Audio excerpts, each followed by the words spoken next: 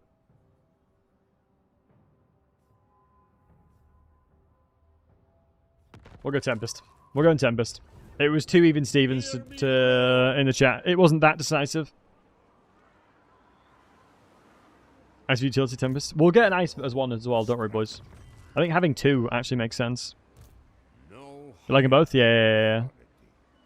I think they both fit well into a composition, which is quite rare. You don't normally expect to have 2 lots. Do you know what? I think I might just redeploy this guy. I don't need to spend money on him. Honestly, he's not level 2, so I can't. I think disbanding though, you can still recruit them, right? Yeah. I need to get levels on them before I can do that. So I don't need anybody defending now. Upgrade that. But yo, Dark, dude, thank you very much for the tier 1 sub. Appreciate it, lad. Thank you for priming and then tier 1ing. You legend. Right, that right there is support. Appreciate that. Get some 07s for the wonderful Dark, if you guys don't mind. What a legend. I might have to change it to salute. I'm tempted to change it to salute. We'll see, we'll see, we'll see. We'll see, boys, we'll see. Also, I'm actually quite enjoying Boris at the moment. I'm enjoying Boris at the moment. I think he is pretty strong. I don't think him on his horse is that decent, but you got to remember, the better mount you're using, the more HP you have in total, right? And so the more health we'll get, the better. The more HP we get, the better. Alright. For the motherland. Surprisingly, the army in here is not that good. I think Corson might be the leader of this as well. Is Corson the leader of this faction? I think they are, right? Yeah. So we're going to crush these guys. We'll get to see what the specific trait is as well. We'll heal the single entities up as well, which is good. Oh, I should have put the banner on. Surprised that came off of it. Surprised that came off of it. It's expensive for most single target spells, but it's still worth it if you don't want Arkin to still around me. Yeah. Although Arkin kind of sucks as a fighter, though. But him Spirit Leech spamming will suck a lot. Him Spirit Leech spamming will suck a lot.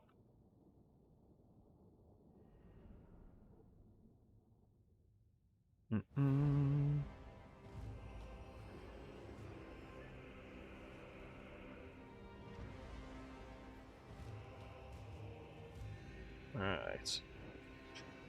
Hey.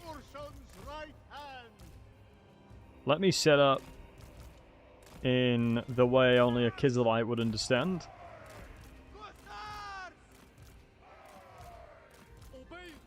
It is such a different playstyle playing Kislev compared to everything else. Hey, Skill Switch, how's the Boris campaign looking? So far, so good, bud. It's one of the weird things about Kislev is you just shoot the snot out of everything. You really do. You just shoot the crap out of things. Nice. Thankfully, we've got our mounts now. So that means we can go for skirmishes. And look for things like the dogs on the flanks. What's our objective? Sure, it's a great question. Murder everything that is chaotic / chaos. Anything that's chaos, I'm killing. I'm staying in the chaos waste to kill everything. I'm going to make my life harder while doing it, but we're going to do it nonetheless. It's time to kill chaos. To leave the starting country and as well as the Boris. Oh yeah, that is the most optimal thing to do, 100% Dark. Leaving the chaos waste is the best thing you can do. You shouldn't stay in the chaos waste, it's pure suffering. You shouldn't stay in the chaos waste, because like I said, it's pure suffering. But I'm here to defend it. Am I going to leave the chaos waste? No. I'm going to do my best to stay in it. I'm going to do my best to stay in it. Also, this is the reason why checker boxing is so effective, because you can do stuff like this. Checker boxing is so effective like that. My goodness. I want to suffer. I think it'll be alright as long as you play it correctly. As long as I play it correctly, I think it should be okay. Big if, though.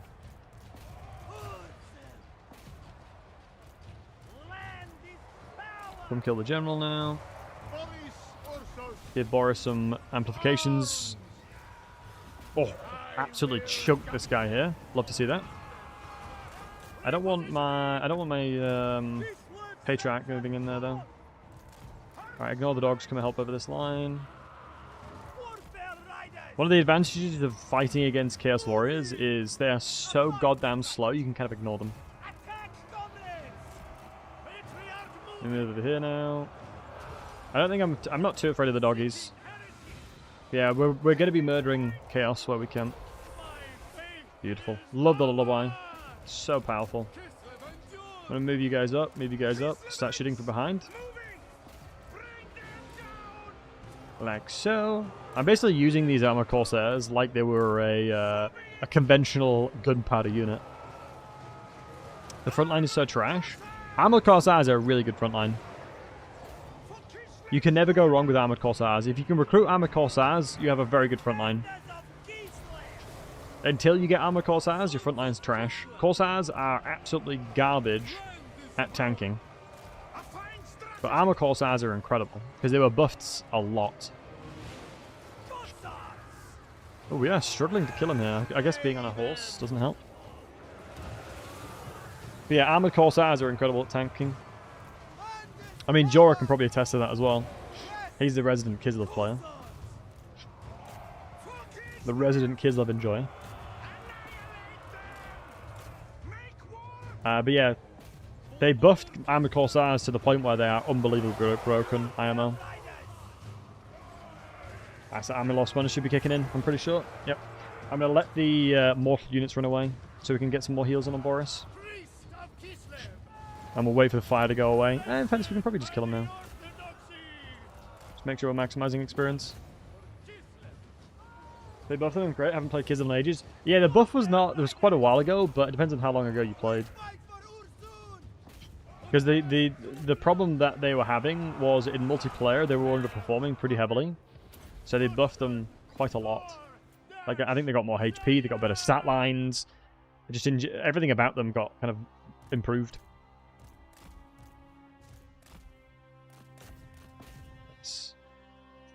Yeah, it's kind of wild how fast you can experience on these bears. It is kind of wild. But if all of us are high cost effective and arguably the best tier 2 inventory in the game, yep, I would probably agree with that. I would honestly be inclined to agree with that. Because I don't think there's many things that are as good as armor corsairs. Like, look at that stat line. Like, the default stat line of an armor corsair is 3640. Yo, Mr. A-Star, how are you doing, handsome? Good to see you, buddy. 3640 is kind of wild. I mean, we're fighting against Chaos, so that's why we have a lot of melee attack. Man, that's Saurus at tier 2. I don't think Saurus Warriors would beat Armored Corsairs. Because you got to remember that an Armored Corsair would get at least one volley off before the skirmish happens. And if I'm not mistaken, the shielded variant of Saurus is a tier 3. I might be wrong, though.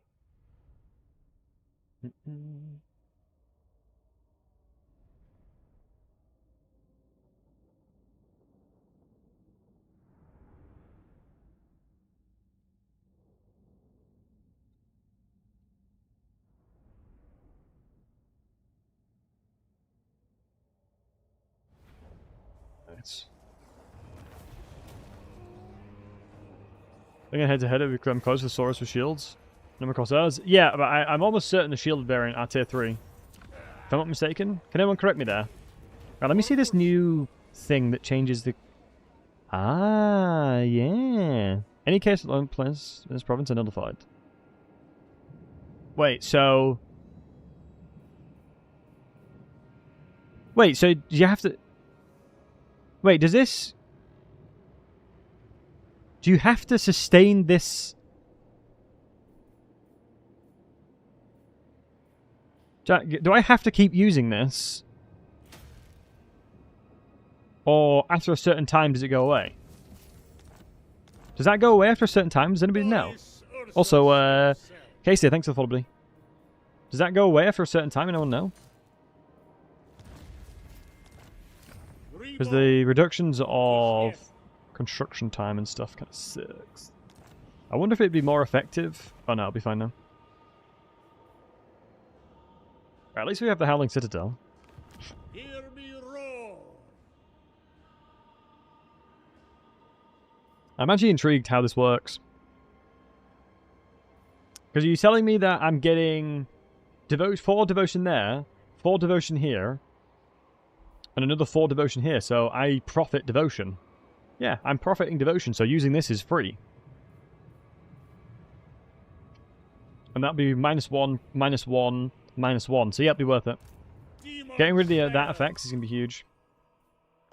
Get firing drills, because that's also going to give the melee defense. Oh, Armored Corsairs are bonkers, man, I'm telling you. Boris, ursus. Armored Corsairs are not balanced. I'm sure of it now. I am pretty confident in saying that now. Because look at this, I'm going to get another 4 melee defense, excuse me. Boris, ursus himself. So we'll have 50 melee defense from the get-go. And it's turn 7. Yeah, 55, and we don't even have the additional tech from this. Bonkers, man. Which is actually kind of invalidating the Zargards, honestly.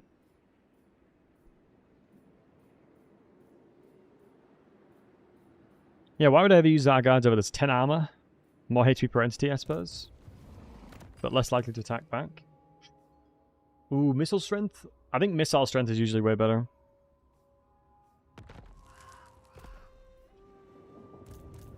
That's a good trait, though. The ambusher, definitely decent. When's the rebellion going to kick in? Next turn. So now the objective is to go kill Archeon. Ooh, cool. I think that's a new banner. I return. We're going to want another Corsairs. Hear me roar. When will I be able to sustain another province, do I think? Because only Kislevites settlements, if I'm not mistaken, give good money. Yeah, it's kind of the annoying thing about not being in Kislev. As only the Kislevite settlements give really, really good money. Because you don't get the unique buildings of the money tree. Wow, the tradable resources plus 50% is insane, though. Yo, Dex, how we doing, buddy? But yeah, we're going to be recruiting Armored Corsairs. I think it allows... Honestly, it probably should allow us to go take the melee fight back to them. Do we want to wait until we increase this? No, honestly, I think I'm going to go and... Oh, we're so close. Wait, have I ended my turn yet? I don't think I have I?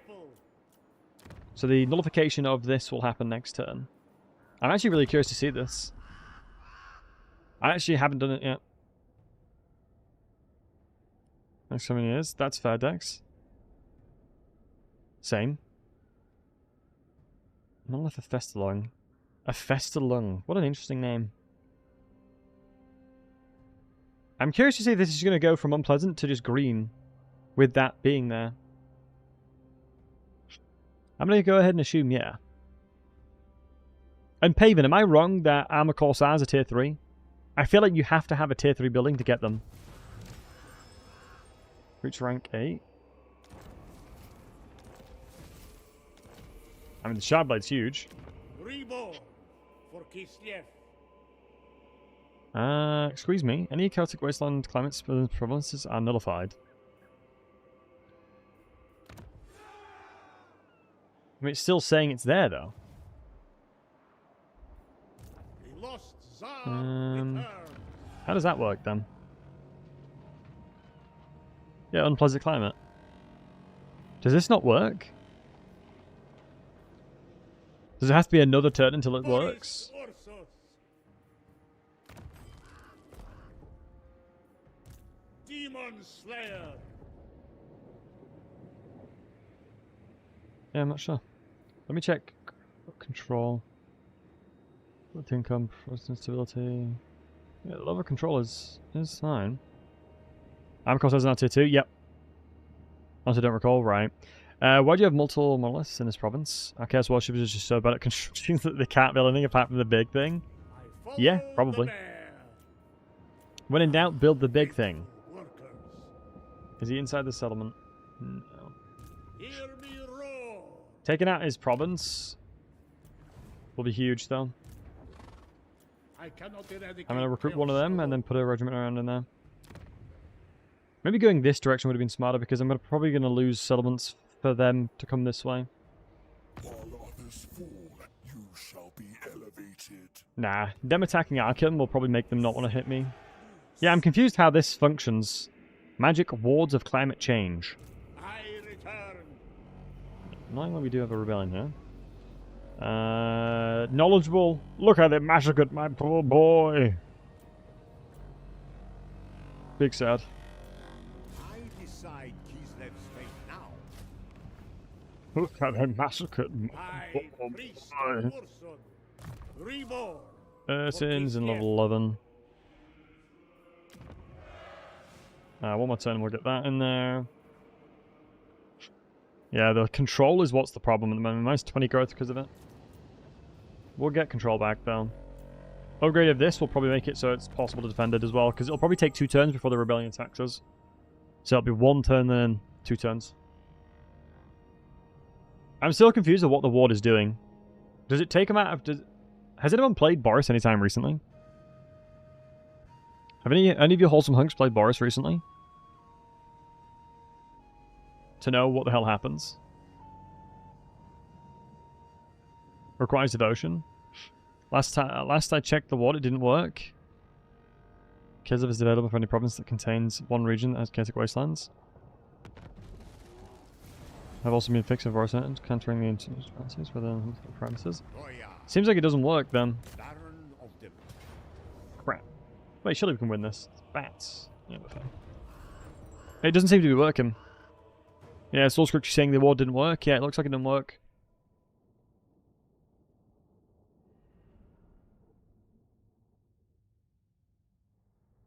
Oh yeah, Furies. Excuse me, Furies.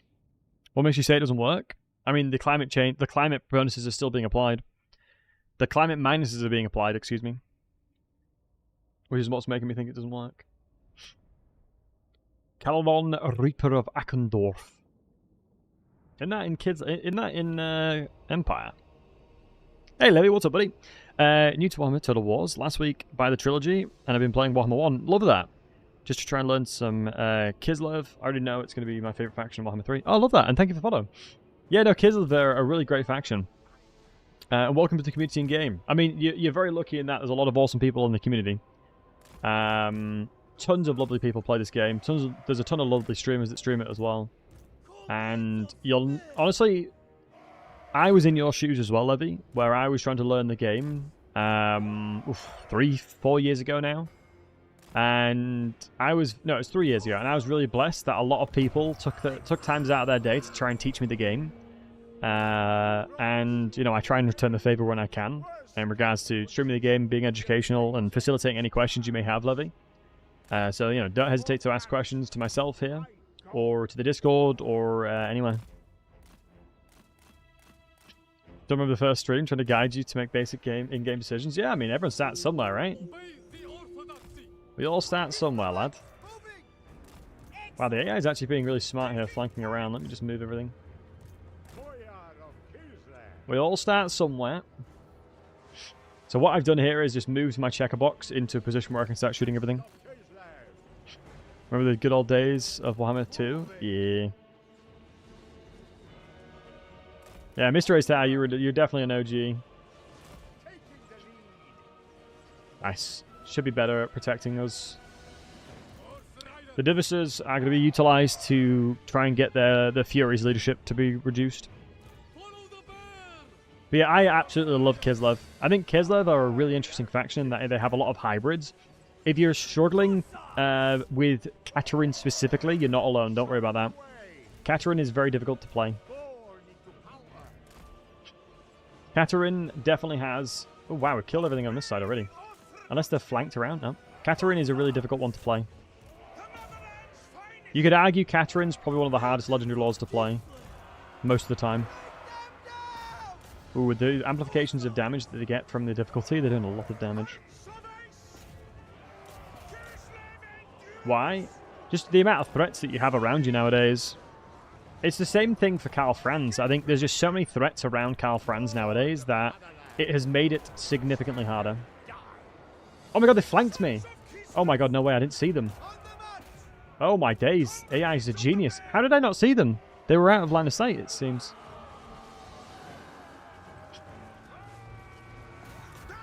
Bruh. Ain't no way. At least a checker box, so we'll be able to shoot him down at least. Here's the advantage of Kislev units. Dude, I am struggling to kill stuff. Dude, these Furies are cracked. Why is it my Furies, when I send them in, they die instantly and crumble, like, instantaneously, and these Furies are like Giga Chads from Giga Chan land. The strongest Furies known to the existence within Warhammer Fantasy. God damn. AI cheats, that's why. True. Not wrong. I think we're going to lose this fight. I think we're generally going to lose.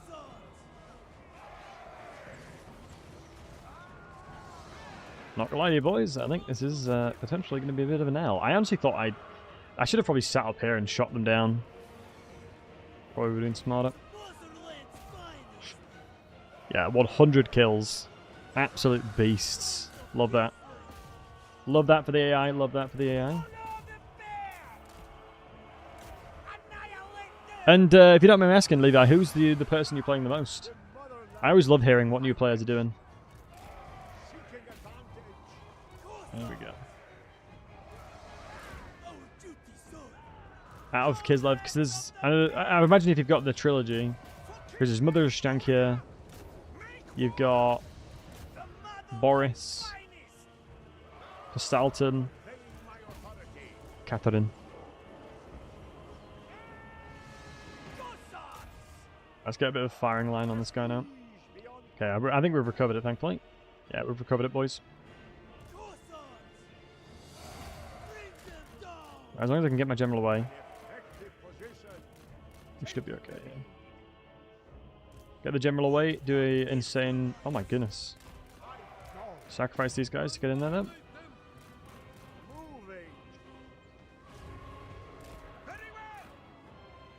We do have bonuses of infantry as well, but it's just not the same.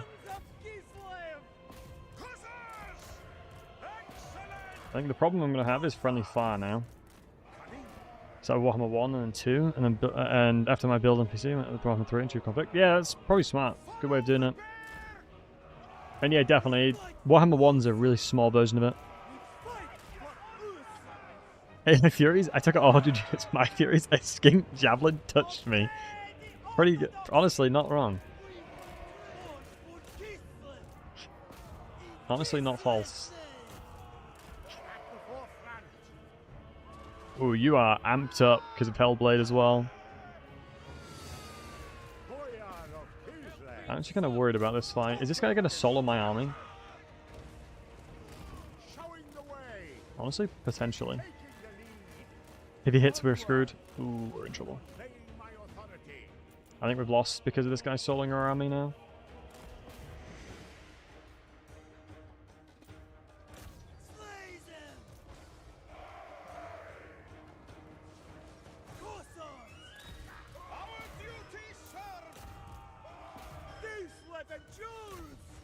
Come on, boys.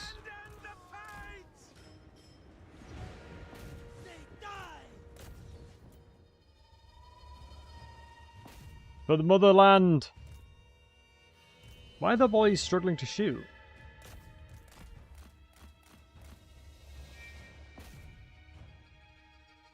Oh! We just didn't have the juice. This guy got his absolute butt kicked. He got his cheeks clapped.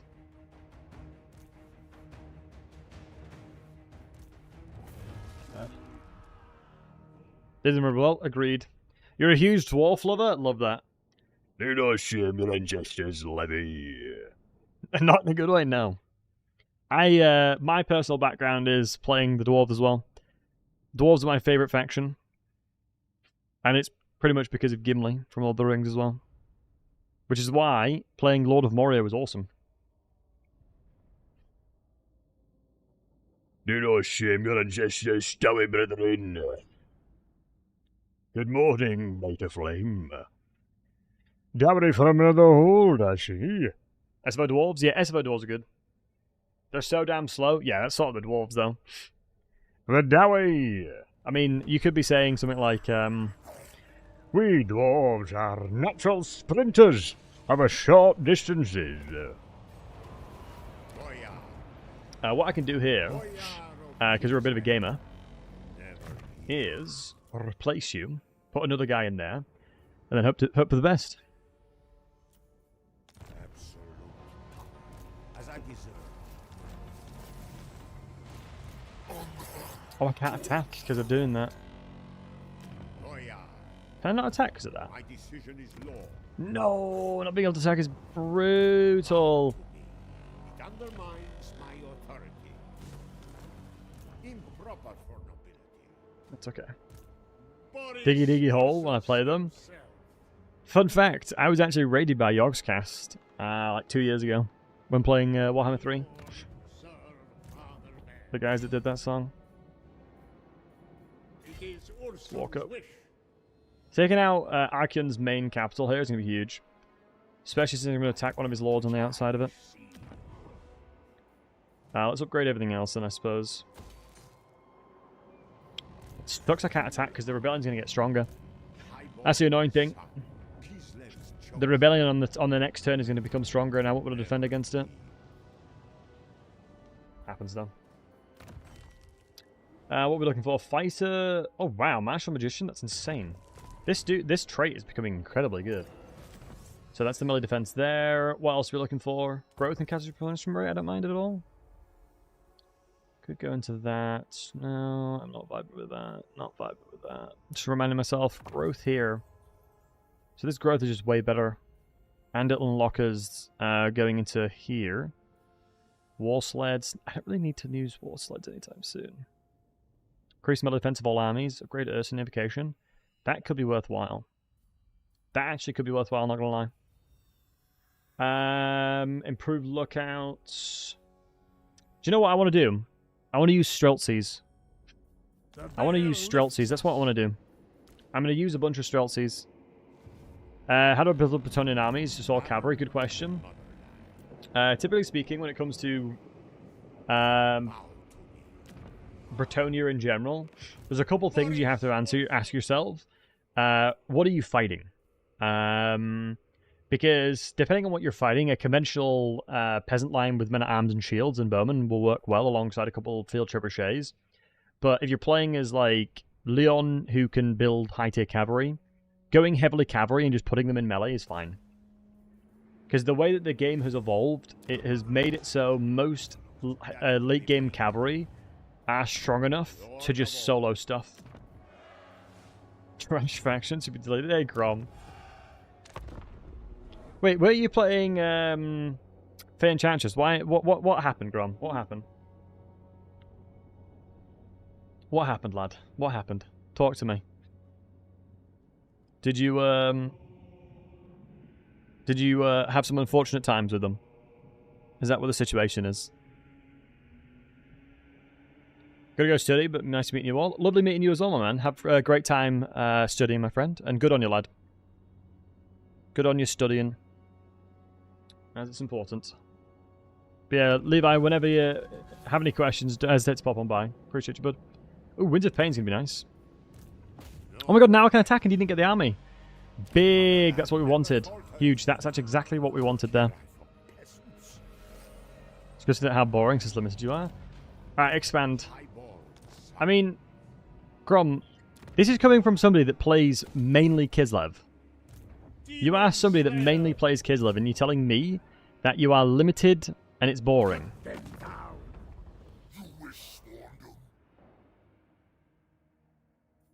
I will impale them. I mean, bro, you know what I mean? All I could do is play it go south. Yeah, that's the Fey Enchantress specifically. That's what the Fey Enchantress is like. You literally, it's the reason why I don't like the Fey Enchantress. If I play the Fey Enchantress, I use the mod to send her away. I use a mod to put her somewhere else because I don't like where she starts. It's boring. It's the same thing for Grom. The Grom is in a similar vibe. Like, you're punished for staying around Bretonia because it's not suitable terrain, so you kind of have to go to the donut, which is the reason why Scarstick's my favorite greenskin.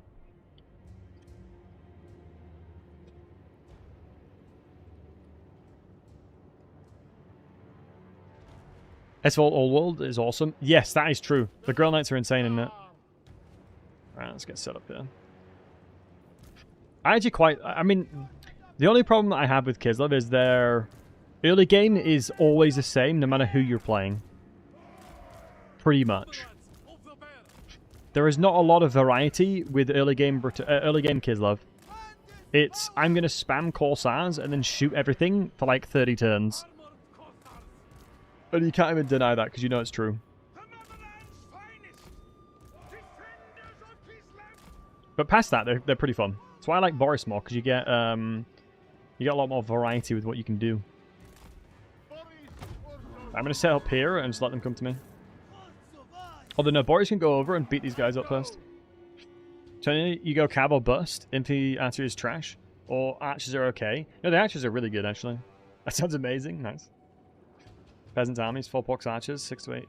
Yeah, honestly, ever since they made it so projectiles no longer affect your own entities in regards to like contact effects, like poison, you can't poison your own units anymore, so it's actually worthwhile doing. Oh, you little rat.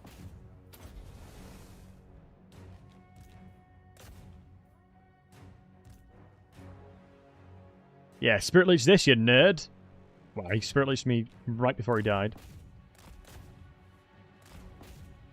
Right, I should have done enough damage now. Killing that guy probably has done enough damage to make them all come towards me now. They'll probably reconvene and come over.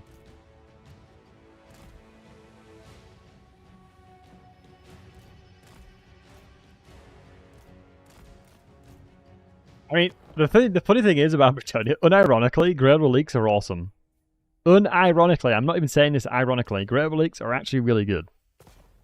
You need a Grail Relique in your army. And I'm not even trolling. When I say that, I'm not even trolling. They're actually so good. Immune to psychology, tons of leadership. They're everything you need in a peasant army. And if you're using mainly peasant armies, you'll get traits to give them. Sounds like you just suck with Bretonia. I mean, the funny thing is, every single time Grom streams, he is playing Kislev. I mean, you played Chaos Wars recently. I don't know how that went, because I couldn't tune in. But 9 times out of 10, every single time you are playing this game, you are playing Kislev.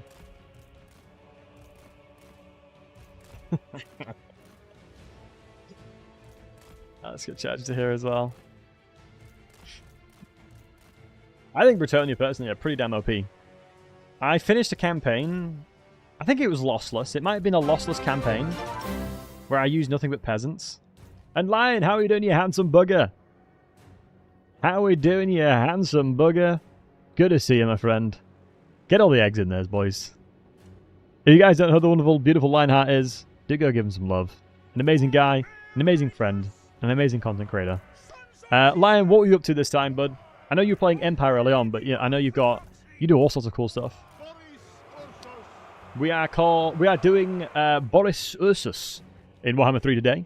Murdering anything that remotely looks chaotic. I said anything with chaotic nature. Somebody in chat mentioned that children can have chaotic nature, and we left it at that.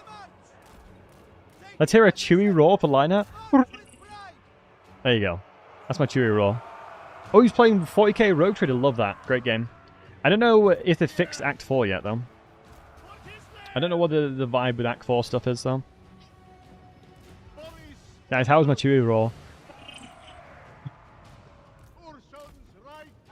Boris murders children? That's the Fey Enchantress. She's a psychopath. The Fey Enchantress is a psychopath. You love it? Glad to hear it. Right. God. So, if you guys are new here as well, get ready for Believable gameplay. Anyway, right, guys. hold on. Oh, getting in there even more, boys. Jesus. Oh, thank you, lads. Cheers. You're too kind. Thank you. Ugh. That's the exact reaction we're looking for. Beautiful. We've done. You know when you said a dad joke and someone's like, ugh, that means you've done a good job. That means right there, you've done your job. 100%. But yeah, like I said, if you don't know who the London Lion Hat is, I'm not sure if it's still up on the top of the chat. Give him a follow. Love that guy. Alright. Dad in training. I mean, they do call me Battlesey. They do call me Battlesey. Don't have a kid just yet, though. Right.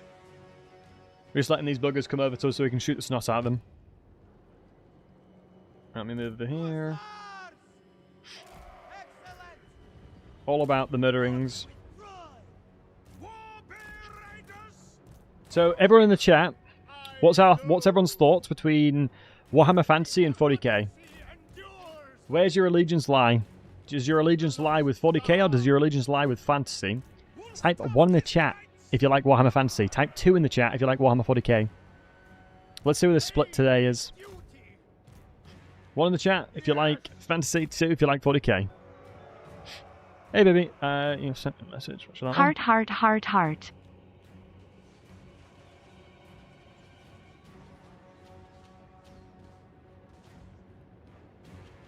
Alright. Yeah, much love, Meg. Is there a third? Is there a third between the 3 fantasy settings?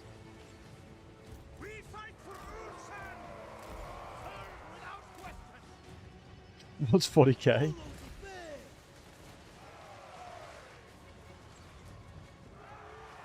Oh, Age of Sigmar. Yeah, true. True. Do we talk about Age of Sigmar, though? One sec, guys. Oh, and Blake, thanks for the follow, buddy. Appreciate it.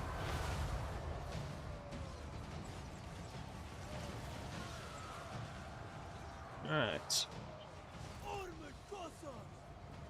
Nice. Go. Ooh, shoot. I should be making sure Boris gets a healing here. Beautiful lines. Nah, but for realsies, though, Age of Sigmar Realms of Ruin was dope. I enjoyed that. I enjoyed playing Age of Sigmar's Realms of Ruin. It's a great game. Age of Sigmar doesn't exist. I'll say something controversial. I think some things of Age of Sigmar is pretty cool. I will die on that hill if I have to. I think some things in Age of Sigmar is actually really cool. Some of the lore is, especially around greenskins. I quite like the way that greenskins are implemented within Age of Sigmar. As it's not like a dumb smork, me run at you and me beat you up. Although I love that about the Warhammer Fantasy variant.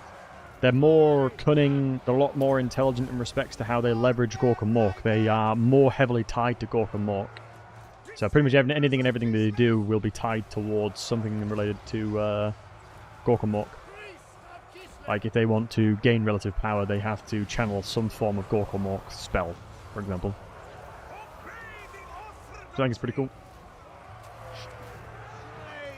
Boris is getting a little bit battered here, so let's just use my archers here now. New Age of Sigmar lore has tied Fantasy directly to Age of Sigmar now with the old ones. Oh really? That's pretty dope. I like that. But for me personally, all Warhammer is awesome. I love all Warhammer. I'm not gonna lie. All Warhammer I love. For the most part. I enjoy it all. As Warhammer is what I've always loved. Ooh, Spirit Legion just coming through not ideal, but that should counter it. Night Haunt is cool. Night Haunt is very cool. It's like a Zerg. In Realms of Ruin, it was the Zerg faction.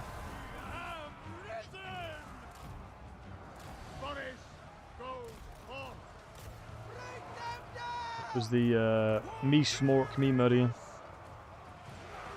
Any news on the update, Skill Switch? Good question. No news on the update just yet. I'm hopeful that the update's not going to come out when I'm away. When I'm not here. So I'll have to sit there and be like, sad that everyone's playing it, not me. I've got to be a little bit careful because I don't want to lose any bears here.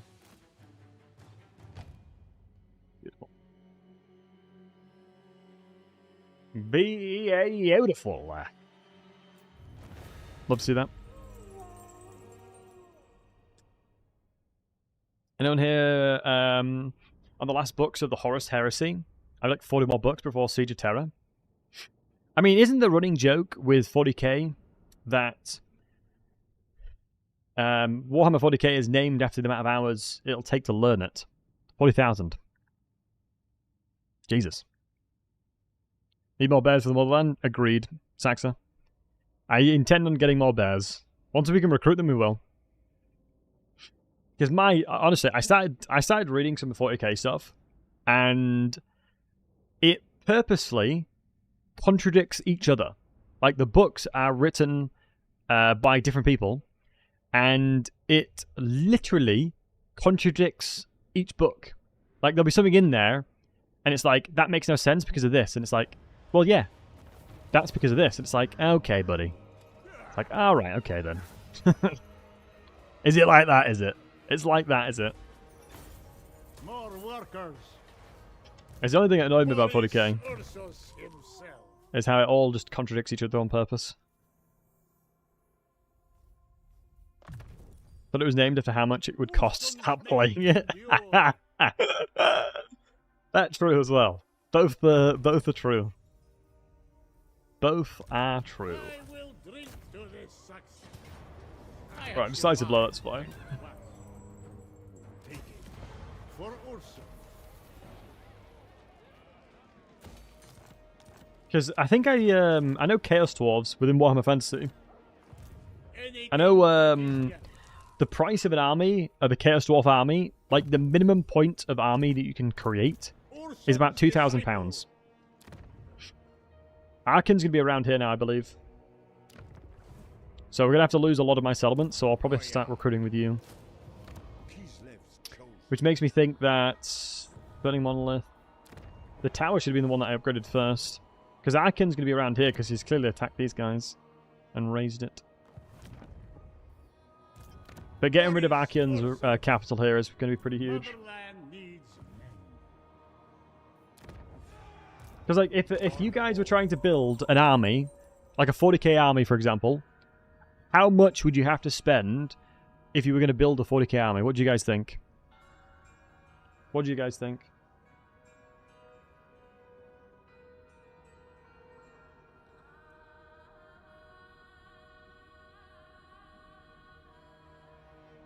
Or 1.2k? Jeez. 15k?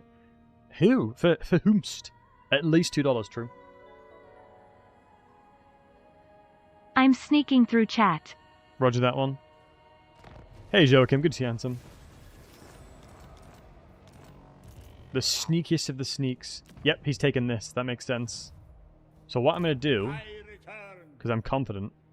Ooh, do I force match towards Archeon here? Yeah, go on then. We're crazy. We're crazy.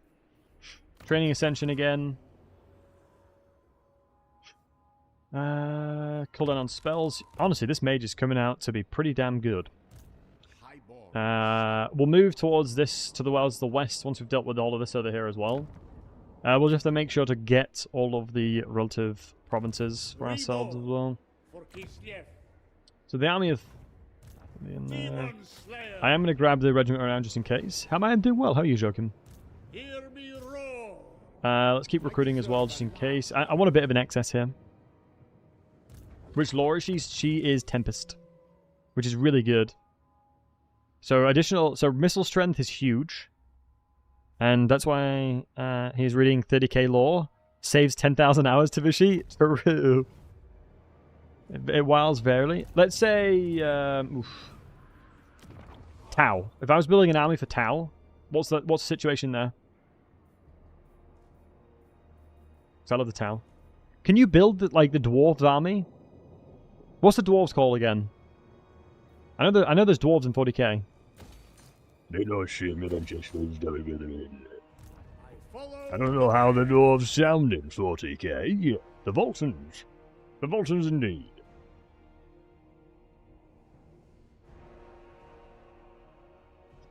Armies are typically 1,500 to 2,000 points. It's crazy, isn't it? And 10 of them is 65 points. Jesus. Oh, here we go. Here's Archeon. If you went straight to retail, you could probably get a 2k army for around 800 to 1,000. Okay. Love Ice Sheet into debate Nemesis Magic. Yeah, we intend on getting a secondary mage. Squats originally, Frostpaw, that's what I remember them called. I remember them called squats. I do remember them being called squats. Boris Ursus himself. Ooh, that army's actually looking pretty good. I might actually struggle to win this.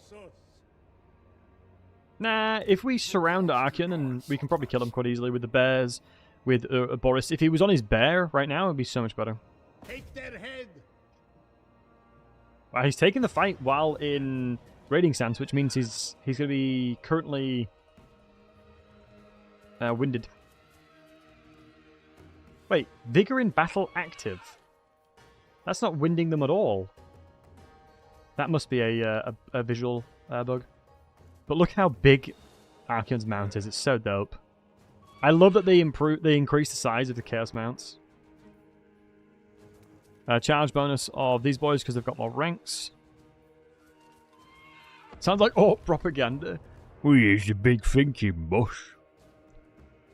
Let's get some teethies, boys.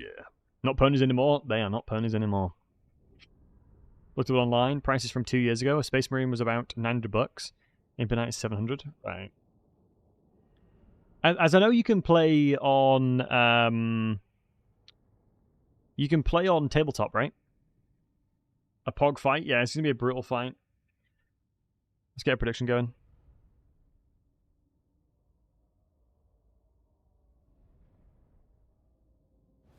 This one's going to be what they call a bit of a banger. Zangors are more expensive. Is the beak of the Zangor a Warhammer Fantasy thing? No, a Age of Sigmar thing. I believe they only have the beaks on the Zangors in Age of Sigmar. Because I might be wrong there, but I believe they only have the actual beak on a Zangor when it's in Age of Sigmar. In everything else, they don't. Oh, the 40Ks have beaks as well? Okay, that makes sense then. They're these same models, right? Because my Warhammer Fantasy knowledge is a lot better than 40k for sure. These are the same kits, right? That makes sense. So we're going to have to try and kill their Hell Cannon, otherwise we're in trouble. I guess these guys could do the trick. Are we saying that they can see hidden units? Someone told me they could see hidden units in this patch. If I put this unit here, are they just going to run towards it and kill it?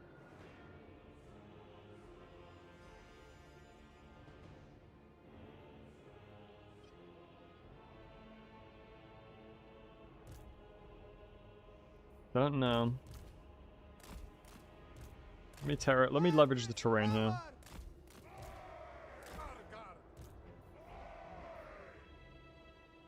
There isn't a faction you don't like? Yeah, they've nailed it when it comes to all the factions, honestly.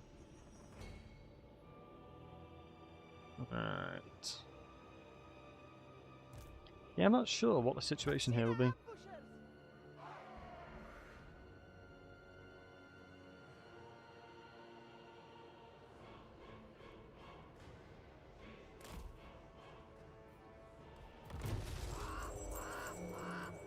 Will they just run towards this unit? Men of Kislev do not need speeches. They only If I can need sneak around, that's courage. huge. Seemingly I can run through. Yeah, if I can run around here and kill the Hell Cannon, I'm in a good spot. Okay, good. I think if and when Kislev gets Hag Lords, they're going to be in such a better spot. Having actual mages as lords is so useful. Like that, it is such a big factor to why like high elves, for example, are very, very, very strong.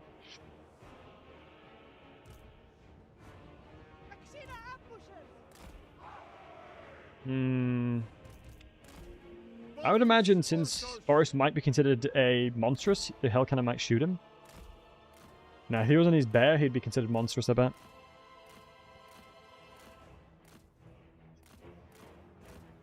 Used to be included. That's why it's 75 for the Zangors, because it's dependent by guns. That's crazy.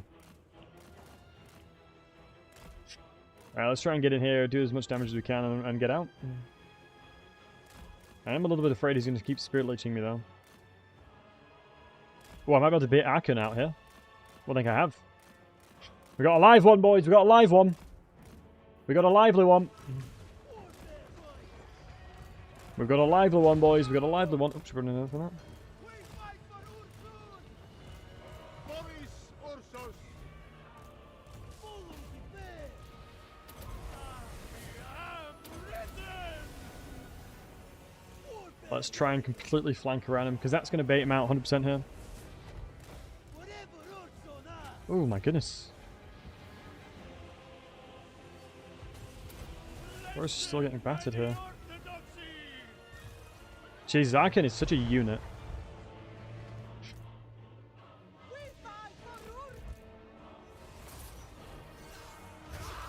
Oh, Lee, what did you just cast? That's fine. Oh, actually, I'm kind of worried for my survivability of these guys here. We might have to run away a little bit. If I was on a bear, it'd be better. This is unbearable without a bear, honestly. There we go. We're going to lose a couple of entities here, but it's expected. Killing Arkan's huge. I'm hoping that's going to be enough for them to come towards me now. Yeah, it should be fine. The Zargards are cool, agreed. Well, Hagords, like boys. I don't know. I don't know if that's even going to be a thing, you know. It's not been confirmed that we're going to get Haglords, right?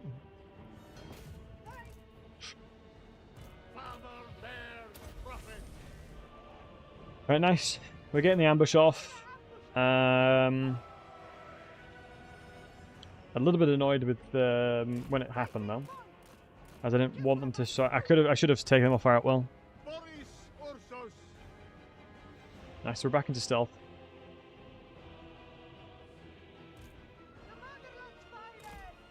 If we take off fire at will, I think you can get 75 meters before being spotted in stalk. Hey, Jimbo.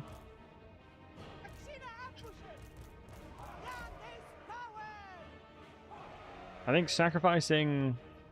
Look at that, 3,000 damage, 700 value.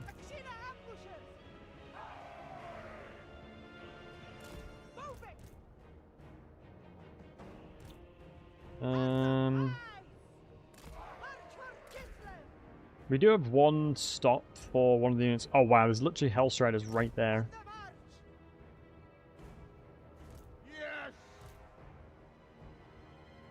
Who would we attack? Maybe go on the left flank, beat these guys up on the left flank. Because the Chaos Knight Lances are really insane shot cavalry, but I think we'll be able to take them down.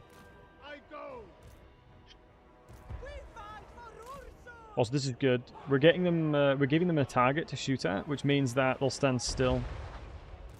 Also, that's annoying. We lost another cavalry. Lost another bear, unfortunately. I'm gonna stand sending it. Because I definitely think the combat, moving into the combat situation here will be fine. Tons of armor piercing. Net them to allow us to keep shooting these guys as well. Nice. Hell cannon's gone. Run away now.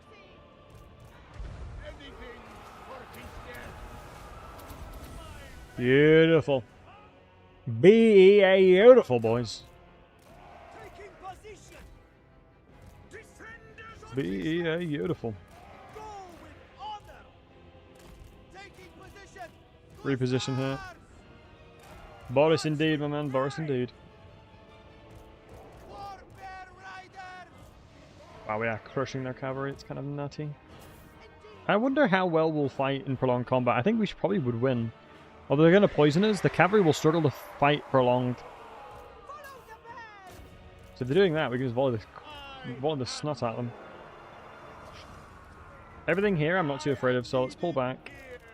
Let me just have a look what's going on over here. Shoot, we should be firing at will over here. Oh, Poppy wants attention. Come on. Mwah. The pupper wants to say hello, boys. Let's have a look what my front line is shooting. Oh, thank you, darling. What's the front line shooting? Ah, the Lord's going to be a problem. The Lord is going to be a problem, so I'm going to pull back for that. The cavalry has been really smart with their approach attacking these guys. Actually quite impressed with them.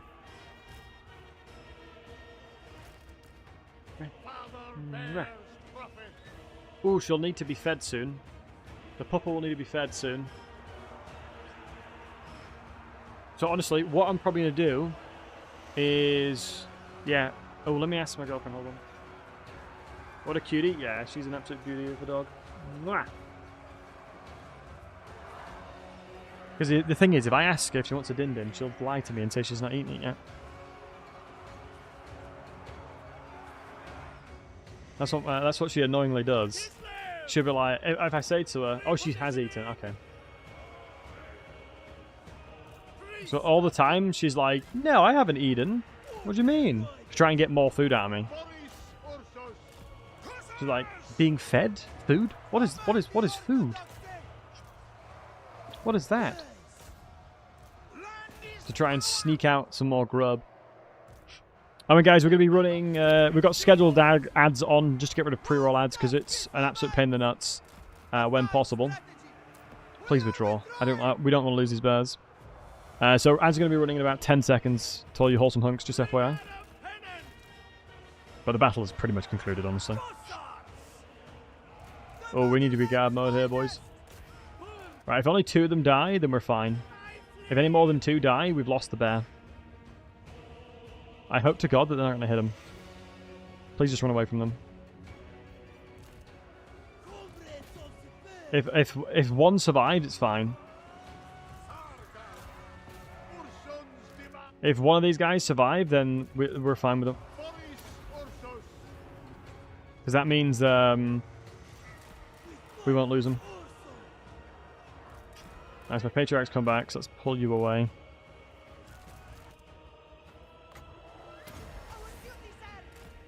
Net these guys and leg it if we can. Terror out coming out because we've got this activated. Thankfully, Aachen hasn't been that bad.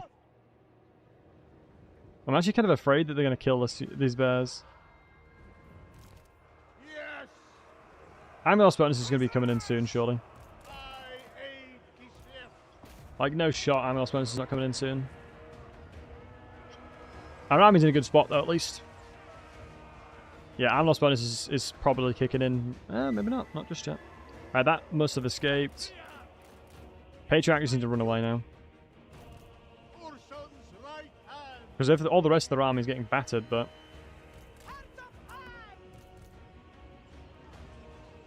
They've still got quite a healthy army in other places of the battlefield. Gonna try and withdraw on the battlefield with some units. Yeah, the Patriarch doesn't even have anything I can use anyway. Gonna reduce the balance of power in this battle, but... Fine with that. Reposition everybody. And you can chase the halberds, which are a real pain in the nuts. Here we go, beautiful. Oof, that's a sneeze. Quick cheeky sneeze. Pit stop sneeze, you already know. Wow, these Chaos Knights come in clutch for them. Jeez, 85 melee attack is wild.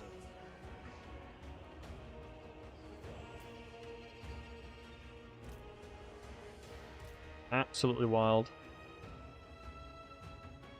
How shielded are you? Oh, these are only marauders, it's fine. Rest of the range units, a nice checkerbox formation. I think it's one of those things where across all Total Wars,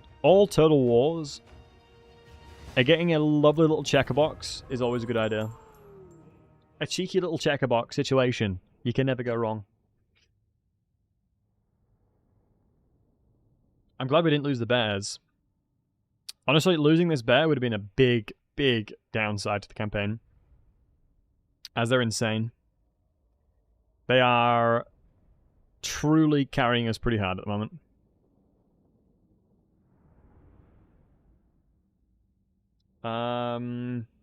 Yeah, the remains of his army is going to be really weakened. We'll be able to take replenishment back, so more than happy with this.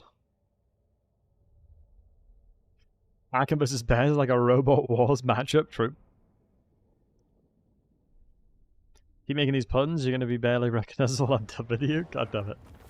Yeah, nice. Everyone gets replenishment from it. We should be able to go for the repeat attack too. And we've gotten our bear now, which is huge. Yeah. Character leadership aura is another 3. So we only lose 3 leadership, so I'm fine with that. And then I'm going to go into HP. Having a higher pool of health to replenish.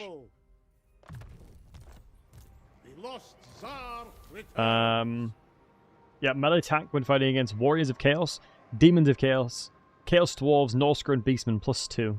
Huge. High Priest of Ursus. Absolutely huge. Reborn for Kislev. Let's jump into the battle. Just basically use my lords here to heal them up. And we're absolutely laughing, boys. We are what we call absolutely laughing.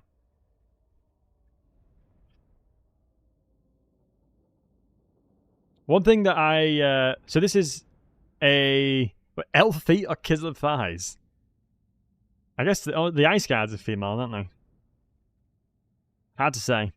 But one of my favourite things about 40k, and it is such an unbelievably Zinchi thing, that Zinch had the capabilities and had the resources to kill the Imperium of Man, but decided that keeping them alive...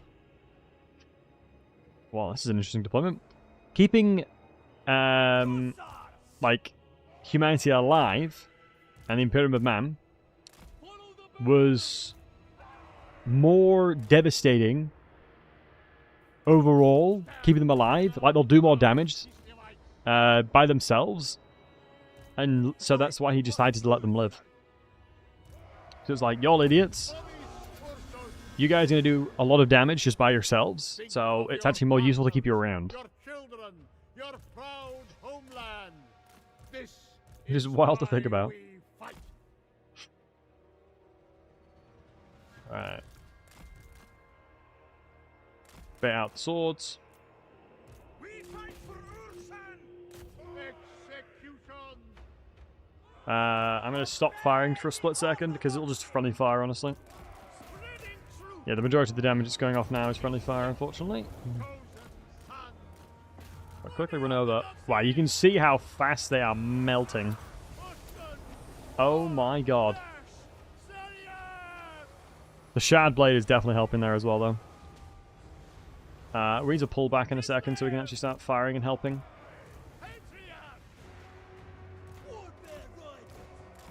God, I love war bears. Holy crap.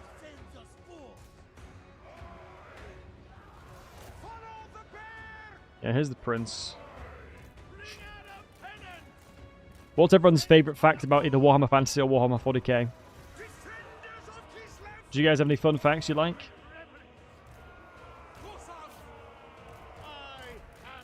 I really need to get the bears out now. As long as one of the bears survive and we win the fight, they'll be alive. The model won't die.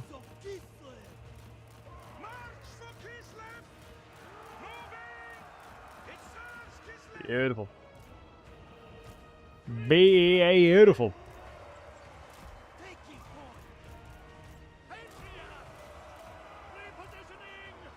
Shard Blade's coming up in 60 seconds, that's fine.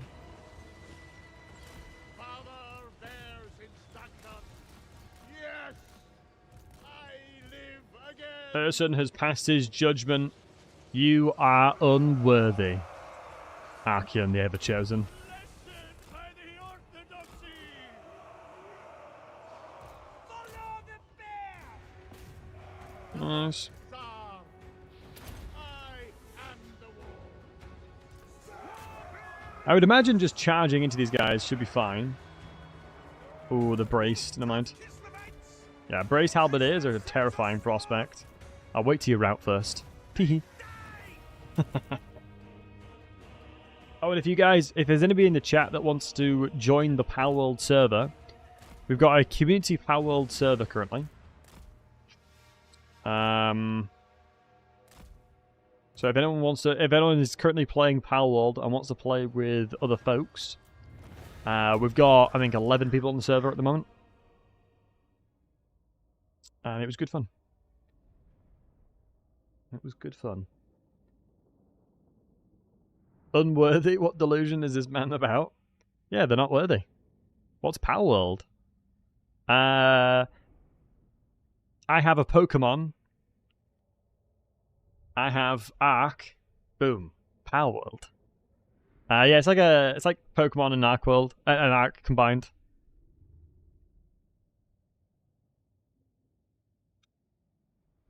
It's good fun.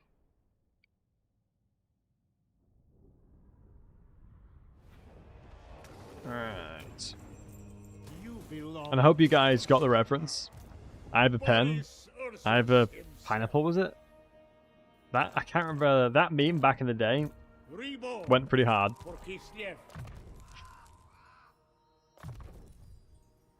That meme went pretty hard a while ago.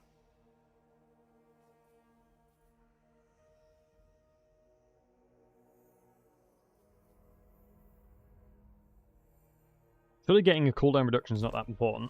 High Priest of Ursun.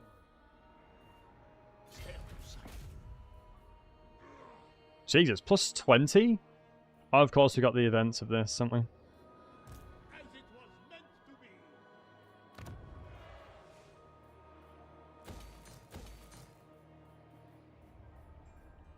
be. Let's get that in there. Beautiful. It's a Lord First Battle, I guess. Just because they didn't Lord Replacement. Yeah, we attacked him straight away. That's the reason why the hero became the Lord. Follow the bear. Yeah, I think if you capture other humans inside of Power World, it's like, ain't very ethical, but you can do it if you want. And yeah, since if you capture any human inside of Power World, it makes them they become a pal, and you can murder pals and enslave them. Well, enslave is a bit of a strong word. Find business development opportunities for them through unpaid internships is how I prefer to say it. Mean fans have a blast? Yeah, honestly, great game. It's a really cool game. I think they've done a really good job with it, honestly.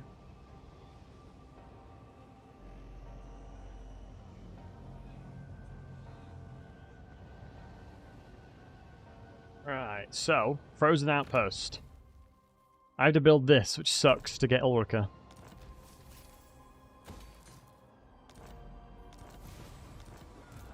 Boris, Ursus. Oh, shoot.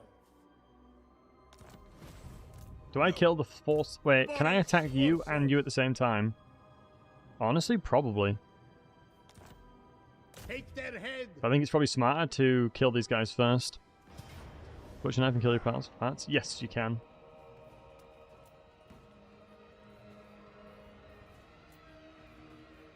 The Severed Claw are a really strong unit. Can I speak to these beastmen and ask them to join the war now? Cut them down. Wait, how do I recruit mages? Oh, you can just get them. Oh, Pog. You can just recruit them whenever. Let's get another one to go then. We'll get an ice one this time. Allowing Citadel upgrade. And then let's grab ourselves probably the armored building to get some armor corsairs, honestly. Sacrifice to Ursus.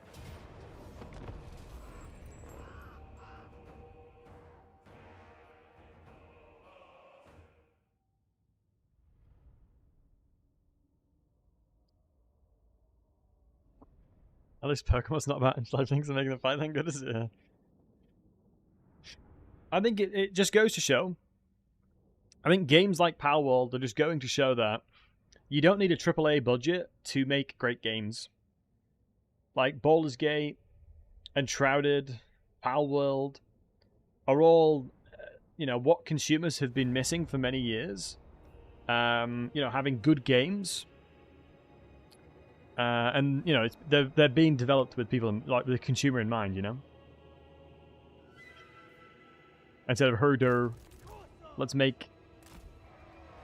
try and make a game to squeeze as much money as we can out, kind of thing. Which definitely feels like some of the FIFAs and Call of Duties that we've had.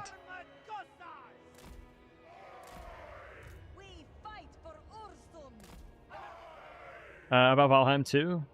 12 devs? Yeah, Valheim was awesome. I think after Valheim release, they took a huge break, which is so deserved. I would love to make my own game. But it'll be one of those things where I start making my own game and it's like, holy crap, this is a lot of work. Dude, do every single one of these guys have goddamn Spirit Leech? This sucks. Very hard to cheese with Spirit Leech. I will at least bait some of them out. Congratulations, welcome to the firing line. Of just the ambushes, I suppose, at the moment. Okay, they're going hard flank on the right here, so let me move up. Move these guys here. I think as long as you're paying attention to most of these battles as Kislev, you can reposition nicely. Get yourself situated.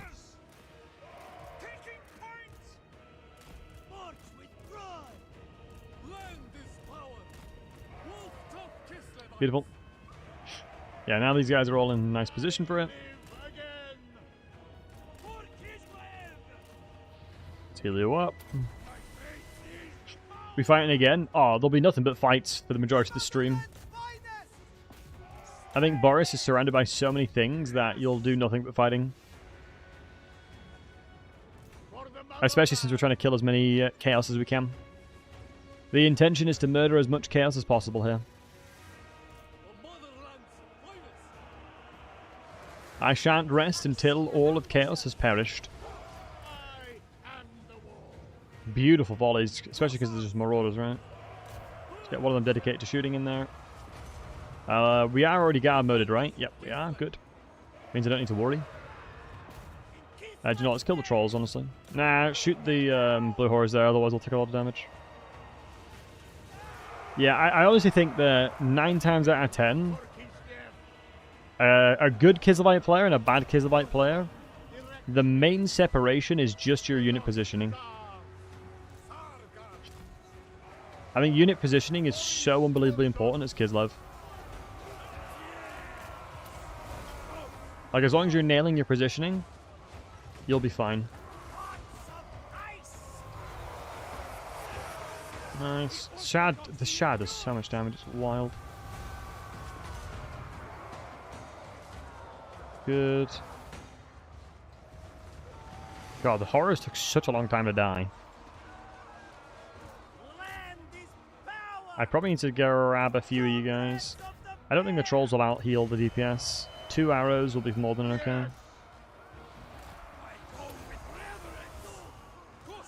Big. Let's turn you guys around. If I see someone not shooting, let's make sure to turn them around. And over here is perfect for the flanking of the bears. Must be unbearable for them. Thankfully, I'm not being Spirit Leeched on Boris, at least.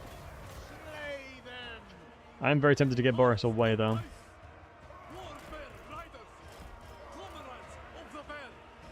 Let's make sure we match rank and then charge in.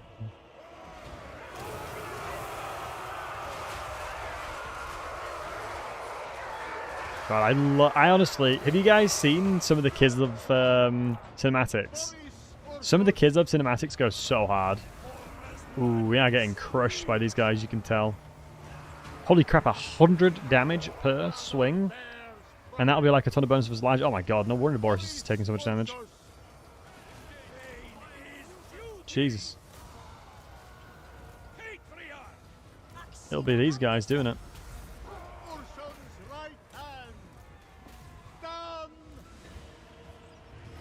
Nice. And they've retreated once already, so we don't have to chase them.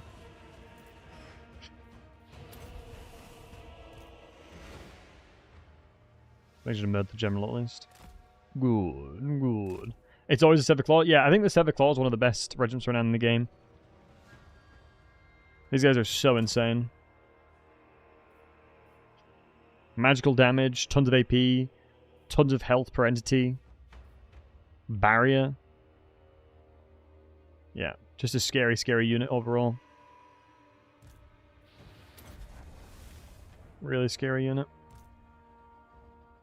God, I would love to get another couple of these healing. I wonder what a perfect army would look like for Kislev, for Boris. Probably like a couple patriarchs at least. Are they level 5 or something RRs? Because it's why, yeah. I mean, they are so good. They get all the ridiculous tech as well the champions have. Yes, they do. Yeah. You can give a ton of all the tech to them too. So yeah, you can make them into one-man shows. Like, it's very rare you could have a one-man doomstack of a unit, but I think they could potentially get to the point where they could be. Especially since their health is just so high. Such a good unit.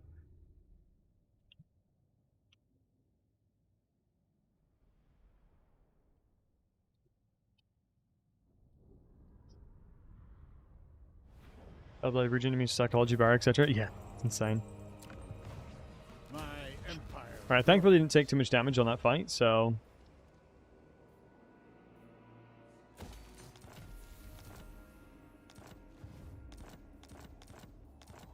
Ooh, but bigger. I'm really hopeful that we're going to get ourselves... Boris, ursus. Hey, Kanzash, I'm hopeful we're going to get ourselves the... Ooh, I won't be able to use the... Is it an enchanted item? The Mortis Engine effect? Ooh, Perfect Vigor could go pretty hard. It's an arcane? Oh, so you can't use it as a melee hero then. That sucks a little bit.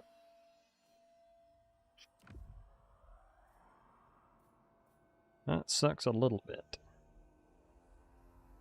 Caster can use it, true. Yeah, let's get my caster in here now. Look at this insane... Look at these insane stats, by the way.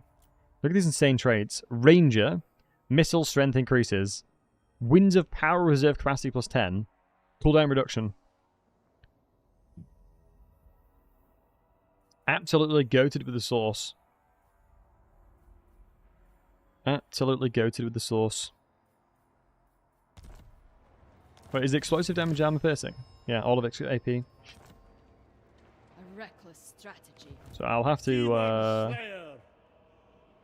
I'm assuming she won't have a movement to go into an army yet, so... Rose in glory. Grand Builder is pretty good. Khan, King, Motherland implications reductions. Let's go into Stout-Hearted. And I'm looking for Fearless Fighter potentially, but the Great Reclaimer is preferred here. Did you build her yourself? I did indeed, yeah. I think all of them you can. But it's randomized, right? The traits you get are randomized. Maybe we go with weapon strength, but making him a little bit stronger I think is probably going to be a good idea.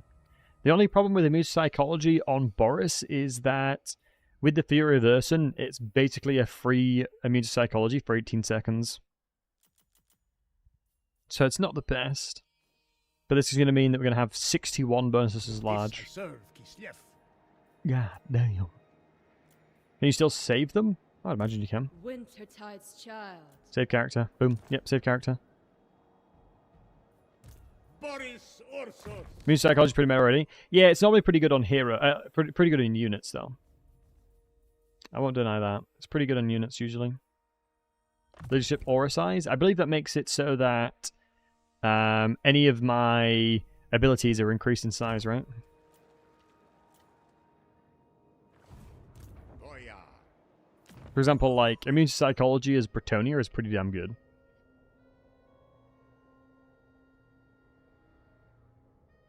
Do we still have another one going? No, we've run out one of these, so let's go with... Occupying settlements is not going to be that common, though. Because it's going to be like a couple of turns between each occupy, so I'm not too bothered about that. Although it is pretty decent. Yeah, the Ursun is so good. Ursun Invocation is just too tasty, because we're going to give this guy corruption for free. Don't let her die, you won't get a better one. True. We've saved it now, at least. Winter's cold. Anastasia Bebchuk.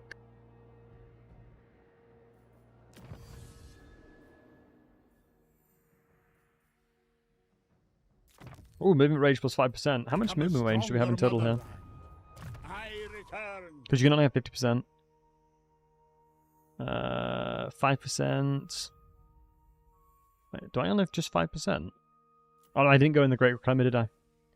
So yeah, we only have 5% movement. Okay, it's fine. Mate, look at the melee. Against any Norskins and Warriors of Chaos, we are giving such insane Disciple. melee attack. Because my Red Tsar works against Norskins, right? Yeah. So every single unit probably has an ungodly amount of melee attack I'm young, against the likes of Evil. blizzards embrace. We're going to passively level you up as well. Regents Renown are starting to stack up. These guys are really interesting in that they stop healing. Really interesting unit. Never heal. I'm thinking to myself... Yeah, Boris is in a good spot now. I would imagine there's no world that the Norskins attack me, but, you know, I've seen weirder things from the AI. I've seen weirder things. But if you guys are prominent dwarf players, I would always recommend you play a Thoric campaign to unlock the Ancestral Hero. Because then you can save the Ancestral Hero and play it on any dwarf campaign. Just top tip right there. It's the reason why as Belly Guy you can get 5 Ancestral Heroes instead of 4. Yeah, I didn't think they'd attack me. Yatrican Felix! Recent conversations in the local tavern has been centered around a pair of powerful mercenaries, rumoured to be travelling through the nearby provinces. The famous dwarf slayer known as Gotrek Gurnison and his human companion and chronicler, Felix Jaeger. Some in the Empire consider Gotrek and Felix to be outlaws. You don't know. They killed Reichsguard, that's why. But the duo has almost been slain some of the most insurmountable adversaries known to the forces of order. Should they be persuaded to join your cause, they will be truly formidable allies. Highborn son. No other may wield it. Yes, please. His land. Gimme, gimme. So this is definitely not working, right? Any chaotic wasteland in this province are nullified. But it's there. It's saying there is the unpleasant climate.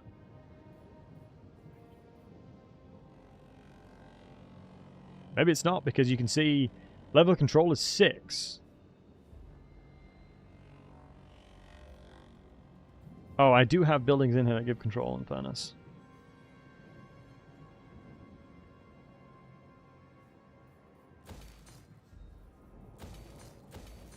Ooh, I'm broke. That sucks. Let's get ice now. How good is this Beastman army? Sheesh, goddamn, that's a Beastman army right there. I control the frosts themselves. Ooh, I should wait for my hit for the mage to come in. Let's draw. Who we dropping? You. Congratulations. Only the truest Kislevites may serve. I'll obtain got a mage in there. exquisite trophies. But hear me roar. Decisive blow. I'll take the auto resolve, otherwise they'll exist forever.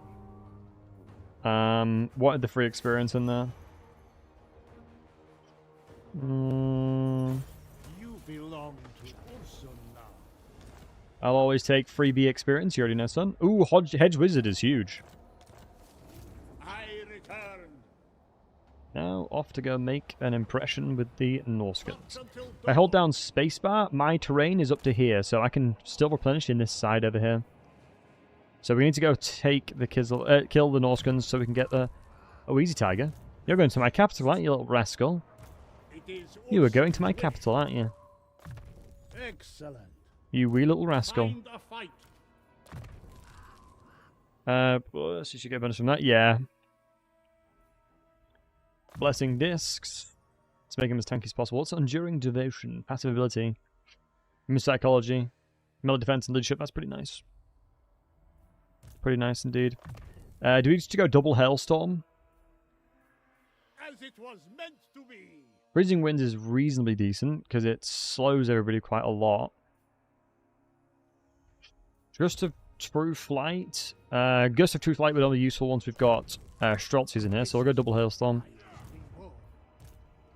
We'll get Godric and Felix in here as well, as they're just a freebie army. Potentially even should run around with this army. Daniel has not yet got annoying. It's a shame that there's very little money buildings here. Very little money buildings. I feel like Kislev's economy is honestly pretty trash. I need to get better at manual battles again. Any suggestions on which faction and maybe even what kind of army comp you would run to practice manual battles? Also, Pog you 1 year sub. Yeah, thank you very much, buddy. I would say manual battles, Bretonia with cavalry armies, really useful.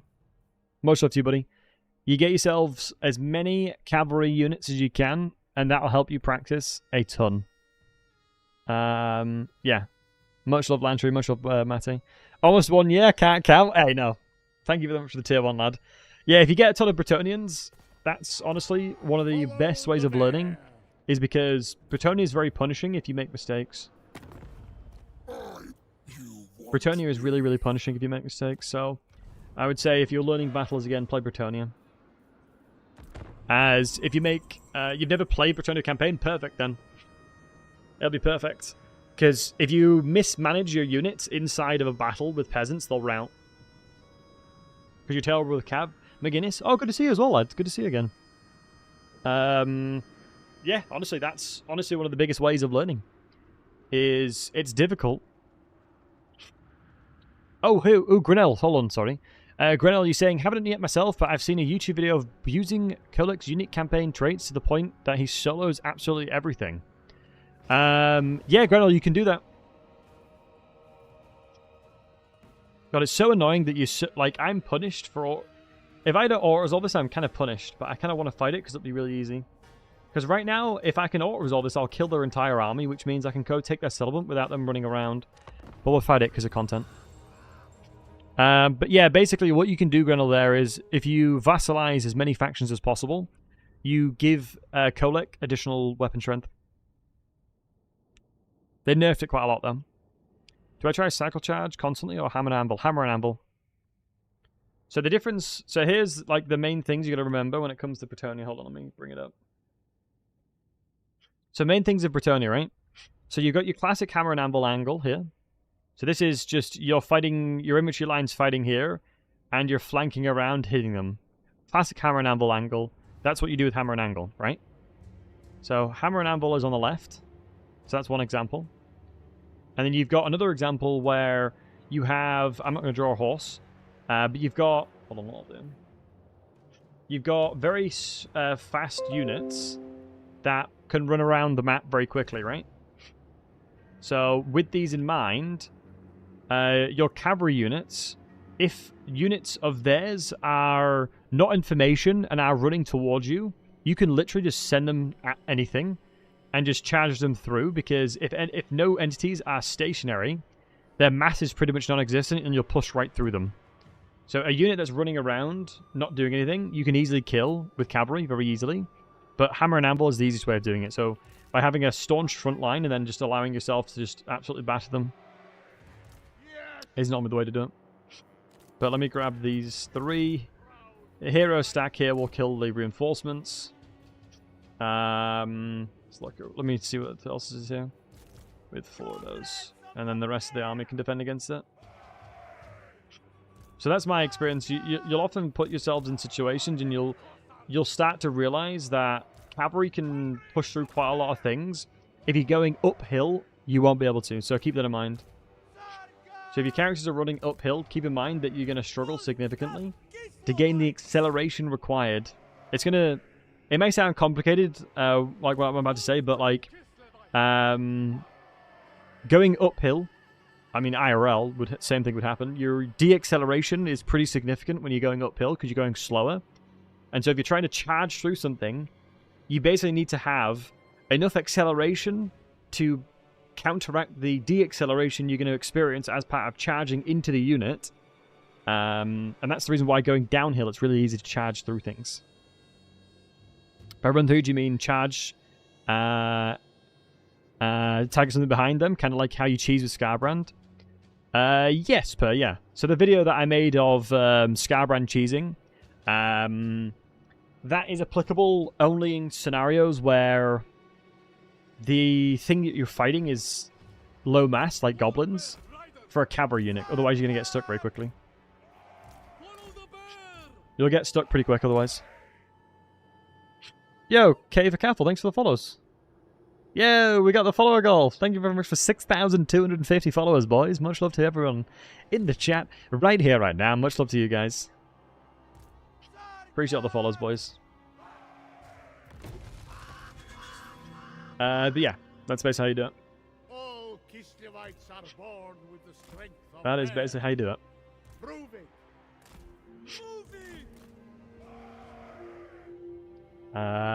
Yeah, there's a lot of weirdness with it, honestly. But the best thing you could probably start doing is just try and play and see how it works. Start with a guy that has the uber French name, Leon or something like that. Yeah, Leon would probably be your best bet to learn to begin with. He's got probably the biggest buffer. He probably has the biggest buffer. Although, I'm not sure if this is true, guys. Can anyone tell me if this is true or not? Bretonnian, the peasants are English, and the cavalry is French. Is that true? Is it true that I'm a peasant in Bretonnian society? Been looking a few times and enjoy your content. Oh, much love. Thank you very much, Caffel. I appreciate it. That's true. Feels bad, man. Get wrecked, nerd. Hey, Lantry, I'm coming to France. Kick your butt. Just listen to the voice acting? Yeah, true. Oh, Major Brew, actually, I don't need him.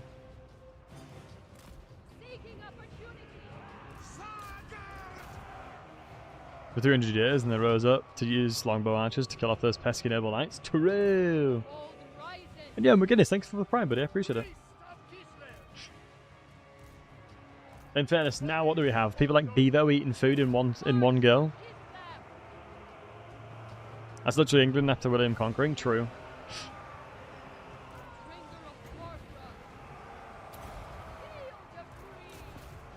True.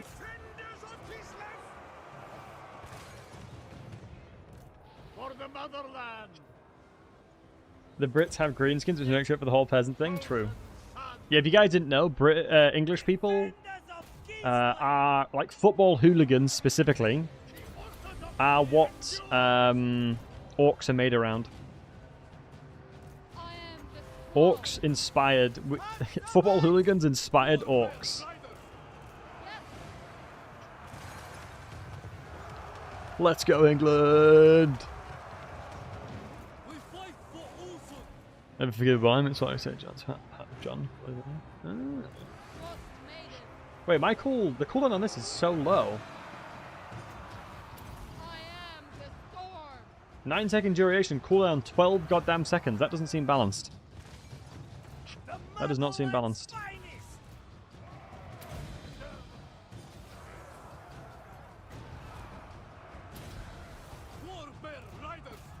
Oh, those javelins are going to be crunching us. Dude, this is so wild how fast I can cast this. Because she's got the cooldown reductions. I think something is stacking. It doesn't seem it should be working like this. I feel like it doesn't work. I don't think it's working correctly. Let's root you, then murder you.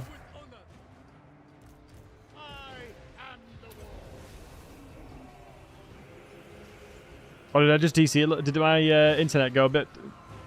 Have a hiccup then, Lantry? Yeah, my internet's been a bit of a jerk, isn't it?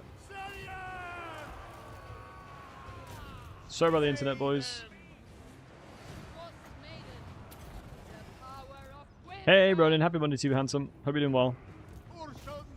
I'll keep an eye on it just a little. Okay, thank you, Lantry, for letting us know.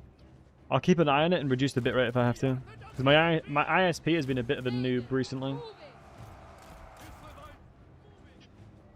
Thank you for letting me know.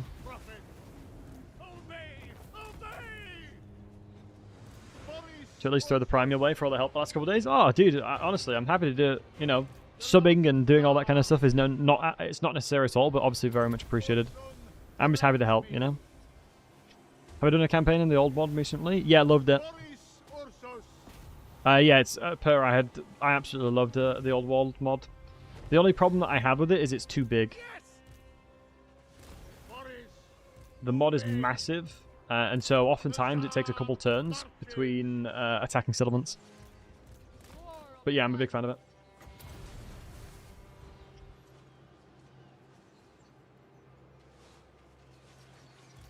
That before. You can't big yourself up. I suppose you can. You just did, but god damn it, Andre.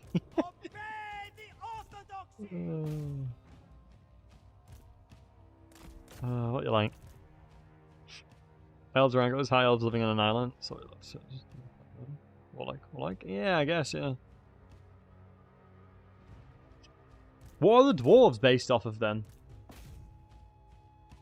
I guess Lord of the Rings. Honestly, Lord of the Rings is goated. Isn't there something like 850 settlements on the map? Yep. 809. There's 809 settlements on it. I made a video on it ages ago. I called the video title "A Mod That Steals Seaworthy," which is true as. But it had like 800. No, it had like 500 at that time. And then literally like a week after the video came out, he put another 300 in him. So good, fantastic done. Queen's campaign to take 8 peaks is so fun. Yeah, agreed.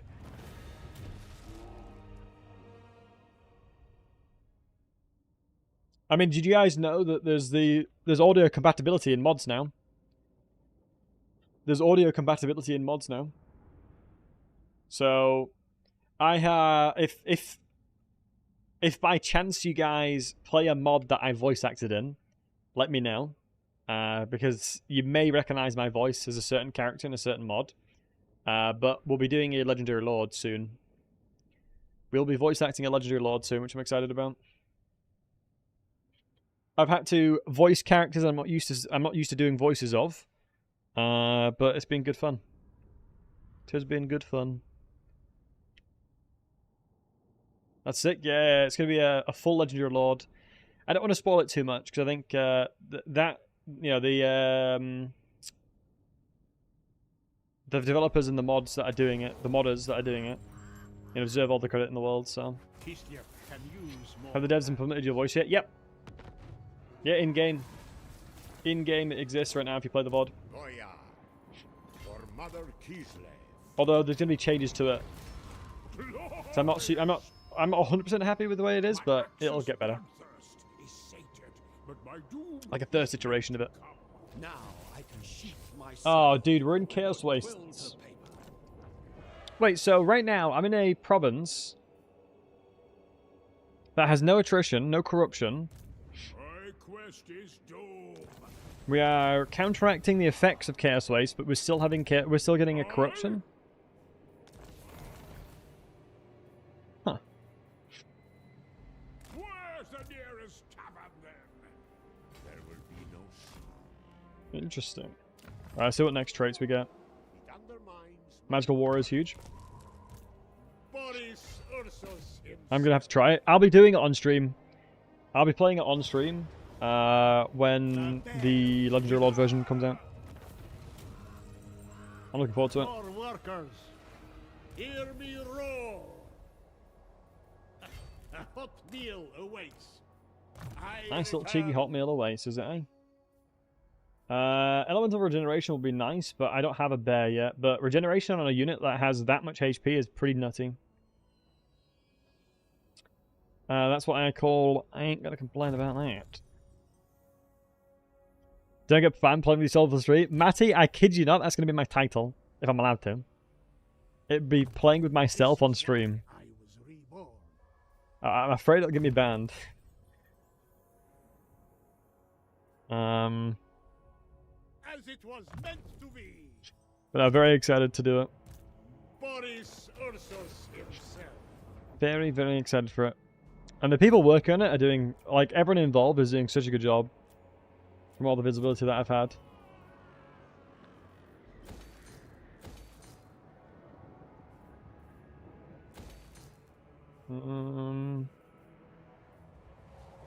Ursun's disciple. Is the Legendary Lord I'm voicing OP? I can say this much. The Legendary Lord in question will have its own unique animations. That's not currently existing in-game. So that will probably tell you. I'll probably give you enough information. It'll have completely brand new animations, completely new to the character. Or unique to the character. Like, it's been created specifically for the character. So, probably will be pretty OP. We'll see. Death to all who oppose the map. And yeah, Mr. Ostar, I will be for a mod. Fringe little accident. Yeah, a little cheeky accident. Don't be speaking heresy around here. Sucks one turn away. Lost Tsar returns. I have survived death once. It'll be very fun to play. Yeah, I'm excited. Boris Ursus, High Priest of Alright. Ursus. The animation is pretty impressive for a mod. Honestly, I truly believe this when I say this, that modders in this game are incredible. And I think if a lot of the modders came together to make a game themselves, it would be something that would be probably something that could contend with Total War. Honestly, if all the modders came together. Would not surprise me if a team of all the modders... Like, keep in mind, these guys aren't getting paid. They're doing it out of love. All the end teams makes DLC quality? Yeah, agreed. ETA on the mod? Not sure. I don't want to speak for the mod in question. As, you know, most of the time, these guys are doing it in their spare time, so... ETAs can be pushed back a lot very easily, right? But I can't imagine it'll be that long. Probably a couple months, maybe. But my voice currently is in game. I've voice acted a legendary hero.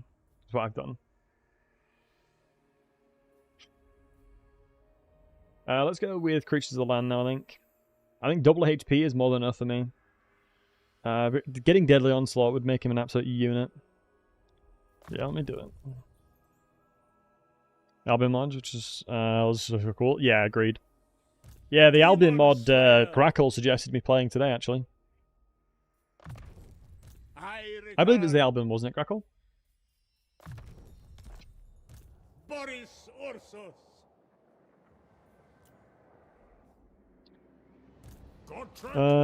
I might just pass over these units into Gotrek and Felix, and they can just hold this flank over this side. Interesting, Gotrek and Felix doesn't count as an army. Yeah, Gotrek and Felix doesn't count as an army.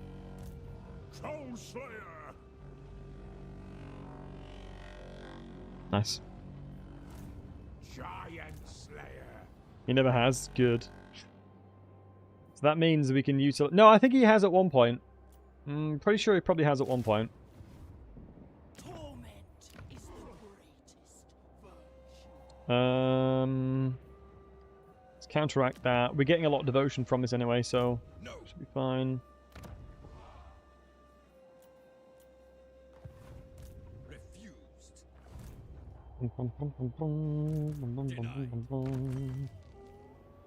Ooh, 25 growth is insane for this province.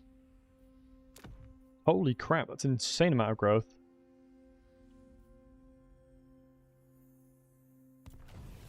God damn. You're a pretender.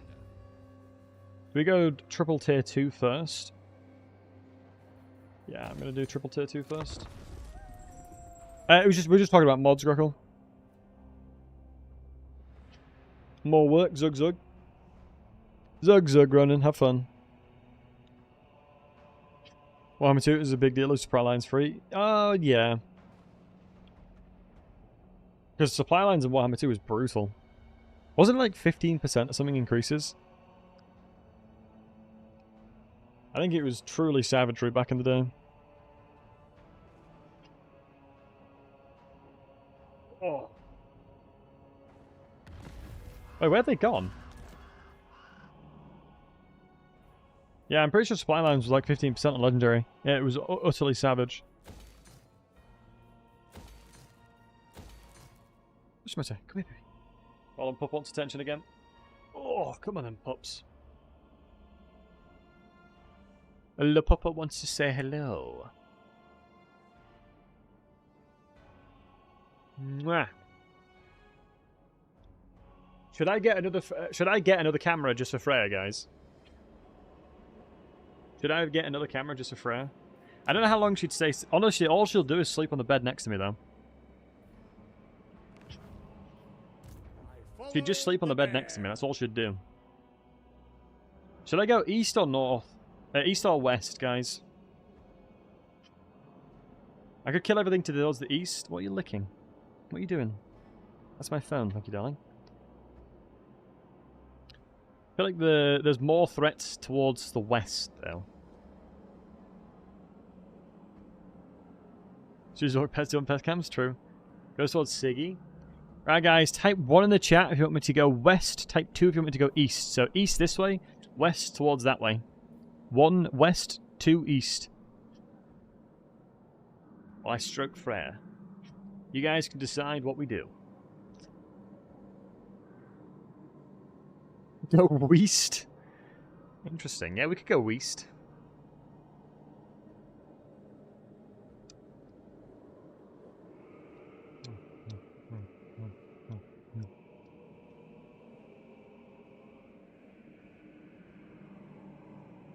Prosperity lies in the west. I mean, Chaos Wastes lies in the west.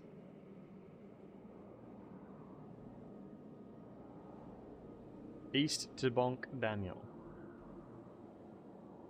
South probably would be smartest towards this turn. Towards Kislev. Wonder how long Catherine's going to survive. Supreme champion. Wait, Harold Kilgore is the Daniel of this campaign. What? Frog getting strong is kind of weird, though. Excess. Grind room. All the world is meat for my icy death. But you don't really have the money for this. Hear me roar. Yeah, he's west. The lost Tsar returns. What we'll do then, folks.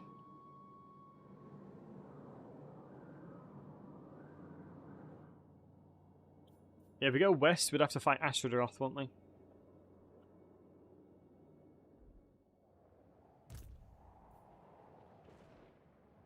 I mean, we are already here, right? Yo, Fett, thanks for following me. Yeah, we're already here. We'll beat these up. Find a fight. I was just trying to sustain a secondary army. Is it Nurgle's East? Yeah. East is free real estate? Yeah, East is definitely free real estate. Assassin, all this. Research rate is increased by 10%. Steel technology. Wow, 10% additional ambush is actually quite a good one. To assassinate. I just really want to try and get to a secondary army at the point. I can't afford a secondary army, which is kind of sad. Oh wow, Daniel's literally right here. How'd you get a secondary Ataman? How do you unlock more Atamans? I generally don't know. I need to get more income here. Oh, Asher Daddy's already in this tribe slaughter.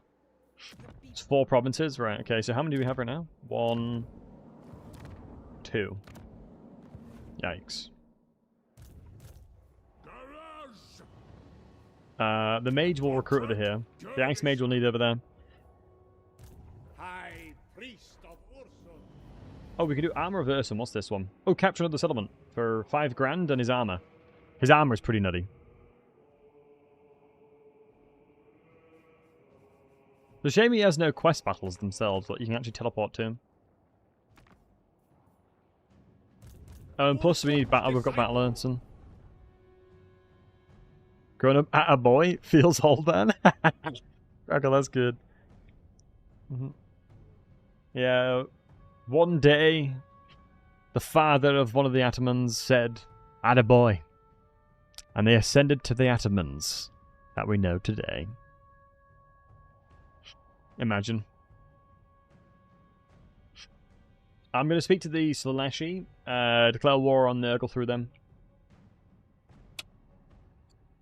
Wait, where's even the Kislevites? Where's even the Norscan, sorry?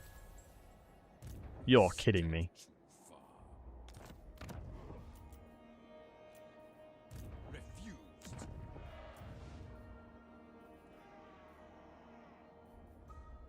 Ooh, who do we like the best? Do we want the young bull or the big buck? Who we thinking is going to beat this guy up? He's level 2. Kuba, Vaja, Jasper.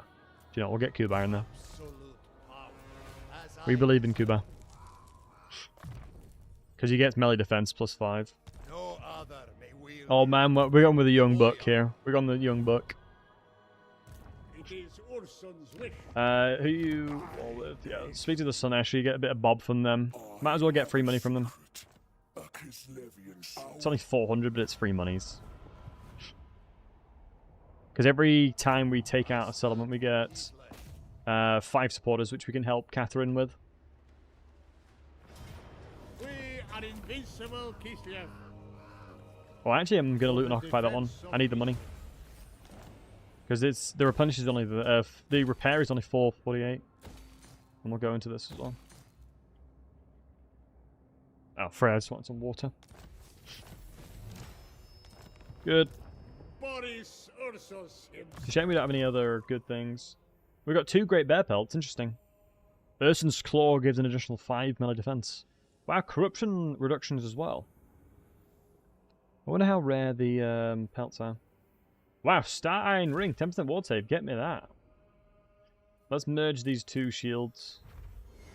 Shield of Sacrifice. Enable if hit points is less than 25%. AoE of 20% ward save. So, do you literally just want to keep somebody super weak? Get it on a mage and just keep it running around? Doesn't seem too bad. We need Streltsies though. What do I think here will be the deciding factor? I think, wait, these Watchmen of the Night, the Armored Corsairs have no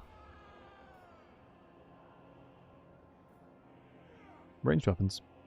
What's your weapons inventory? 5? Yeah, these guys will be fine. I think that will be sufficient. Maybe some dogs as well. Then I'm wasting a lot of money, but that's probably going to secure the win there. And we'll take out the Nurglings here. Zargard's in hiding, yeah. Because it's going to be another province we'll need. And then we're going to have to go beat up these guys as well. We'll need to try and figure out a way of getting towards the west at some point too. Once we've established a better economy, I'm pretty confident we'll be able to start doing some work with Godric and Felix there. Ooh, okay, that's kind of scary that Astro Daddy is already here.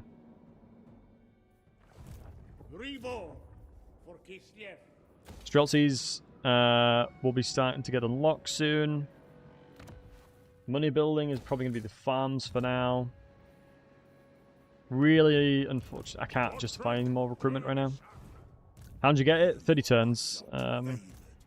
It's the annoying thing is the difference between Gotrek and Felix in the dwarf faction and Gotrek and Felix with any other faction is insanely different. Like Gotrek and Felix with the dwarves is unbelievably overpowered because of all the runes you can give them. Since they heal together so much, since they heal each other an insane amount, having a rune of spite on Gotrek, my god, you'll print value. They've declared war. Honestly fine with me. Hopefully you don't come through Ashcroft's territory, though.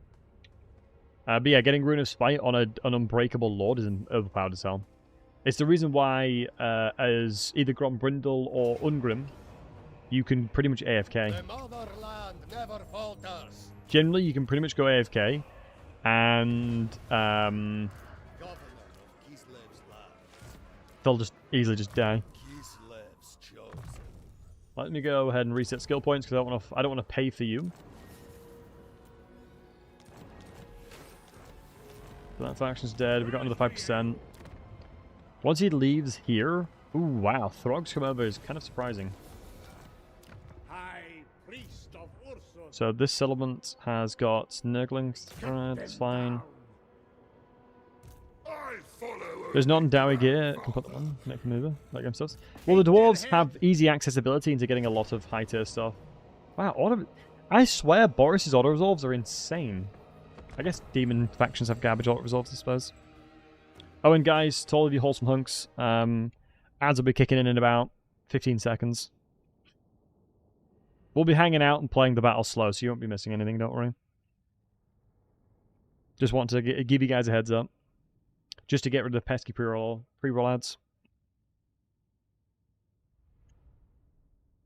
Yeah, the best thing about dwarves is they can get late game armor very quickly due to the fact that you can spend Oath Gold to craft stuff.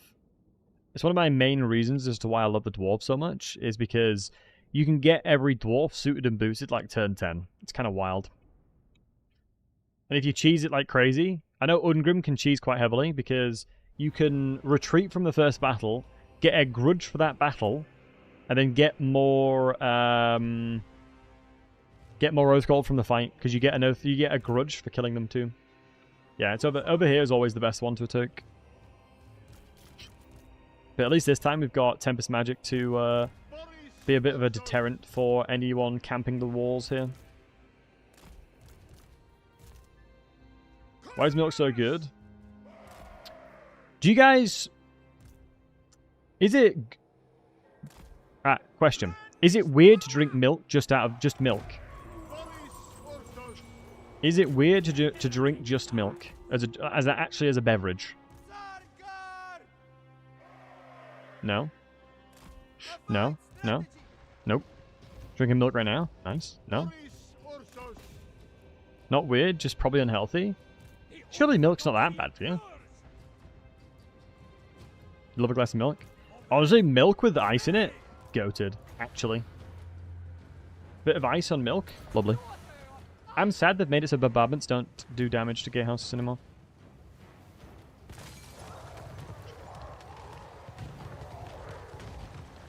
Wait, how did we do such little damage?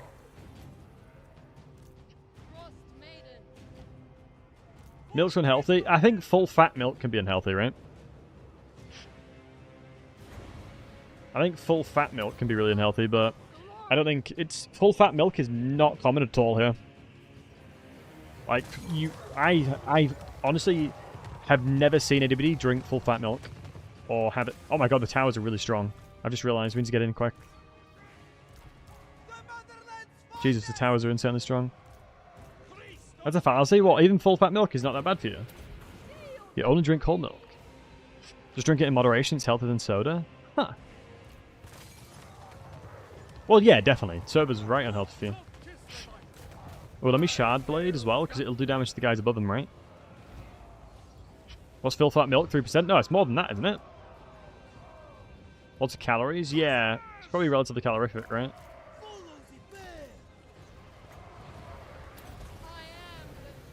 It still amuses me, like, the prospect of somebody discovering that cows have milk. Like, just seeing an udder of a cow and being like, that titty gonna be delicious. You'd look like an absolute crazed lunatic thinking that, though. You'd probably look like an absolute loony.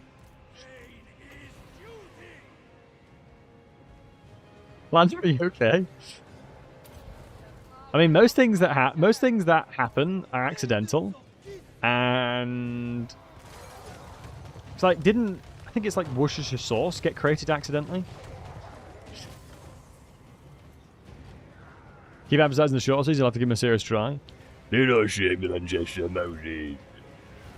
The Noe is where it is at, sir. The Noe is where it is at. Yeah, I love the dwarves. Love the Dowie. Definitely not the strongest faction out there, but they're very fun to play. For me, anyway.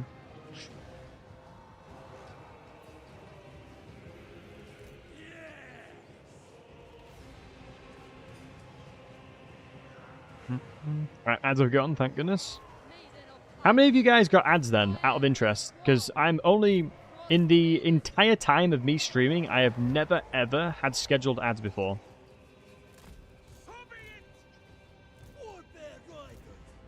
In the entire time of me streaming, I have never had scheduled ads, and I'm doing it to get rid of pre-roll ads because of...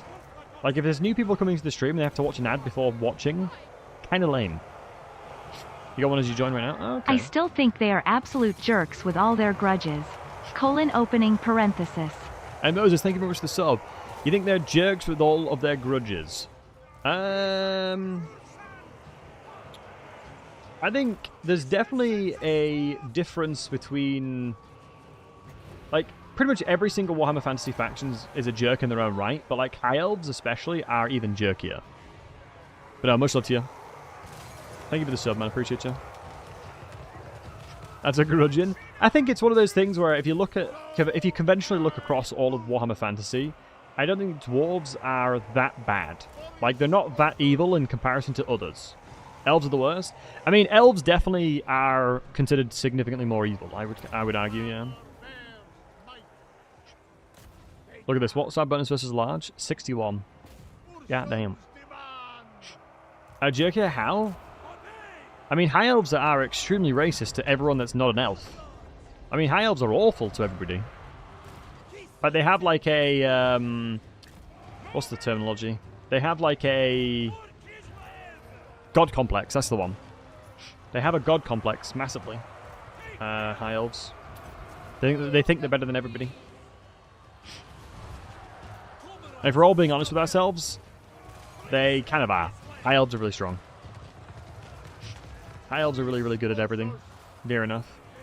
But they're arrogant about it. It's like being a really hot chick and knowing you're really attractive. So you carry yourself in like a bit of a rude way. You know?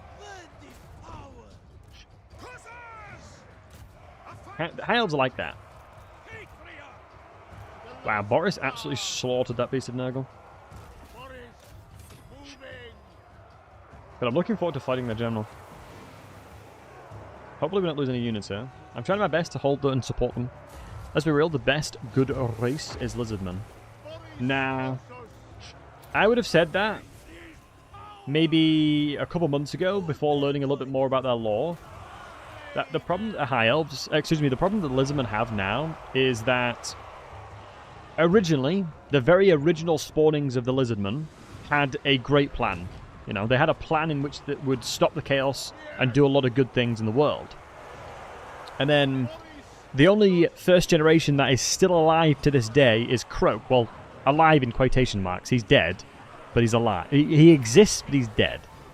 So, in the hierarchical system of the Lizardmen, none of the original people that were alive when they first made the great plan are there to talk about it and say what it is. And so what's happened, over time, the Lizardmen have all separated off and made their own definition of what a great plan is, which has made it very, very skewed, and you could argue that I guess, a lot of their traditions and morals have been altered around what they perceive to be the right thing to do. And so a lot of the time, you've got a lot of Lizardmans out there that have vastly different opinions from one another, and they fight each other because of it. you know? And that's purely because of the fact that there's just no one alive. There was no one that existed back in the day when the first plan was made.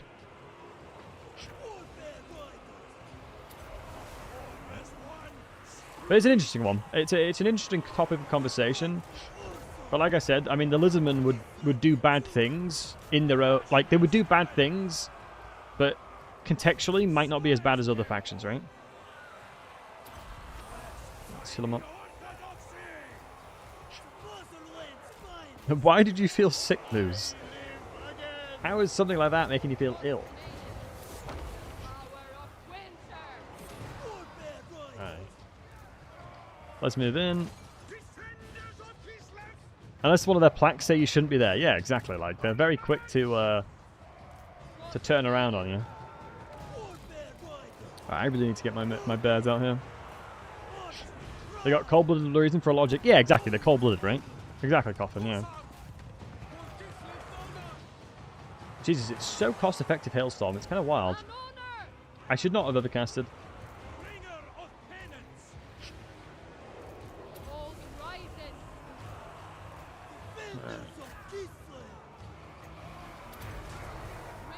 I don't think I should overcast anymore because it makes it so the... Wait, what? Why can't I cast Hailstorm? Eh? I have way... I have... Oh, there you go. Eh? That was very weird. It wasn't for a second.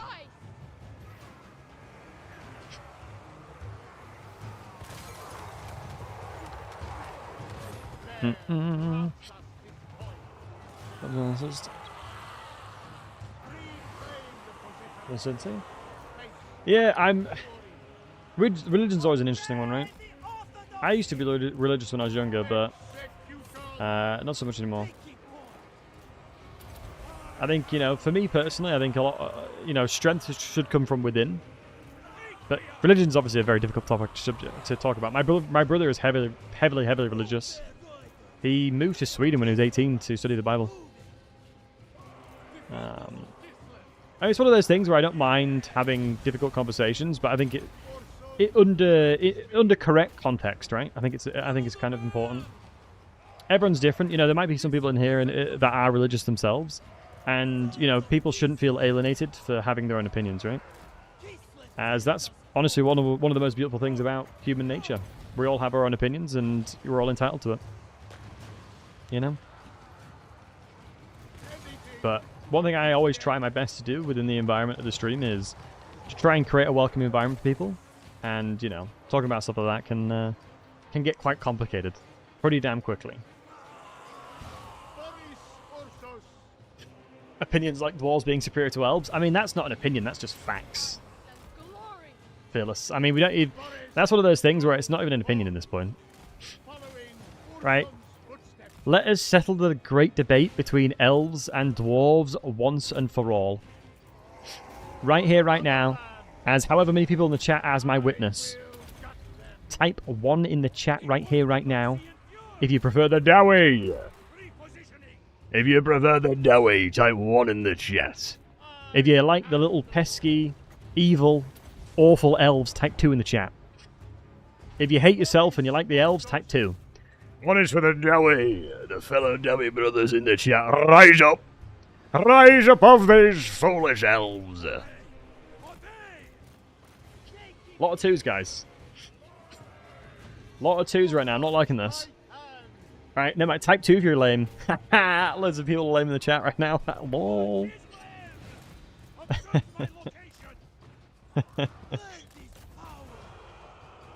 I'm fairness, elves are pretty cool. The elves are pretty cool. I'll give them that.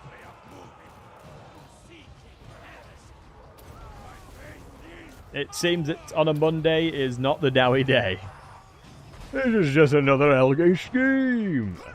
Usually it's mainly people that say dwarves, but today is the today is, like I said, not the Dowie's day. I need to train you guys better, it seems.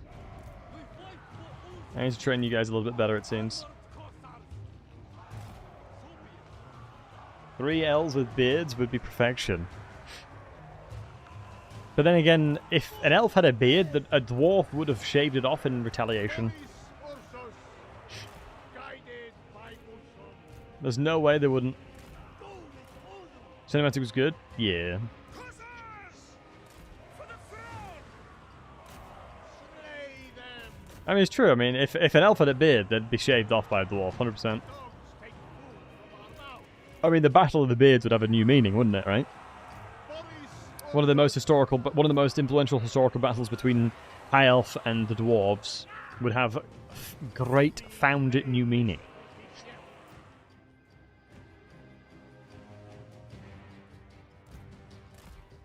I'm actually not sure how well can the elves handle their liquor. I know in Warhammer I know in Lord of the Rings the elves can handle their liquor really well. I actually don't know how it translates to Warhammer Fantasy, as they have a accelerated metabolism, right? Why do you think the bells don't have it off? They must have shaved it off. They must have been shaved off. True.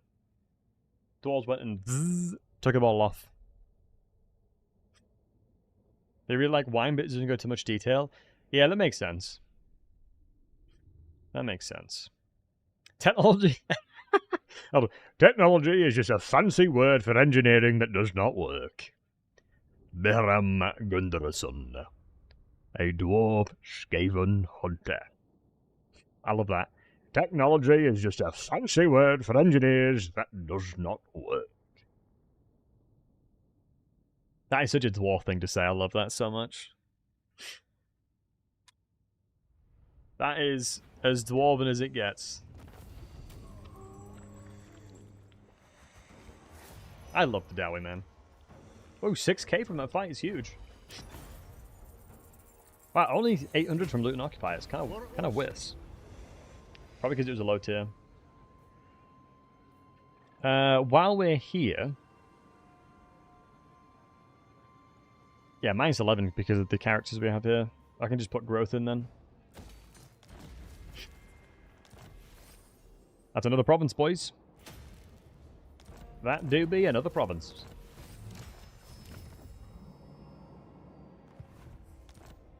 Righty-ho, laddie. Righty-ho. If I get a couple Streltsies, I can start beating up Daniel. With Gotrek. Because Gotrek, his main role right now is just holding the flank on... Holding the western flank. Yeah, I don't mind that. I'm going to wait to tier 4, because I think the faster we get tier 4, the better.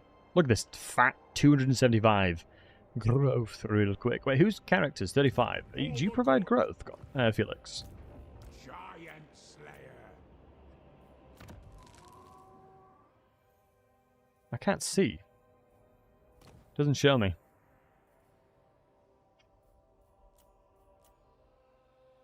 Who provides... wait, is it the... No, it's the Ataman, isn't it? The Ataman's that, though. Ooh, research rate 10%? Or control? 10% research is probably pretty tasty. Can't lie. Can't lie, won't lie. Let's go into more growth here. Currency exchange. Is there anything specific about Magic Ward? Let's have a look if there's anything specific about Magic Ward. Magic Ward. I doubt it.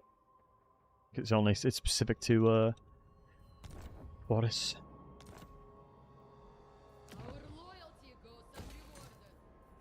Great you as well. Boris, Thankfully we've got a positive income again. We're looking at getting him towards Woundmaker and then into Deadly Onslaught. Probably Woundmaker here and Blades I shall Shield. enjoy this. Get some more healing over here. Get a bit more of that. Healing at level 20 is going to be nice. Evasion, and then we're probably going to want to look for... Hawks is non-AP. Blizzard, I think, is AP, right? Yeah. Although I don't think, from a Winds of Magic per... A gold value per Winds of Magic perspective, I can't envision not spamming Hailstorm. I think Any of the vortexes are unreliable. Serve me. Honor Ursus. The only awkward thing is, I don't know where they're going to be moving their armies here. We can sack this for an additional 3.6k, but I don't think I'm going to get there in 6 turns. I honestly think the person we're going to have to defend against is probably Astrogoth, because his army's in here. Wow, I'm surprised how quickly Astrogoth's got here, but the problem we're in now is that we've been declared war on by Kolik, which means I have to defend the eastern front here. And a normal pleb army is not going to be sufficient to defend that. We also have, obviously, the threats towards the west. Ooh, hero upkeep reduction for war sleds. I'll do that. More likely to use war sleds than I am of Little Grom. Unfortunately, we're not in a position now. They're actually recruiting more. Could be an angle of going to kill Throg, but he'll send a lot of pain my way if I do that. So I'm looking just to play slow. We could even recruit, get rid of a couple of units in. If we got rid of this, we'd save 778 per turn, which would allow us to get about 1,000 a turn. But by doing this, it means I no longer can have at least a chance against Astrogoth. Because Gotrek and Felix, if they die, they come back with a lot more strength. We are trying to work towards getting... Let me stop taxing this for 1 turn. Is there any way we can stop this? This is being built up, which means... The corruption has actually dissipated. I should have put a bloody church building in here. We'll stop taxing for now, and then put the church building in here, and it'll fix itself. Because that change will help. I'm pretty happy with how far we've moved, you know, how far we've obtained, and what we've obtained in the amount of time we have. We'll see.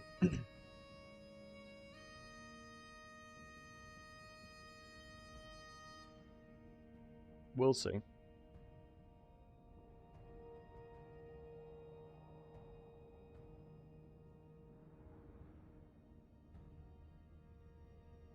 I'm surprised how quick Clan Ferric got killed. Yeah, baby. Sorry, my pups just... Yeah, Ferric's already died. Ooh, interesting. Be at war with the Disciples of the Shut. I get the leadership plus 10 when fighting Chaos Dwarves. That's kind of actually insane.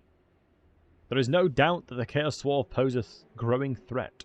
If left unchecked, their power could prove impossible to overcome. We must freeze their infernal factories to stop the productions of their gruesome war machines before they are turned in our direction. No, what plague did we get? Ursun's disciple. And I agree, it is insane how fast they've gotten here. Reborn for Kislev. It's that one, isn't it? I'm hopeful that if we move this way, we're not just going to play whack-a-mole with these guys the entire time. Okay, nice. We actually called it. Ooh, strongest factions is a big question, skill switch. Probably Warriors of Chaos.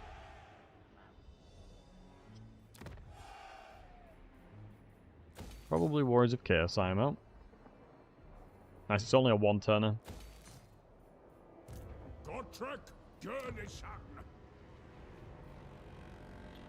4 turns away from getting tier 4 building, which is huge. Can I sustain 1 turn of that? I can, so I can keep taxing them again. Stronger than High Elves? Oh yeah, a lot stronger. I mean, the main difference is there in the context of multiplayer. Warriors of Chaos are probably the strongest faction in the game. With Kairos failure with like Lamanication? Yeah.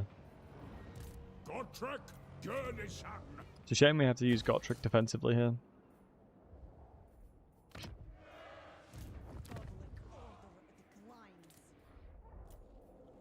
I don't want to upgrade anything because, like I said, it's actually kind of wild how much growth you can get. Hey, Cheddar. Any news on the 4.2 side? No, no idea, bud. Is Aero Worker in the game yet? No, we've not built it yet. I honestly won't be able to get a treasury of 16,000 anytime soon. So I'm not recruiting it just yet. Because it is a pretty goddamn hefty you know, commitment.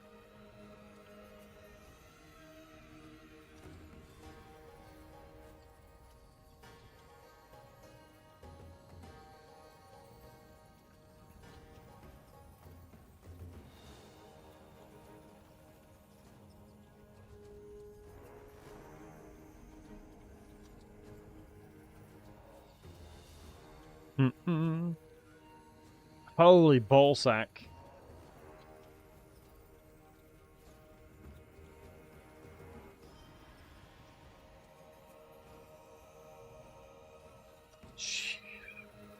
I'm force matched as well.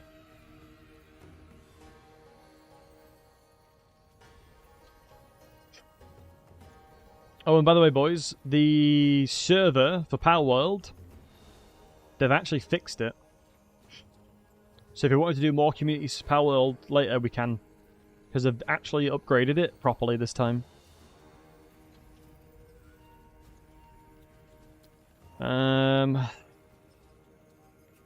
I mean, the trolls I'm not bothered about.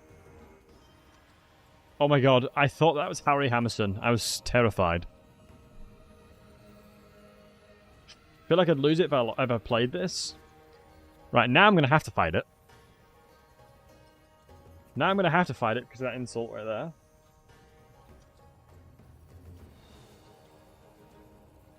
Alright. Prediction time, boys.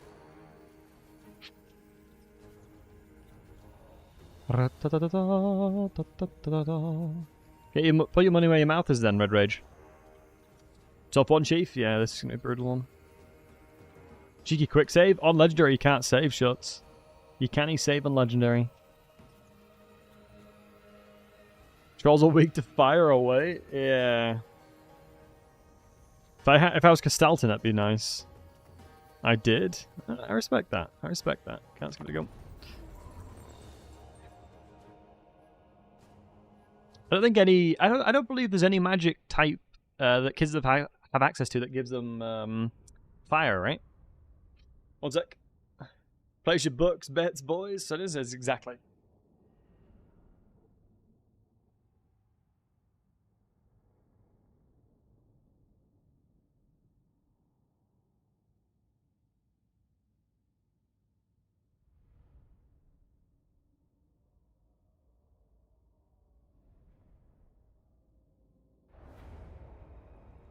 Got myself a water. Do we go full wicked mode or not? Do we need the glasses or not? What do you guys think? Are we gaming or are we gaming, boys? Are we gaming or are we gaming right now?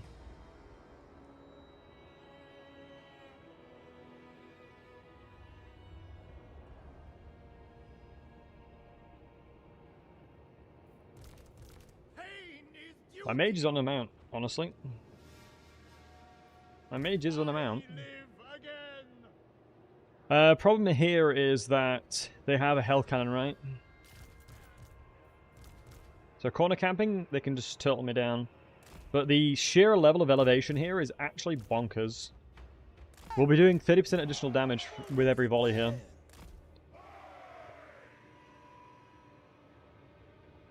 So that hell cannon needs to die. I think there's going to be too many units for the wolf hounds to do it alone.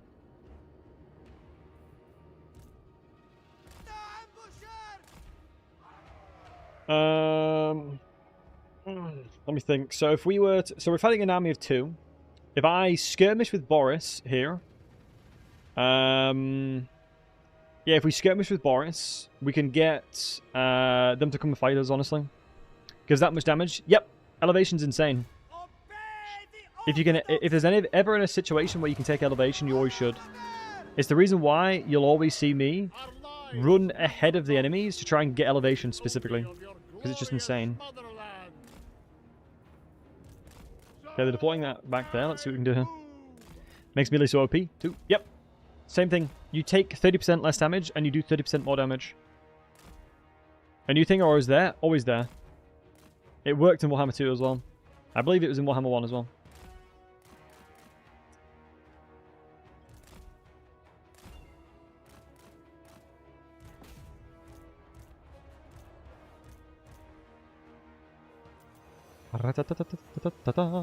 Yeah, CA made a blog themselves.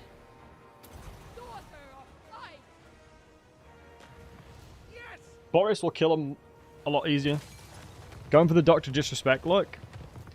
Doctor Disrespect goes with the Battlesey look. Let's be roses now, Moses. Let's not get it twisted. Keep running back now.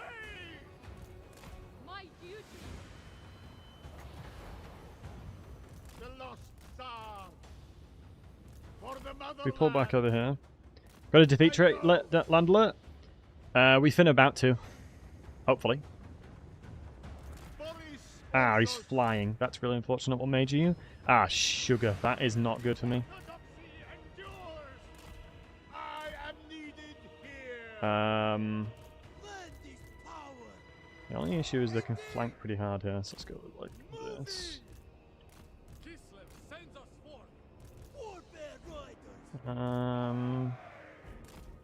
Take the elevation on that flank. Take the elevation on this side. Oh my god, he's actually coming and attacked us. Hold on. I should take advantage of that, surely. Kolik's nowhere near just yet. And we'll absolutely clap this guy, surely.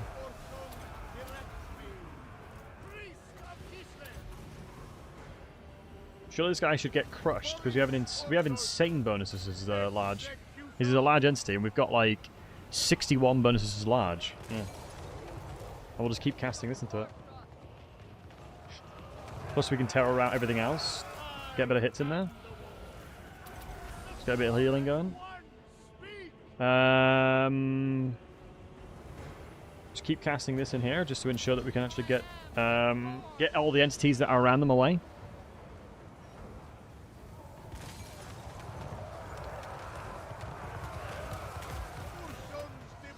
He's not gonna be fully routed, but that's fine for now.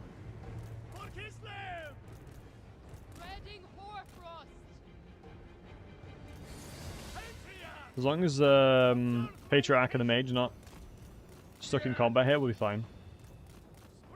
Doesn't slow me, does it? No, Plague Roast doesn't slow. Honestly, I could probably mess with these guys over here as well, but I don't want to. I don't think it's a good idea just yet. Looking at all this, I don't mind these guys skirmishing for a little bit. They've got a ton of armor. My backline as well are all set up perfectly for this. Let me just guard mode them, apart from the bears. Move over. Put that down. Yeah, their cannon's bugged because of what we've done. I'm pretty sure we've bugged their cannon by moving in the manner that we have.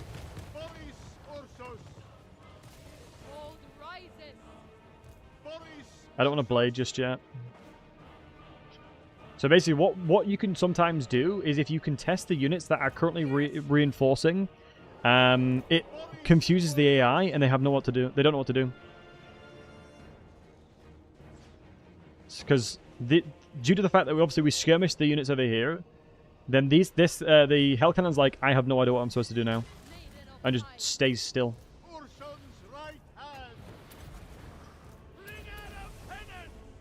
And I'm pretty confident that we'll crush everything around here. Anything that comes remotely close will get destroyed. Damn it, there's another Metal Mage here. We should avoid the majority of the hits, though. Yeah, huge. Evaded tons of that. Let's come back over here and see what's going on. Let me shard into it and then run over. I think just getting rid of this guy is going to be huge.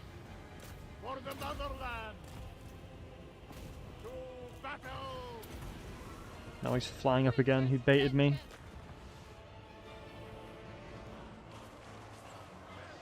I think these trolls are going to have a bad time. I'm going to also use this on the blob over here. Give them a ton of leadership penalties.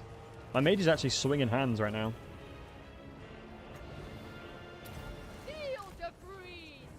Alright, Boris, one swing, one kill. Right here, right now, boys. One swing, one kill. That's what I'm talking about, baby. Following That's what I'm goddamn talking about, baby. seeking battle. Get those bad boys over. Move out of that. No, no, no, no, no, no. We can't lose the pay track. Crap. Our mage is in trouble as well. How am I going to get him out of here? And Agent, thank you very much for the raid, buddy. Please get out of here. Losing a level 17 hero is going to be so depressing. Boris, moving. Reposition. I need him to rout ASAP. He's already maxed healed. He's already maxed healed. Yeah, the shades are on, Agent, because we're gaming right now. We're gaming pretty goddamn hard right now. That's why the shades are on, my dude. Have I got any mods that can give the wonderful Agent a shout out? Appreciate you, buddy. Very kind of you to raid.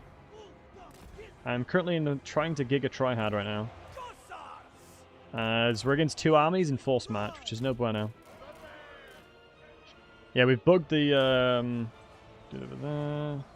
You can do it in spirit. Good lad. That'll do, Donkey. That'll do. Who else back in there? You just forgot to spec the hero with the model. Oh, mate, that was painful. Agreed. Agreed. That sucked. Right, let me get my backline. Stop shooting for a sec. Stop shooting for a sec. Move over here. Get out of that. Get out of that. Gonna kill you with you. Bear's gonna come over now. The bear's gonna come over and kill. And then what we're gonna do is we're gonna get my entire range line ready to kill Kolek here. And we're gonna freeze him as well. Once he's frozen, we're gonna absolutely shoot the snot out of him. And then Boris is gonna come over as well. We're gonna hit him with slows too. Go on, Boris, lad. Epic gaming time. Yeah, I think we're in a good spot now. Let's give the wonderful Agent a shout out. Agent, have you finished War Tales yet, lad? Have you finished playing War Tales? Have you finished the game yet? More like Kellogg, Arrow Eater, Trues. Mate, he's got 1.1k in weapon strength. Jesus. Ursus. Run away you go, lad. Kolek is down. This is the beautiful thing about kids. Love getting beautiful arrow line setups. Nothing more satisfying than getting a elevation Kolek, elevation Corsair stack. I go. Such chef kiss. Just finished zone. One more and then a DLC zone. It's a long game. Yeah, Jesus, yeah. I think you've played like, I think you've streamed it like 18 times, right? Those little rascals. That was an insane searing doom.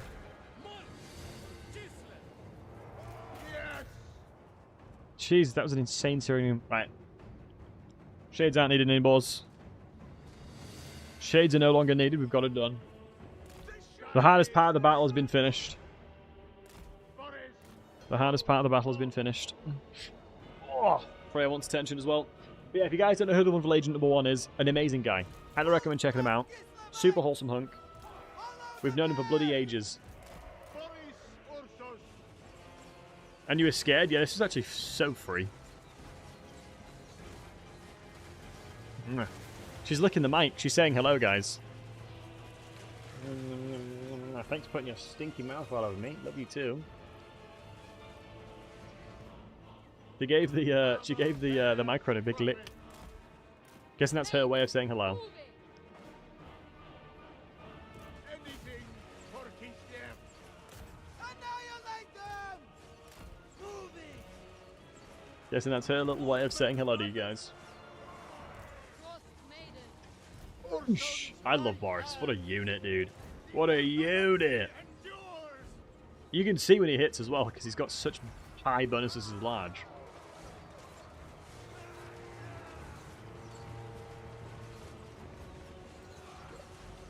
Mwah. Good go.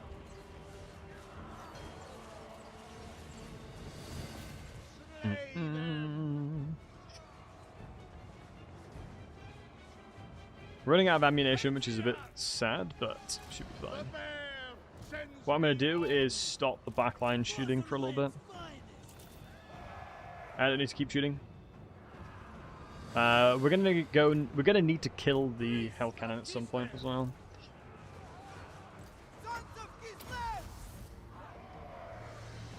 Fight them with a stick instead, true. I live again. I am needed here. But yeah, I hope you had a good stream, Agent. Much love to you, buddy. Go with honor. Beautiful. God, these melee specialists can be pretty damn scary sometimes. Defenders of Kislev. One thing that's kind of really awkward to learn sometimes in this game is if you have too many range units shooting one unit at the same time, it won't help. Like, it gets to the point where there's a certain cap that they no longer will do anything. The Tsar marches. The lost Tsar. As there's only so many arrows that can hit onto a target at the same time. Boris, ursus. I can't go into the halberds. You protect the flank over here. Let me grab you. You just send it? Yeah, I'm pretty sure that it gets to a certain point where there's no point shooting with more than X amount of units. Moving. As far as I'm aware. Like, have you ever seen that, like, if you do a volley with, like, 8 archers into one unit, like, and you do a volley with 4 of them, the damage differential is not that much. Patria. The damage won't be that much different. Motherland. Yes. I will gut them. This is us. Right, what I'm going to do, actually. I'm going to get the secondary layer of Corsairs that are running out of ammunition in.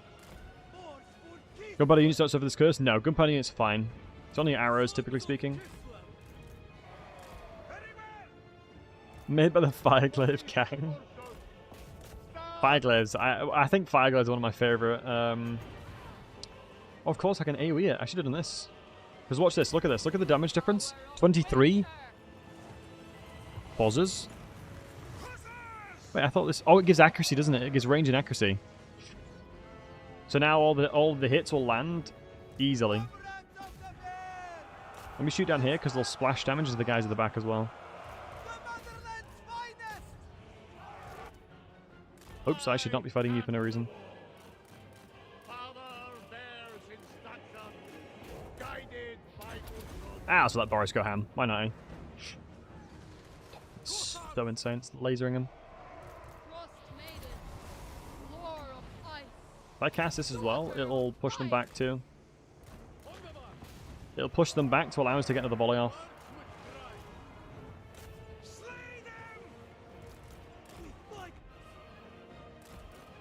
The man, the myth, the legend, Helic, has arrived indeed. The man, the myth, the legend, Helic, has blessed us with that presence. Much love to you, Helic. Hope you're doing well. Yeah, I'm pretty sure Dragon Ogres have low armor. Yeah, they do. Pretty squishy buggers.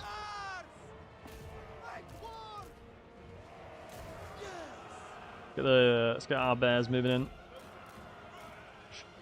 I'm just going to get Boris back just to ensure that we can finish off the rest of their army because I don't want to risk the win here. As there's quite a lot of tough units coming forward to us now.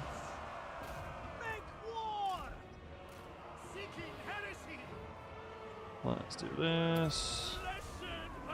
Let me grab you guys, put the net on them and pull back slightly. Because the bears will absolutely slaughter Dragon Ogres. Army loss bonus, I can smell it in the air. I can honestly smell army loss bonus in the air right now.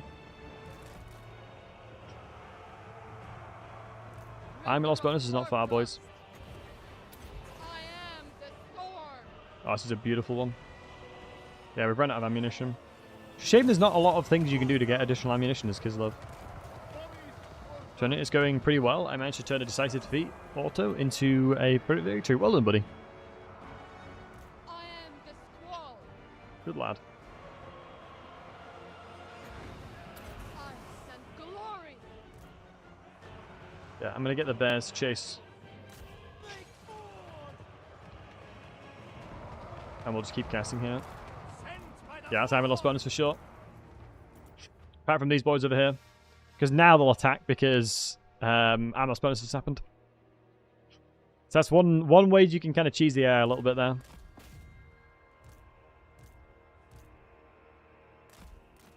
One way you can cheese the AI a little bit. We're going to lose a couple of the bears, but that's fine.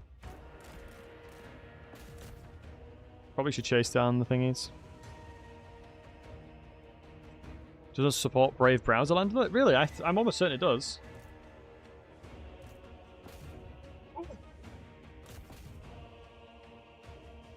Subverted it. Good.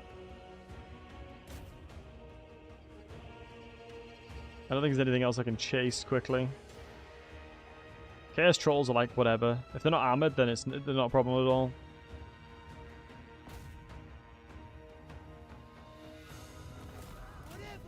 Big. Let's chase what we can over here, then.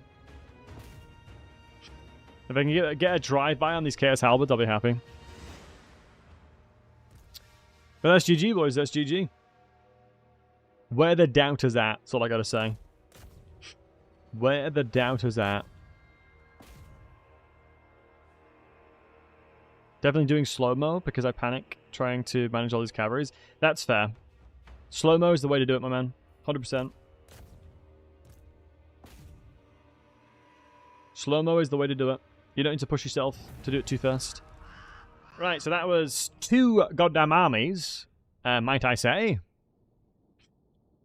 So that was 2 armies. Red Rage put his money where his mouth is, but unfortunately, those that were believers are getting paid out today. And Alpha Yang, thanks for following, buddy. Now Boris has 85 bonuses as large. Yeah, it's going to be wild. Only 193 losses? Yeah, it wasn't bad at all. I probably could have played that a little bit better. If I had better positioning on my core sides, I probably would have lost less units, but... honestly, overall, not bad. Having to fight Kolak's main army and a ton of trolls. Pretty happy with that. The reason why he's got so many trolls is because the Warriors of Chaos recruit trolls in mountainous terrain. And a lot of the things around the area is mountainous. 8.4k is pretty juicy. I'm actually going to go with replenishment there because I'm going to need it. Because I'm in enemy territory, so I want replenishment on that turn. So to keep the momentum up, we need to keep moving. And 7, I'm sure, thanks for following. Just got into this game this weekend. Gave the Dark Elves a try, really fun. Yeah, I love that. Dark Elves are really cool. When fighting against Demons of Chaos. Is that specifically just... is that just, Daniel? Limapoo, do you know what? Just for you, I'll play Dark Elves next. As Dark Elves are really, really strong. Boris Ursus himself. I'm a big fan of Dark Elves. Ursun's I like them a lot. disciple. Dark Elves are a very weird faction, Alpha Yang, in that you want to rush a Black Ark as soon as you possibly can do, because typically speaking, 9 times out of 10, you'll be faster recruiting stuff through a Black Ark than you will for your main settlement. But with the changes to the way that you can sacrifice slaves to build things instantly, like you can with Chaos Dwarves, you can get... who are you playing as, if you don't mind me asking? Are you playing as like Malekith or anything like that? I think Malekith typically is the one that people play the most. Because he's like first, isn't he? He's like right in your grill. From your Discord, the way to go infrastructure is main settlements and recruit with Black Arks. Yep. You're playing Malekith? Yeah. So, one really, really cheesy strat you can do to begin with as Malekith, or one good strat you can do, should I say, is you can instantly build shades, recruit them straight away, and then what you do is you build an army of shades, and it's super strong. And is the Dark Ark like the big boat thingy? It is indeed. That is exactly what it is. That is exactly what it is. You made one? Nice. Yeah, so that's where you're going to be getting most of your recruitment. Imagine the Black Ark as a mobile warfare ship. It will bombard things for you. It'll do a lot of damage because it gives you options in the battle. And it also allows you to stack portal settlements. So coastal settlements is its niche. So you can just send Black Arks across the world sacking things to make money and getting slaves. One of the biggest changes with the way that the Dark Elf economy specifically works is you need to keep sustaining enough slaves from fighting in-game, or you'll lose a lot of money. You'll lose a lot of money otherwise. Let's have a look at this terrain. I think we set up and fight against these guys and shoot the snot out of them when they come in. That's what I'm going to do. I didn't know how to use that to recruit, though. So, the Black Axe, let me just pull up paint. Let me pull up paint for you. And further reading, how are we doing, handsome? Dude, thank you for the 2 years. Wow. Further reading, what are you going to be... Are you streaming today, buddy? And thank you for the 2 years. That's really kind of you. Where's paint? Let's grab paint. So I like to pull up paint when I'm doing when I'm describing things. So we'll do new here. So it's gonna be a really scuffed ship. That's the Black Ark. Alright, no one judge me. That's the Black Ark we've drawn. I know it's garbage, but you don't have to make fun of me. So imagine this is your Black Ark. Beautiful, thank you. There we go. That's what I'm liking to see. Let me increase the size of this. So your Black Ark has a radius around it, right? It has a circle radius around the Black Ark, which means that if any of your armies are inside the circle, you can recruit from it. And you can utilize the bonuses that he give you in battles. I mean, this is a shade of black. It's just a very light shade of black. See? It's not grey, it is black, it's just a very light shade of it. There you go. Hope that helps. You can bomb out the crap out of everyone? Yes, you can. Like an ogre camp? Yep, but mobile. It's an ogre camp, but mobile. It's everything an ogre camp thinks it should be, / would want to be.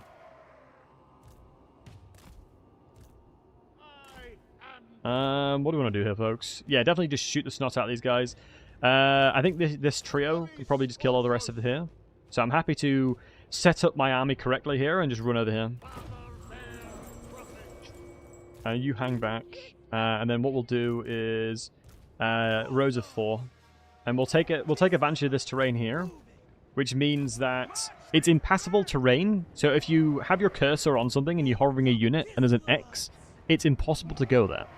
Which means I don't need to use as many of my units to defend my front line because I have that big old rock in there. You know? That big old rock is being the front line that I need. Also, who's the mage here? Right, murdering this guy then.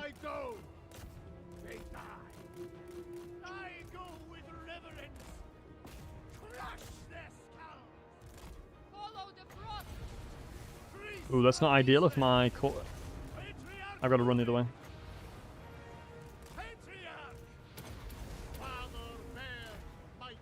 Oh my god, I am absolutely crushing this guy. Oh my god. Boris, come on down, lad. He just absolutely smoked that guy. He's rampaging, so he'll kill you too, pal, if you're not careful. If you have a death wish as well, my friend, I shall deliver. Let me move up slightly with my troops. Like so, just to make sure that we're going to be covering. Let me move up with you. 100 meters, and then we'll be able to root something. Let's kill this guy. I don't think this guy's too much... It's not too much of my concern. My god. Boris is an absolute giga-chad. This guy is an absolute unit. 91-82 stat line. Bonkers. It's a shame that the Patriarch is really squishy. I feel like the Patriarch is super squishy for some reason. So here's what we're doing. If I do a Gust of True Flight as well, we're going to increase the range of everybody and we're going to increase the damage of them as well. So now, kind of a Welcome to Estalia, but the Kislev version of it. You know?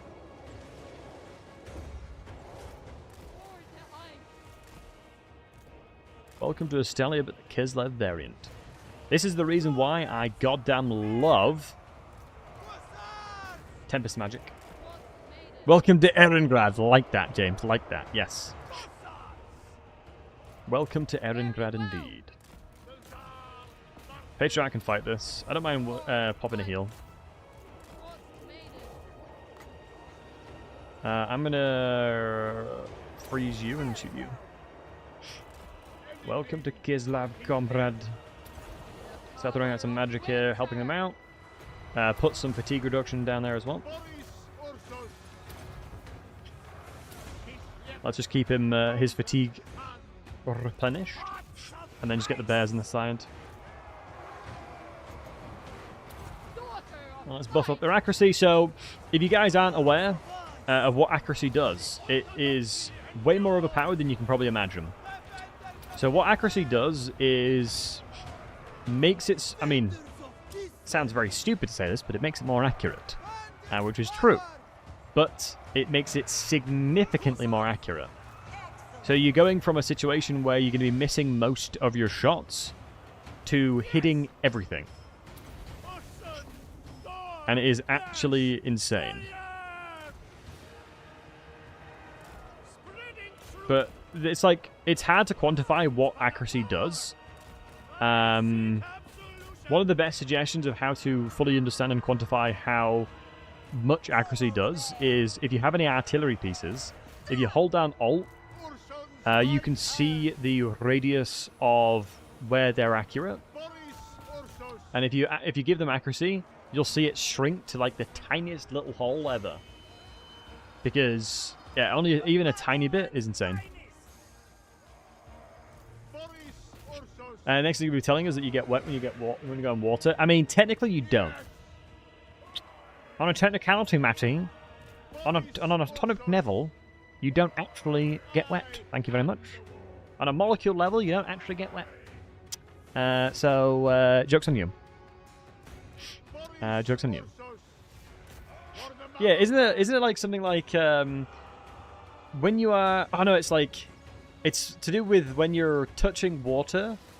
Like humans can't differentiate if it's warm or cold because we don't have water receptors in our fingers. Humans, yeah, we can't tell if we're wet or not because we don't have any receptors to tell us. So, have you ever touched like clothes you're hanging out to dry after you've washed them, and you can't tell if it's wet or it's cold?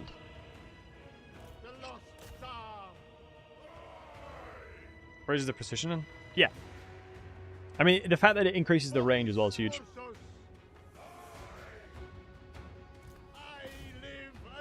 But yeah, it's weird that we literally can't tell if something is wet or not. What happened to the Unscathed campaign? It was? Oh, we finished it. We finished the Escape and Slave campaign. I hit the short victory condition that I was looking for.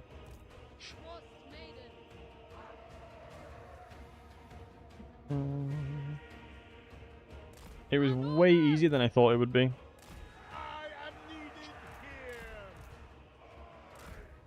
Bum, bum, bum, bum, bum.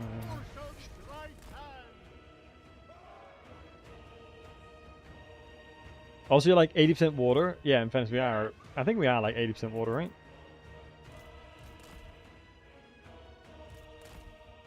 If anybody ever asks you if you're full of shit, just say you're full of water. Let's move up. Get the outer line prepared. Dun, dun, dun, dun, dun, dun. I'm surprised that they weren't running towards us, honestly. Look at the range increase. It's so nice. Let me charge into the melee infantry here.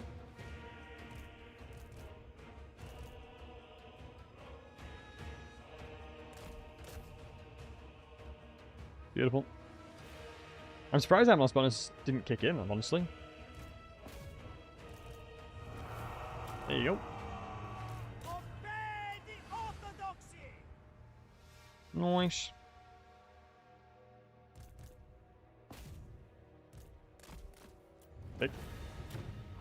Yeah, the army was pretty... like, it had a lot of tasty units in it, but honestly, we're pretty stonked right now. We have some pretty stonked units currently. Like, normal Corsairs are so goddamn good, it's insane. The ambushes are insane too. I need to figure out how to get more ammunition on them. But we're going to need to get red line tree soon. Because we're going to have rank 7s and it's going to be a waste otherwise.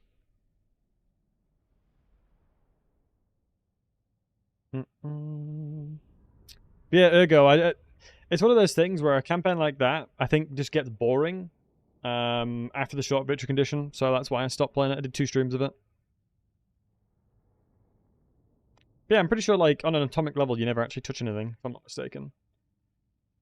Oh, yeah. I remember reading something like that. I always end campaigns before short victory. Nah, that's fair enough. How many of you guys actually finish full campaigns? How many of you guys finish full campaigns? Like, right, okay. How many people in the chat usually get long victory condition? We're talking long victory condition. How many times do you get that?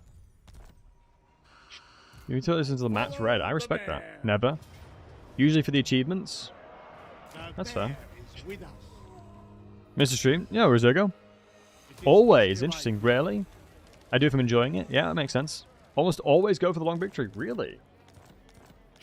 Maybe I should try and do more long victories. Oh, and guys, ads are going to be kicking in about 30 seconds. Much love to y'all. Get rid of pre-roll ads. So new wholesome hunks that come to the stream don't have to watch them. I usually just get the short victory condition. Yeah, I'm usually short kind of victory guy as well. Honestly, I feel like Hawks of Misker is garbage.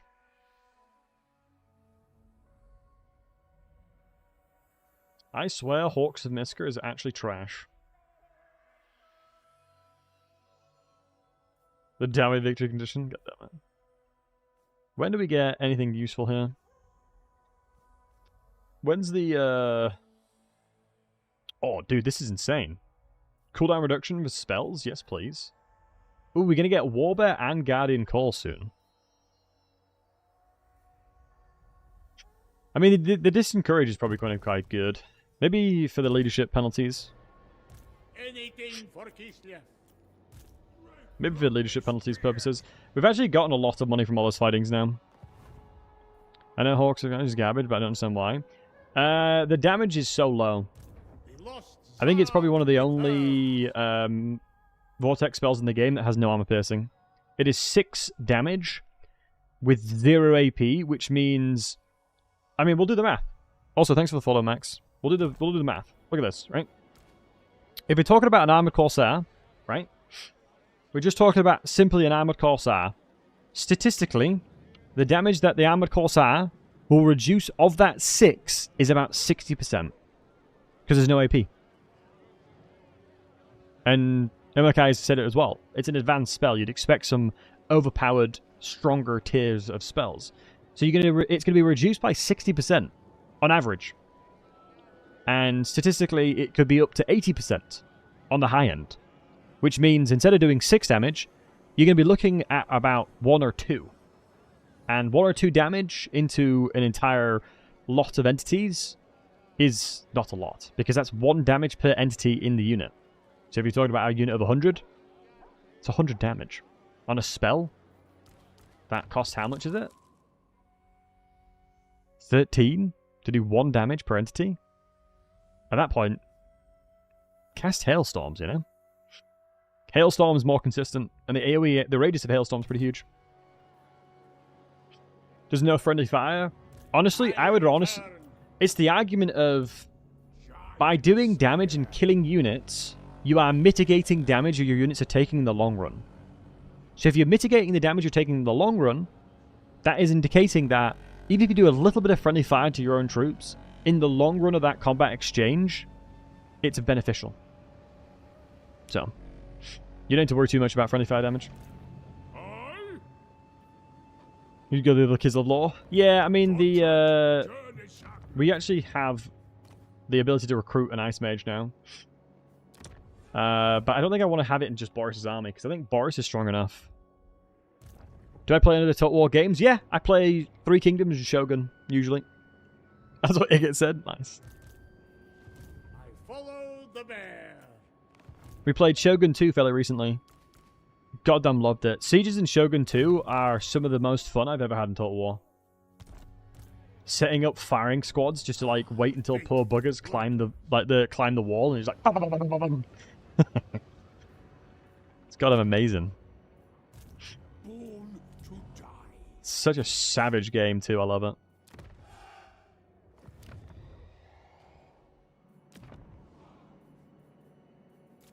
Nice.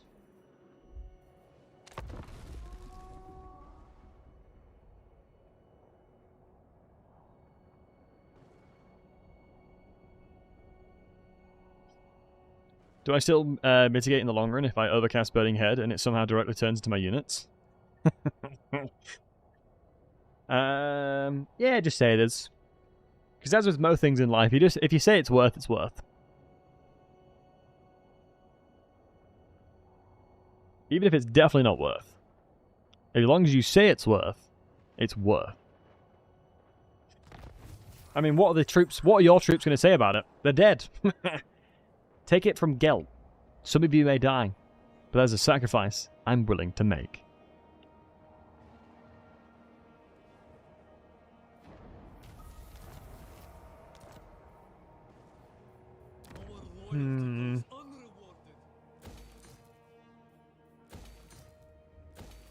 Right, it's going to be released to sustain our economy. That sucks, we can't reach this. Is there anything I can do? Any ancillaries? Ooh, Wailing Banner's huge. Let me just get rid of all these ancillaries, because it's probably not given the best ones. Tax Collector is whatever. Ooh, income from that is pretty solid. Vodka Distiller. Do I have any movement increases? Any movement increases? Remembered Rider you'd assume would be. I've been line of sight. No, I have no movement increases. That sucks. We'll go all these banners though.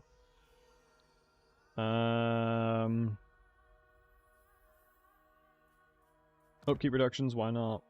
Cavalry is me. Corruption reductions, sure. And then what could Distiller for now? Had to step away for a bit. Yeah, it's going well, thanks, bud. I shall enjoy this. Kind of loving life right now. Sucks we're not going to be able to attack this straight away, which kind of hinders our ability to snowball and kill us. Hey, Pinkerton, good to see you, handsome. Good to see you as well, lad. Hope you're doing well, my man. For Kislev. So we can go up to here. One thing I always suggest people to do, hold spacebar down. Right here, you see? Hold spacebar. It makes it very clear where my lands end and the enemies begin. So I know that I can move right here, Find a fight. and I'm still going to replenish. The bear lifts us. Still replenishing, because we're in our terrain. Watching Grom hate playing Fate Enchantress all day was so fun. Honestly, I think what we concluded when he came in the chat earlier, Pinkerton, was it's a skill issue. Is that a fair thing to say, Pinkerton? Was it a bit of a skill issue?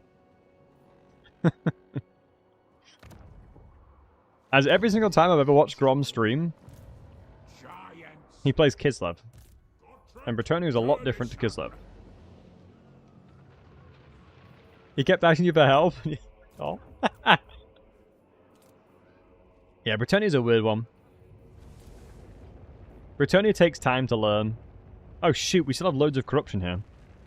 Oh, what I can do actually is recruit a lord here. And then what we'll do is put on the ancillary. That increases corruption, that, and then reduces corruption. That should help. Yeah, that's going to help now. And then what we'll do is on the upgrade of this is put more of the corruption reductions in there. You don't like cavalry? Takes time to get used to them, but with the further iterations of the game, cavalry can actually fight in melee really well now. Declare war. I'm actually going to give... Do I want to do this? Should we give them more money, guys, or fight him?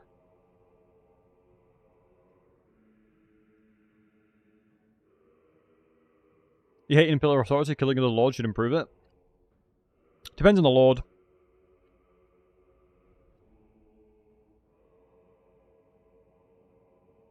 Don't test these vows. Why is this Lord trash? You need to do the. You need to do all of the. You need to do all of the vows before you can gain the higher tier cavalry. So the first vow I think is for like Knights of the Realm and stuff like that. The second one is potentially for mid tier cavalry, and the late ones for like Grail Guardians and stuff like that. Love the Fate Enchantress. It's a great campaign. I agree. Could you agree, though, Lord Greystroke? The only thing that's bad about the Fate Enchantress is his stat location. Right, we'll deny it then. We'll fight him. I dislike his stat location. Or her stat location, excuse me, because of the fact that it's very linear with your where you have to move for your conquests, right?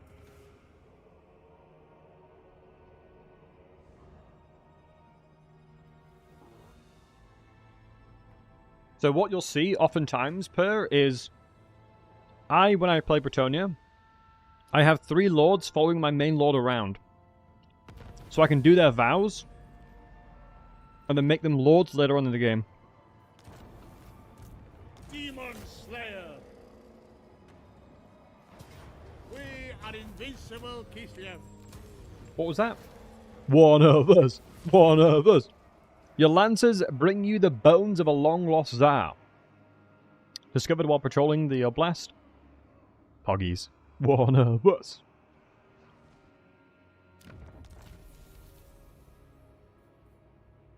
Wait, surprisingly there's no corruption here. Boris, ursus. I must have crapped on the corruption so fast. Oh my god, there's minus 10 corruption. Because of the characters in the local armies. Jesus. Helps my homework.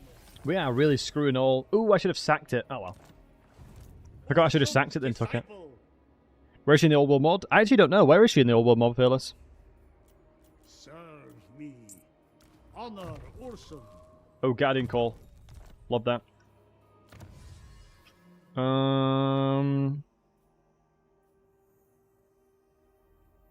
Upgrades that. 296. Have I got another one of these going? Do we have another one of these Urson things going?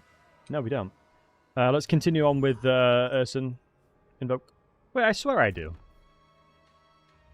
Commandments minus 15. Must have just run out. That's annoying because we've gotten quite a lot of supports from that. Oh, I can support Ice Court. Yeah, we'll do support Ice Court again. Is this all world? It isn't random guy now. This is vanilla. For Kislev. I'm not using any mods apart from console command, just in case anything bugs.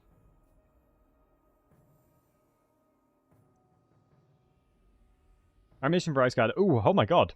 Winds of Magic Power Reserve capacity plus 10 all armies. That's insane! The bear Are lives. Kislev some of the best casters in the game?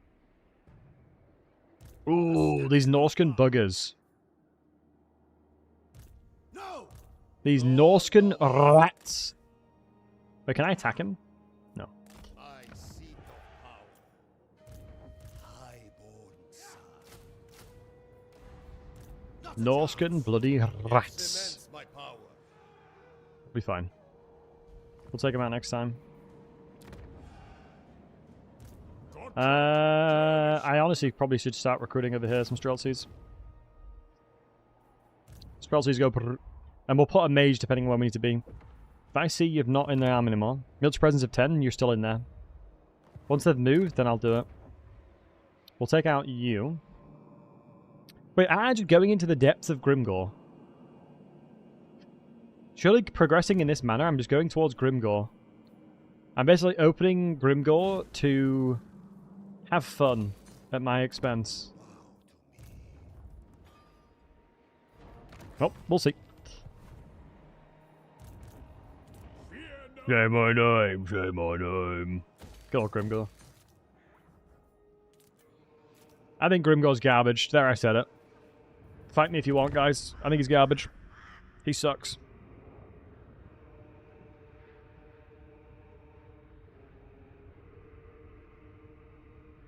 There, I said it. His law sucks too. You're garbage. It's true. Exactly. He sucks because people can't move because you can't catch up. Yeah. That's why I hate him.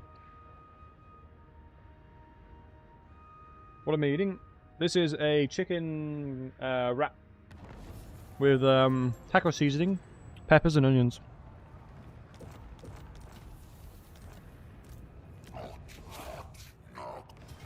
The motherland never falters. What care I for peasants? Bring it for the entire class. Did you guys not get the mail? Governor of Kislev. Hearts of Did you guys not get the email? Please tell me you guys got the email. I sent an email around to sign up for free wraps. Did you guys not get that email? With this, my rule is absolute.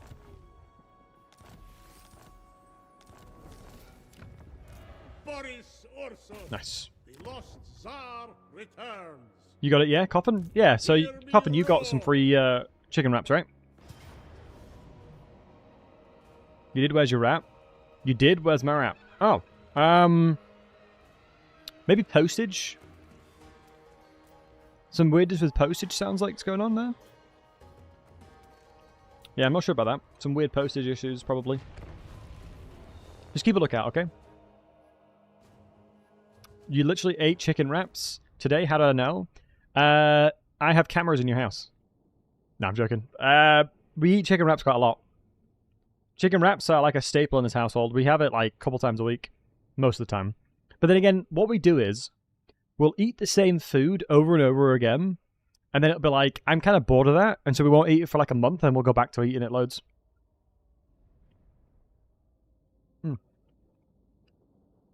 Sending chicken in the mail sounds like a sound plan. Yeah, it's frozen.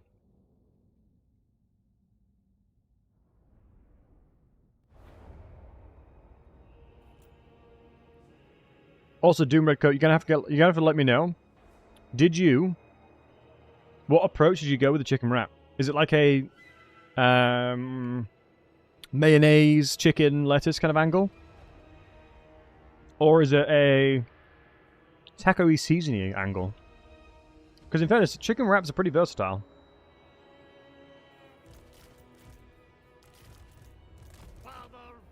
Well, they're awesome.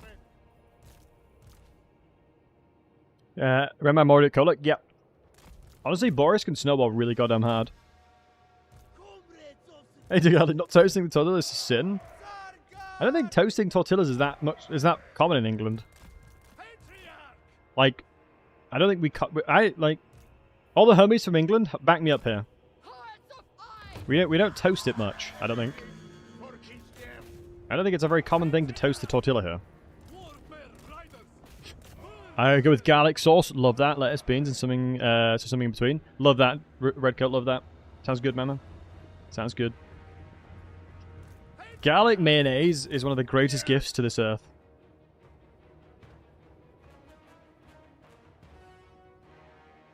Also, eat beans on your toast. Your opinion is valid. But have you tried it, though?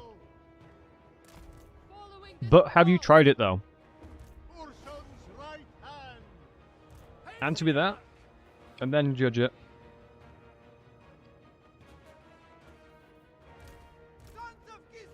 If you actually have tried beans on toast, and you're still passing that judgment, I'll listen to you. Until then, I won't. Until then, no thank you. Talking shit about English food. I mean, English food is tasty if we're talking like a gastropub type food, like steak and ale pie, fish and chips, stuff like that. Beans and toast is goated? Exactly. It's amazing. Thank you. You're a Consolidating to her? Welcome. I am the squall. Hey man, I love your content. Have a great day. Yeah, much love to you, buddy. Thank you very much for the kind words. Hope you have a wonderful rest of your morning, evening, night. Wherever you are in the world, my friend. And that wasn't a paid actor. That wasn't a paid actor, I promise. It's always really funny that sometimes when someone says something nice in the chat, everyone just assumes it's a paid actor. And it's not someone generally trying to be nice. Yes! Don't sausage me, Claybones. I'm a paid actor who never got paid. Then does that still make you a paid actor? If you didn't get paid, though. God, this Cormac guy needs to leg it.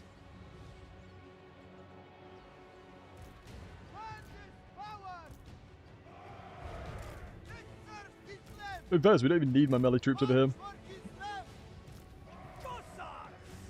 An unpaid intern, that would be the right terminology for it, for sure. That would definitely be the right way I would say it.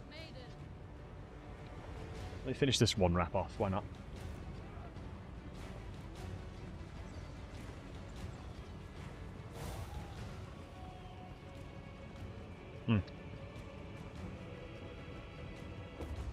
Alright. Ventress, let's kill Ventress in a sec. Once we break through here, it'll be a lot easier. Cold rises. I'm probably just going to send in Boris, so we can stack things up and do magic around him.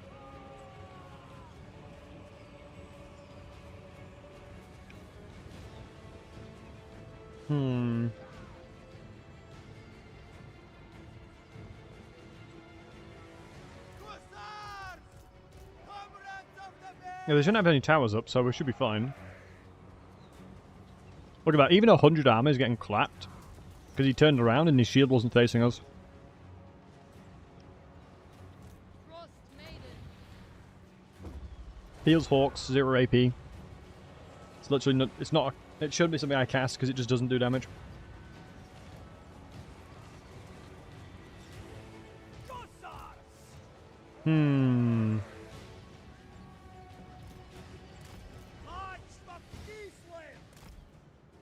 Action ambushers. Move away from that garbage. I sense glory. The AoE of Hailstorm is huge. I'm surprised how big the radius is.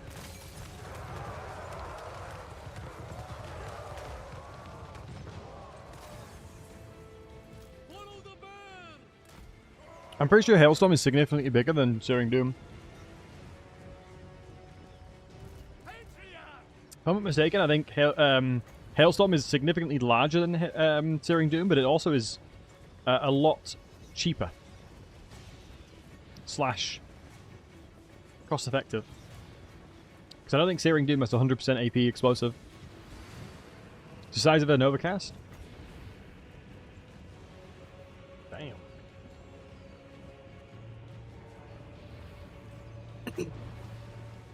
Did we sort out how to consolidate it? Yeah. I am the war. Right, let's send the boys in now. Pay them. I'm trying to take a little bit more of a slower approach here. But we'll grab these guys on the walls now.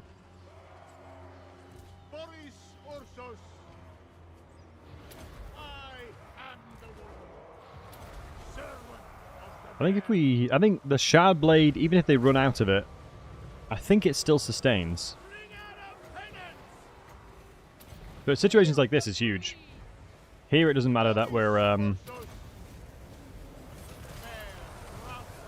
the radius of it's quite large because it's just hitting more stuff. Climbing the walls as well as pushing them to get back as well. And we'll obtain control there.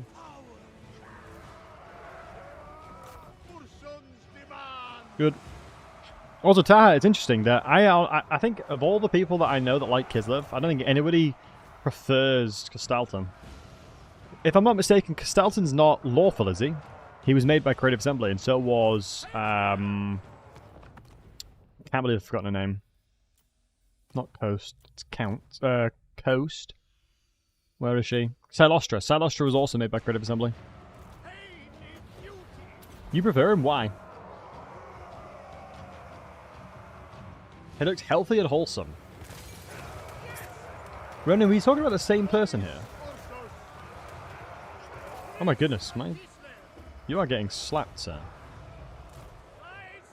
Anything CA make is bad? I firmly disagree with that. Salosha is really well made.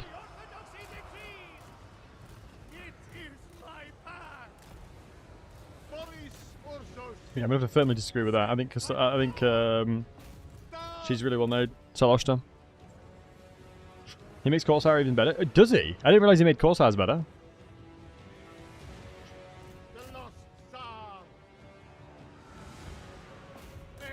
I did not realize he made Corsairs better.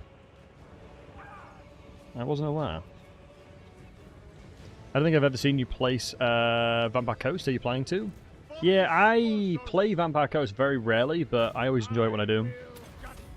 I think people are wanting me to play Dark Elves. I mean, if anybody has 200,000 channel points, you can tell me what to play, in fairness. Because I have started taking campaign suggestions again.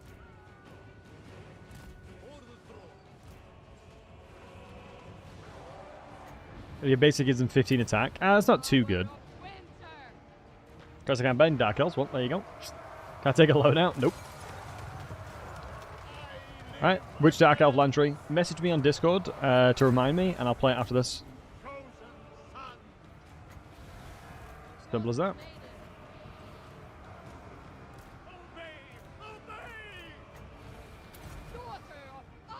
We're on a Tehuin campaign as well. Okay. Message me on Discord and I'll get it on the list.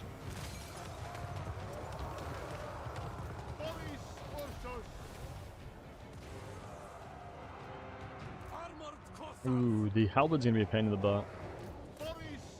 This is sort of where Boris starts to struggle against large entities like trolls. Yeah, the concentration of Hailstorm definitely makes it harder.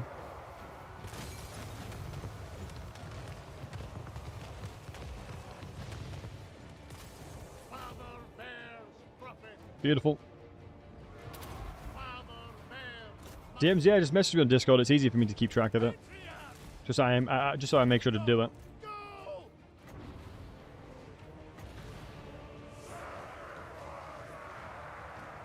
If I can get back over here and cast that.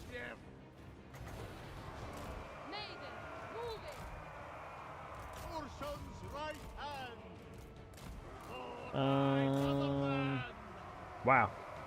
Routed the Chaos Warhounds without losing much health at all. Been saving 300k to invest in the campaigns. I don't see it available more. Yes, that was very difficult to remember. That was the problem with it. I have intentions of putting that back in, but there was a lot of people that wanted to be named in the campaigns, and I struggled to get everybody in as like a hero or a lord, if that makes sense. Also, I'm kind of worried for your life here, so I'm going to have to cast that.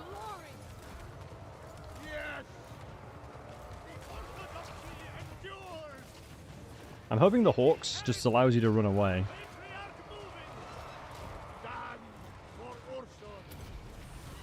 Big. Yeah, that'll do.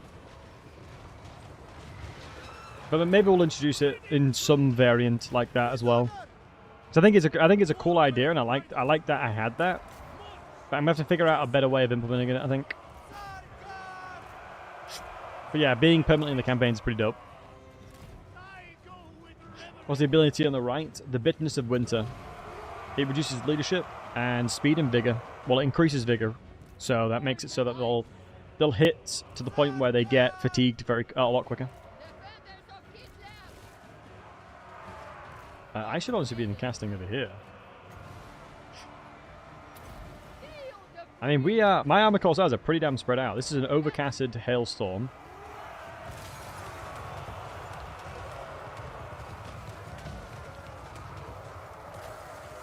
Decent damage, additional missiles. Although a lot, yeah, I'm understanding what Paven was saying earlier. Significantly less concentrated. So the damage you get is a little bit less. For Marathi, is it better to buff her or her army? Buff her army. It's one of those things where early game, getting Dark Shards buffed up and your Dread Spears buffed up a lot will accumulate more value than her having, like, Pitter's Shades. It just depends if you feel like you can sustain yourself long enough to get to the critical mass of allowing yourself to have additional all the spellcasting.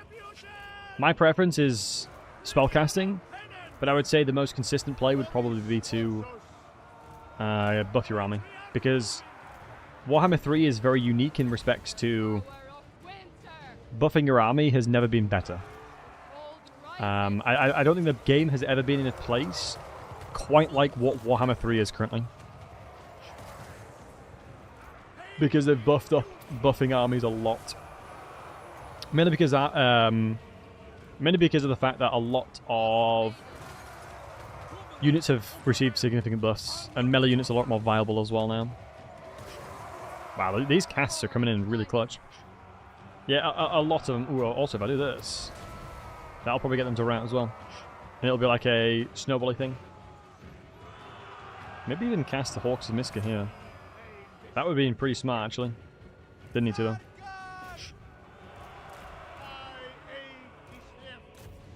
But by buffing your army most of the time, you can sort of ignore your main responsibilities of, like, having to control them well. It's a lot more risky. Yeah. Agreed. Alright, we're just sitting out the herd here. Of high health archer spam. Who needs a front line? Oh, you can still do that now. It's still perfectly viable. It just isn't as good. Like, you'll have no issues doing that, but yeah, it just won't be anywhere near as good as it was. Like beforehand, you could do that to kill multiple armies. Now it's more of a 1v1 army situation, so it'll still perform really well. What I probably should do is just try and capture the middle point now. I think that's probably the most advantageous thing I can do for balance of power, because that means I can ignore the units on the right side. Because by capturing these, it'll force the AI to react to what I'm doing to them. Easy to get overrun? True. Shadow Army is great? Agreed. And Boris, Baron of Doomstack can...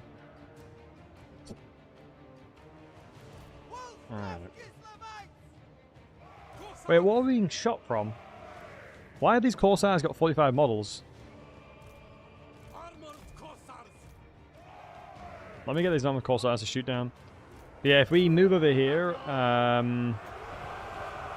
we'll be fine. I think the only issue with Shadow Warriors is they have low AP, right? McGinnis, as far as I'm aware, I believe they have quite low armor piercing. But they have, all the rest of the recipe is pretty tasty.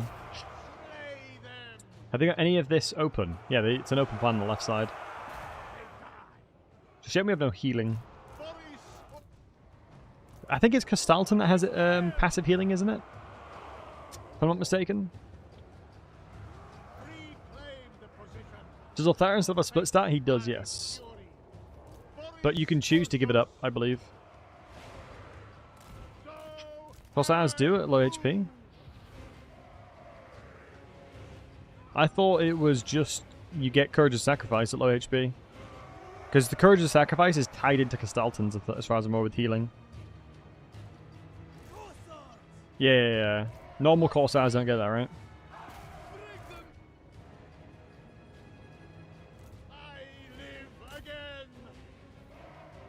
What I'm going to do is chuck this down. Because what you'll see as well, right? If I find a unit that's fatigued... Oops. Get you out of that.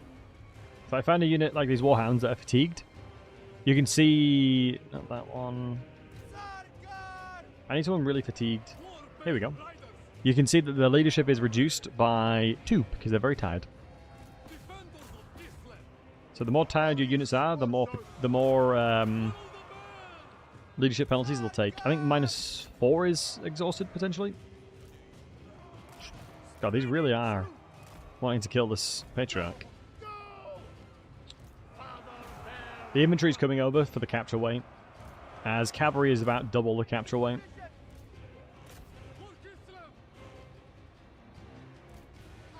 Maybe the rest of the squad and they can fight, honestly. Ooh, it's risky bringing these Corsairs in, but oh well. Oh, and how many people in the chat right here right now? If we open up the Power server, would want to play?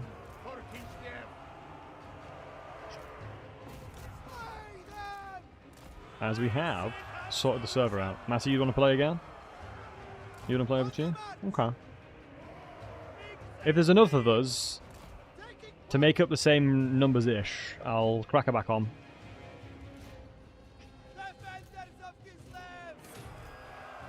Because you're welcome, if you didn't play last time you played, you're welcome to join now.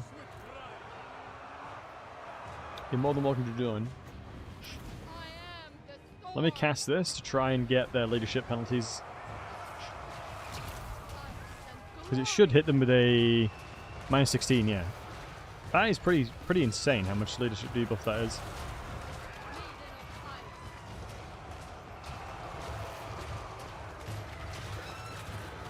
Almost done it. Right, now we've captured this one. Which is good.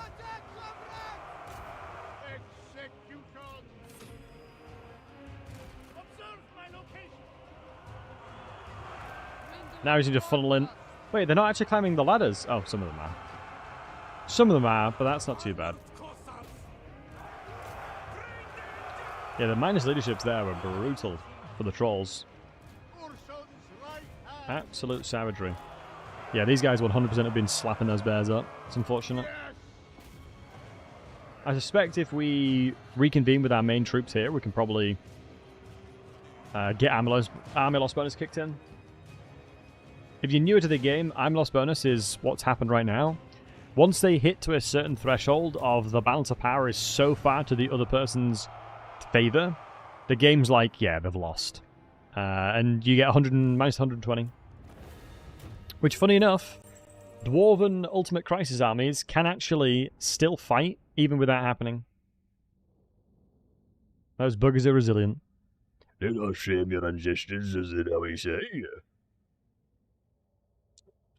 As the Dowie say, no shaming your ancestors here.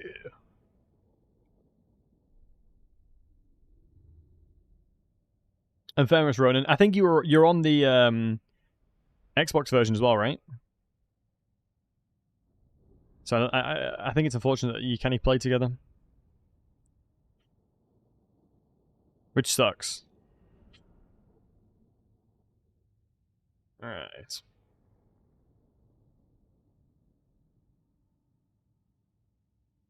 Thankfully my my paycheck survived. Return to user ammo is pretty big too. Yeah, you gotta... Ammunition is balance of power as well. It is a weird one. My empire grows. Right. So that is us murdering these folks. Let's just get the shrine in there just in case. Get growth and then growth. Is that him deaded? Yep. Wow, Kolek dying already is pretty insane. But I have well and truly put Boris in a awkward position. He is in a really, really awkward situation now. 10% income. Actually not terrible, not gonna lie. Ooh. What's this? Nurgle corruption? Can you swap out the pay when you've moved in one of these bad boys? Can you pull out a... If I wanted to, can I get rid of you? No, doesn't look like I can. But now I don't need to worry about corruption because the Patriarch will have fixed it. Or the Ataman will fix it. Denied. And this is Kislev territory now because of Ursun. Boris, Ursus himself. We should have a reasonable chunk of... Boris, Yeah, we should have a Ursus. really reasonable chunk of supporters now. Yep. Wait, does this buff it for me as well? If I support the ice... If I support her... Do I gain the relevant bonuses of this? Supporting the Ice Court. Oh, it only works for 5 turns. That sucks, it's only 5 turns. Anything for Be nice if it's permanent. I definitely need to go into this. Additional ammunition is going to be huge. So what we'll do is Creature of the Land now. Although we're so close to getting Deadly Onslaught. Yeah, I think Deadly Onslaught's worth it, and then we'll do it. Hear me roar. But it's going to take us a little bit of time to get there now. I'm only going to go into defensive Lost positioning where I Tsar can. returns. Nice. Oh yeah, of course, each some of them improves the how strong they are. Boris, ursus. I'm still surprised that Daniel hasn't attempted to move over. I'm literally his only enemy. And he just isn't moving. My quest is doom. My quest is doom. Ooh, are you at war with Throggy? Don't care who you are. I smash your face in. So he's trading with Azazel and Throt. That doesn't bode well for Kislev. That does not bode well for my daughter of Kislev. Ooh, recruitment and cost reductions here is pretty huge on that. Wow, I'm pretty happy. In 25 turns, we've gone bloody far. We have gone right far in 24 turns. I think, honestly, everything to the east is such free real estate.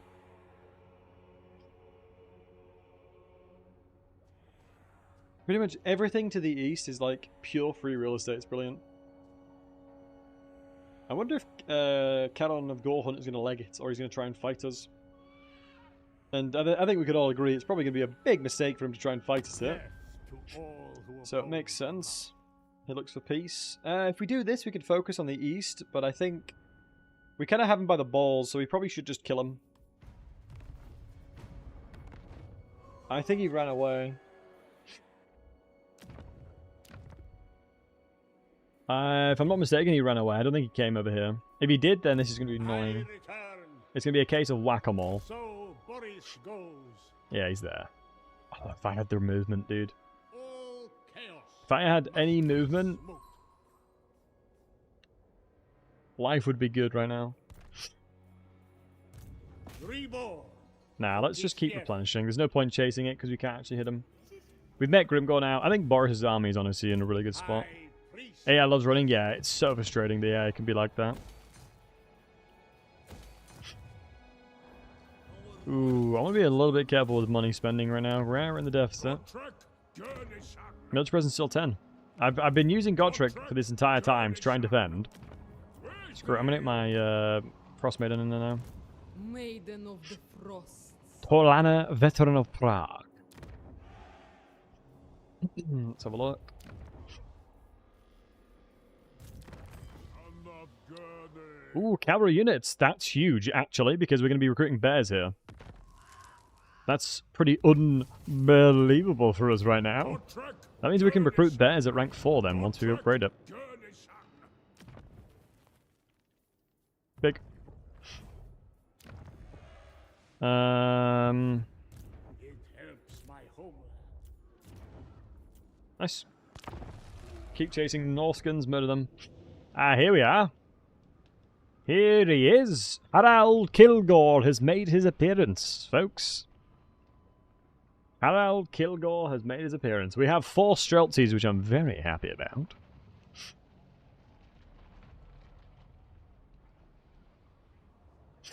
Yeah, 4 Streltsies is pretty huge.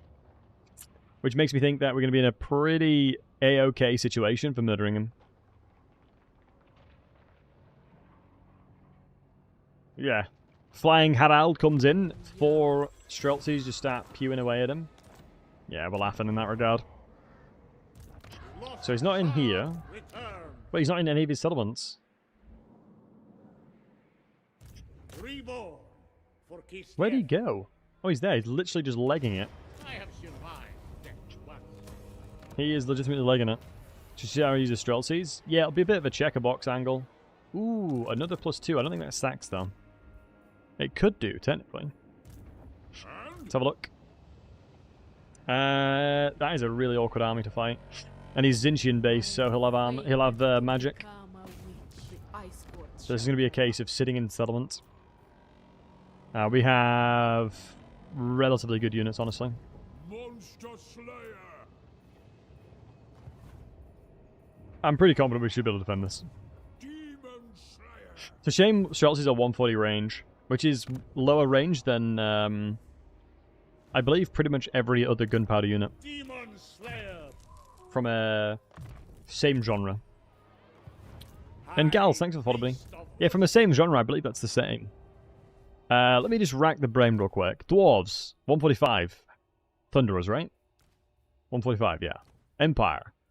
I believe Empire is 145 as well. If I'm not mistaken. Yep, 145. Who else has a unit akin to that? Vampire Coast, probably with the gunnery mobs, 145, yeah. How do you use monstrous cavalry like bears or hippogriffs? The small unit counts, but stronger individual units can be on the best use. It's a really good question, so... Oh, Fireglaves. I think Fireglaves are 145 at least. Probably more, honestly. Fireglaves are insane. Yeah, 145. Like, I don't cycle charge them, right? Monstrous infantry is... it's actually a really good question, dude. Monstrous infantry as identity within the game is a little bit different than most cavalry. Bears in question can be leveraged in multiple ways. So, bears with a patriarch can just fight things. You can just heal them up and they can keep fighting forever.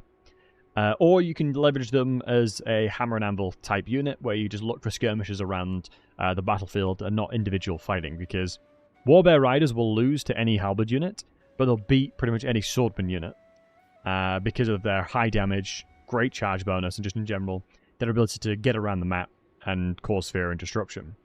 Hieroglyphic Knights and things like that, like if you go to Bretonnia, the vibe of Bretonnia is a little bit different in that their flying cavalry is insanely strong because of how strong of health they have.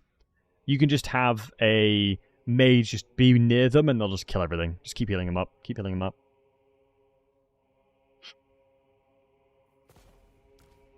There was almost 60.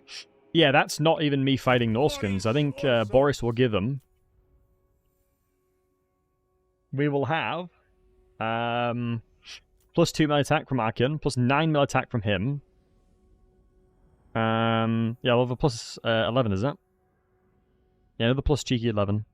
Why not, eh? Why not, eh? So yeah, monstrous infantry basically, you can rely upon them to tank infantry, but when they're fighting against other monstrous infantry and or single entities that have a lot of damage, you got to be very careful because, for example, if we did the math on a bear, let me just quickly do the math on a bear. So if I'm thinking to myself, it's what, 8, 2, 5, 5, 6 divided by 16. They've got 515 damage, 515 HP per entity. And if we're talking about a unit like a giant, for example, a giant unit actually would one-shot them, I'm pretty sure, especially the Norscan ones. So the Norscan ones, the giants in question here, yeah, easily. A giant would one-shot a bear. So that is not somebody you'd want to leave in combat against because they'll just one-shot. They'll just be like, bonk, dead, bonk, dead, bonk, dead. So you just pick your fights. Does Animals on Hero stack? I thought I had to choose one of them. Hey, Skip. Does TOW Animals stack? TOW? Skip, can you help me out? I'll probably know the answer to the question, but TOW, my mind's going blank. Oh, 2. Does 2 animals on a hero stack? I thought I had to choose one of them. What do you mean in respect to having cavalry? Like mounts? Oh, mounts. Skip, if you mean mounts, no, you can only pick one. For example, I can choose between the mounts here. If you mean hero stack. If you mean this specific Guardian Call, isn't it wait to use 2 points for them? It's free. Skip to skip. It's free in Warhammer 3 now. You don't put cost into them. In Warhammer 2, you used to have to put the cost into them. But I think myself and a lot of people complained that it was just didn't make any sense. And they made it free. Oh, you come from 2? Yeah, no worries, dude. That makes sense. Yeah, they changed it. Yeah, and you get immortality for free as well. Because, I mean, you probably can feel it, skip to skip, when it was like, it's going to be a wasted skill point, and it's frustrating that I have to level it up. So you can probably understand that it makes sense for the quality of life to come through, that it becomes free. Good, we want them to siege us. Unironically, this is exactly what we wanted. Now we can use our units from the garrison to attack Harald Kilgore. And then take that momentum to take the Crystal Spires and the rest of his terrain. But it might make us go to war with Throg. So we're going to be careful of that. Got to be a little bit careful. Because what used to happen in Warhammer 2 was you didn't want to waste points in a mount. So it took and devalued the character overall. So it made sense to me that they made it free.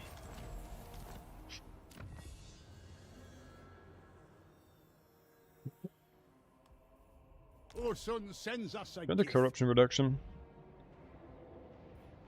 Godric, Honestly, I could probably auto-resolve this one. Yeah, I was going to say. Furies are really savage then. I'll fight this just to demonstrate how to use them. What magic do you have? Ooh, you got Firestorm. You can only cast once, Lamau. Wow. How are you this strong? Or how have you gotten this strong? You are so weak. 15 missile resistance. Lore metal. 1 Zinch Storm might be annoying. The only thing that worries me is the amount of Furies that they have. I'd be attacking them, so I'll have to engage the combat against them. But yeah, let's go. Thanks for the info. Yeah, no worries, buddy. I've always felt like I was missing Bears and Pegasus Knights in this game. Felt like charge on a few units wasn't worth the micro. But not sure they were so great, just left in melee. Oh, they're amazing, yeah. You can just leave them in. Because you got to remember that, typically speaking, only like 6 units out of a unit's going to hit them at once. So the damage they'll take is a lot less than you think. Yeah, if you want the dragon mount, you'd never waste a point in the horse. Yeah, exactly. It was a bad system, 100%. Agreed, Lizard. Agreed. Nice change, thanks for the feedback. Yeah, Skip, no worries, bud. Honestly, it's a really good question. I appreciate you asking it. I've always said this, there's no stupid questions in this chat. There are absolutely no stupid questions in this chat. Because the reason why it's such a blessing that people ask questions is that somebody in the chat also might have a similar question and just not know how to ask it. And then somebody, one of you wholesome hunks asking it, then helps out somebody else in the chat, you know? So you should never be afraid to ask questiones. I'm going to sit towards the corner. Actually, I could probably take the fight to them. Godric and Felix will tank a lot. Should we change up the vibe here? Should we change the vibe up here? I think if we... Let me check... First of all, I have to check the terrain. So, elevation-wise, the Streltsies will struggle about shooting anything past this point here. So the smarter thing to do, probably, would be to look at the terrain again. Zoom into the terrain, have a little look-ski at this. It's like this, then.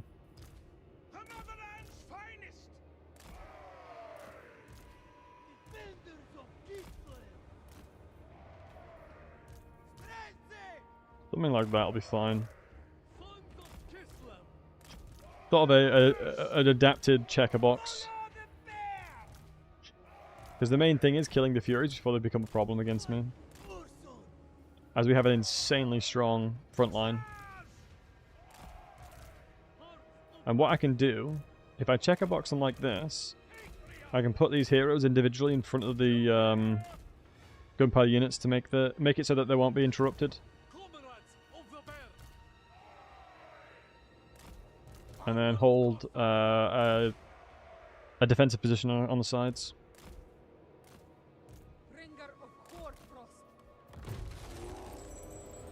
Nice.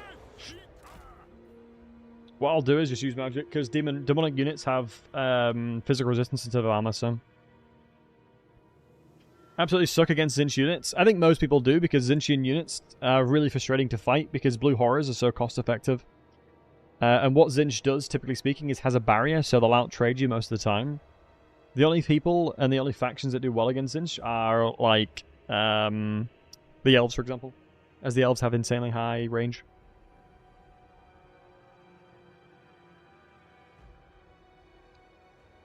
Like, range is the highest counter to it.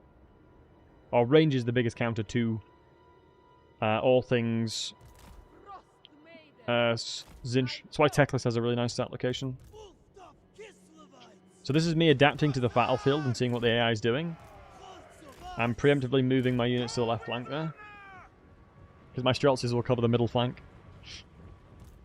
If I did have a Tempest Mage with the Gust of True Flight, I could be shooting them now.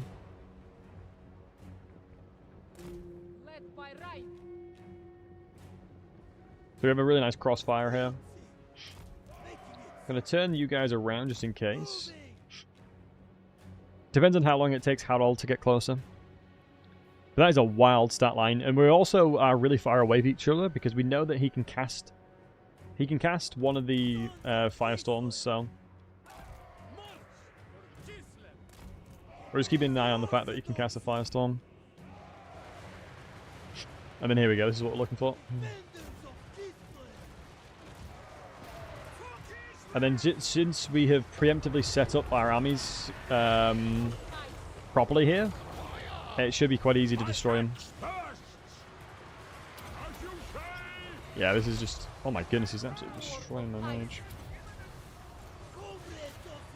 That's the firestorm coming through, which is a bit of a shame, but fine nonetheless. Now Gotchik and Felix should be healing one another. Shoot the pink horrors in the back. Let's kind of reiterate and change up what we're doing. Streltsies are tanking a little bit here, that's fine. So we're like taking worse trades to get more value from it, right? I'm fine the Streltsies taking this damage here, as it means we're blobbing up a lot of the units. And since we're taking advantage, we might as well flank around now.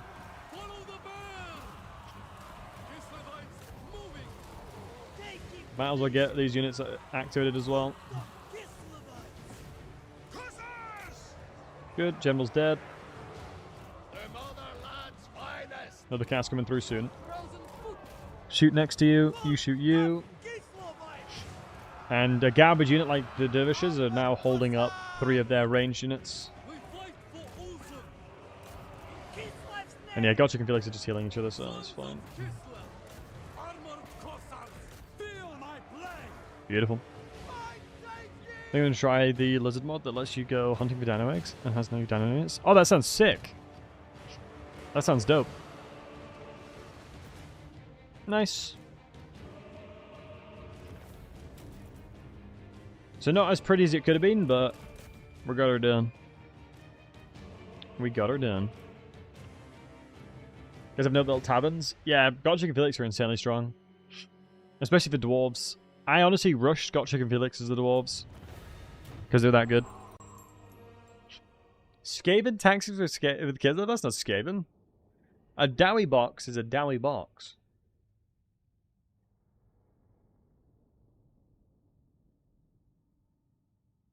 A Dowie box be a Dowie box, my dude. You know?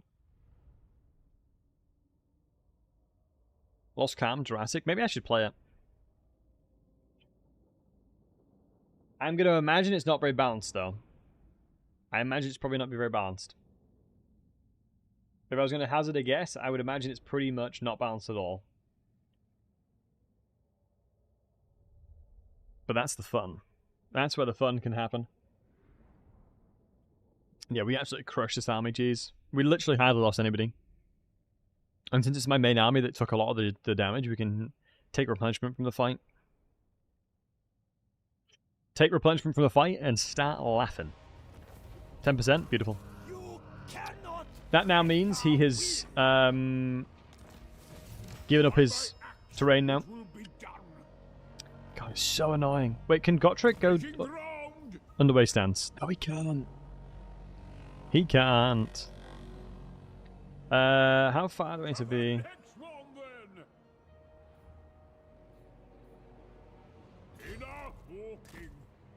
Let me see if I can do this and attack it next turn.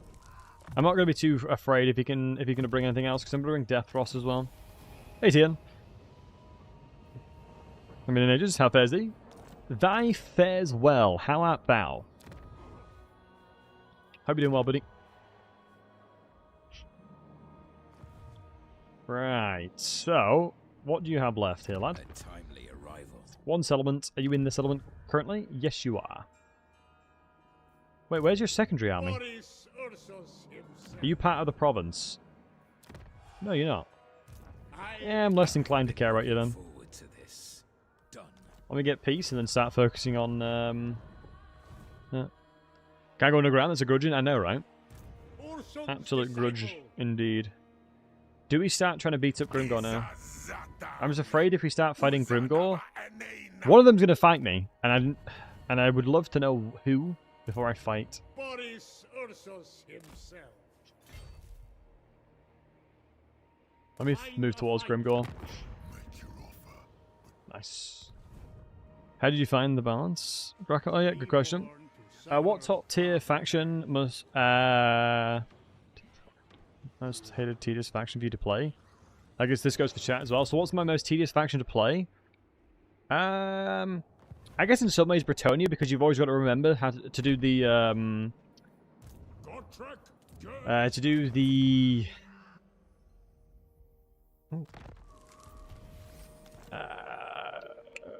vows. Hear me roar. But it's not overall, it's not too bad. There's not, in fairness for me, there's not many tedious factions, but just to let you guys know, there's going to be ads coming up in about 30 seconds to get rid of pre-roll ads for new viewers. As an FYI, my dudes. Yeah, the Empire's pretty tedious, I'll give you that. The Empire is actually pretty damn tedious. Wow, 60 growth from one building is wild. Jesus. Right, let's build the building for Ulrika now. And yeah, ads are running about in a couple seconds now, boys. Appreciate you. It's going to help pay for the pesky energy bills.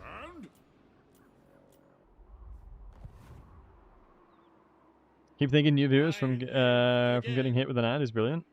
Yeah, getting rid of pre-roll ads is a really massive thing to do. And it's one of those things that adverts are going to be played no matter what, so if I have some control with it, it's better.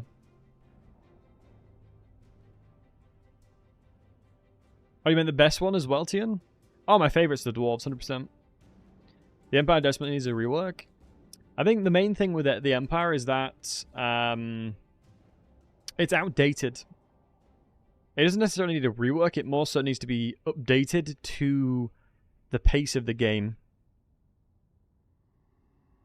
You know?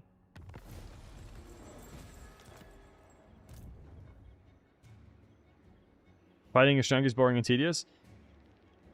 I legitimately had her curse my entire army, and it was the most anti-fun experience I've ever had. I don't think I've hated life more than that. I might just try and sustain a secondary army here. We'll see. I have survived death once. Ember and Dowie were built around the turn games from 1-1. But it was more that nothing contested, or nothing was remotely close to the power level of Empire and Kislev. Excuse me, Empire and the Dwarves in 1-1. The Great Bear. The way I looked at it was, they were like the poster child of the game, right? From the Autotide perspective. So, as part of that, they were very strong. How many traders do I have? I have no trade agreements. Mate, no one likes me around here. I have no friends in this game. Feels bad, man. That's probably why it's probably a good idea to go towards Kislev, but please say I can reach. Yes, I calculated it right. Good. Yeah, we were very hell-bent on murdering all chaos. I'm hell-bent on murdering chaos, so I do be like that sometimes, boys. Hopefully we can attack this next turn. We don't need any corruption reductions, so this is not too useful. What's Patriarchs? What are they like on the campaign map?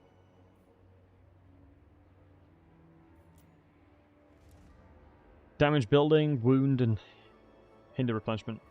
Nah, not that useful. Don't build markets much? Nah. I don't think markets are that useful.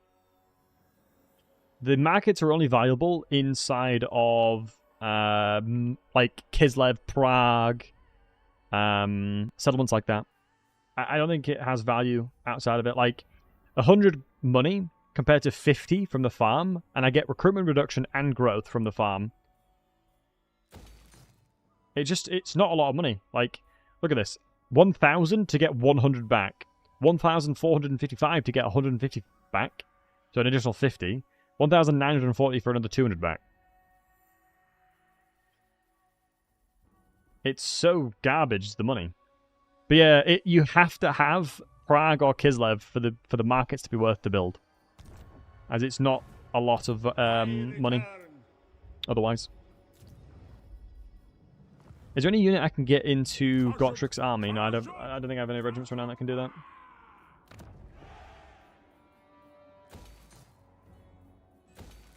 Let me just test something as well. Let me check something. Shoot. These guys are just chilling out. I might be able to attack the Saber skins for money. They're further back down here. I've been looking forward to this. Prepare to be ripped to shreds. 700 gold for that. I really want to avoid fighting anything else right now. So maybe we just not build something. Am I building additional units? I don't think I am, right? So my costs... My treasury should not change. Yeah, we're not building anywhere. Yeah, it shouldn't change. We should be fine. I'm just afraid that if we get attacked by Chunky Boy and over to the east, we're in trouble. He didn't attack us. That's huge. And Per, good night, buddy. Take care of yourself, and thank you for resubbing again.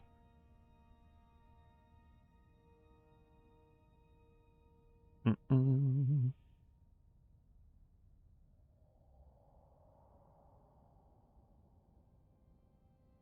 have a look. I'm intrigued to see how Grimgor is going to react to what we're doing here. The only problem with the terrain that we're moving towards is that we have very little ability to traverse the terrain as good as what Grimgor will.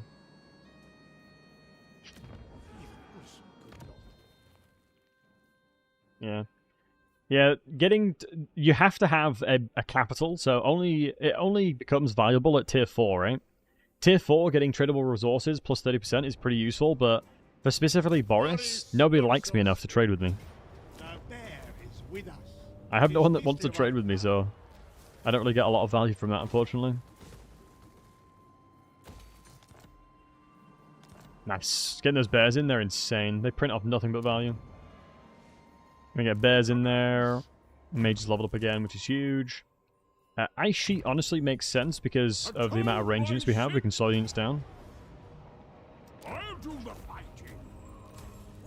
Jump in there. Lose one Corsairs, but I'm fine with that. So now we've taken this. Honestly, the farm's not terrible. So now we need to see what they're doing. Have you recruited anything? Yes, he has, clearly. He's clearly recruited a unit because his balance of power is the way it is. Which makes me believe that he'll have an army coming over soon. Which should indicate... Because yeah, in Venice, when I get tier 4, it might be worth building markets now. But I don't have enough resources, nor do I have enough trades. It's probably the reason why going dead south really quickly and really early on and abandoning the Chaos Waste makes sense. But with we're utilizing the magic wards of climate change, we can sustain being around the area. It's not too bad. Let's go into a blizzard as well, I think. Yeah, it is kind of brutal. We only have access into one additional army. Because, yeah, without having the ability to go towards Kislev and getting the insane cash from that, we're going to struggle. But I really wish I didn't have to fight Grimgor, but I kind of have to keep Chaos Dwarves at bay. But I think Grimgor is one of those that'll become a threat no matter what, so it's good to kill him soon. Good to kill him sooner rather than later. Is the climate effect working after all? It is, yeah. I think it actually is. It might say here it's unpleasant climate, but unpleasant climate has control -1. And I'm checking every settlement, and you can see that in the actual settlement stuff here, it's only tax and difficulty level. There isn't any -1 from, you know, climate. So it is counteracting the climate. Right, I need to fight someone. I need to fight a big battle soon because I can afford. I'm going to be able to get tier 4 in here, which means I'm going to need a ton of money. So I'm going to need to get towards bears as well. Yeah, I honestly think potentially going towards Kislev straight away because the markets give a lot more money. I think you make like double, triple money or something like that. It's kind of bonkers how much more you get. And you were disappointed you didn't have a collector's version of Warhammer 3. Sorry, it took me a while to see that. You got both Warhammer 1 and 2. It feels incomplete. I agree. I would love a collector's vision. Collector's edition would be awesome. And Beckett, you started reading the Gotrek and Felix books. Man, they're comfy. Aiming to reach Gotrek's Age of Sigmar books. You're in for a wild ride, my dude. If you get all the way to Age of Sigmar, it's yeah, it's a wild ride. I love the Gotrek and Felix books. They're really good on Audible as well. They were done really well. So military presence of 6. So there's either somebody inside of the Black Fang or Eagle here. Boris, ursus. So I can reach both, but if I move towards here, I might be able to bait an army of 12. There'll be an army of 12 in one of these. Tsar marches. Okay, nice. Grimgor himself is here. Ambush time. It's a big thinking time, boys. Let's get some TVs. Left or right? Left. I'm left-handed. Gotrek, I'm left-handed, so I'll say left. Good news is we can actually build towards the bears. We have enough for that. It's 3 grand, but we'll need another 5 soon. God, it sucks we can't go underway. So the army is... There has to be another province. Yeah, it's over here.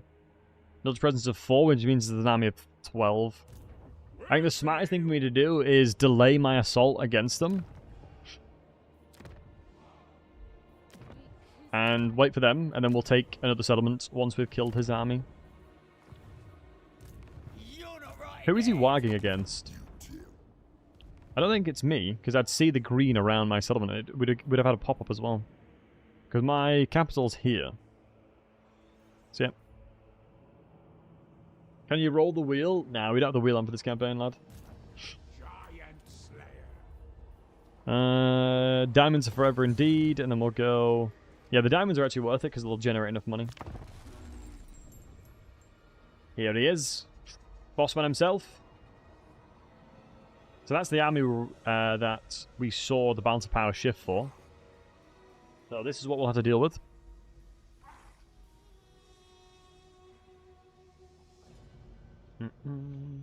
Often really pay to upgrade your building because of the payback time. If the upgrade was absolutely garbage, waiting 40 to 50 turns to get the money back, it doesn't seem worth it. Agreed. Like, I think it's Greenskins have one of the best buildings. They pay back straight away, I believe. The tier 1 building, money building for the Greenskins pays it back straight away.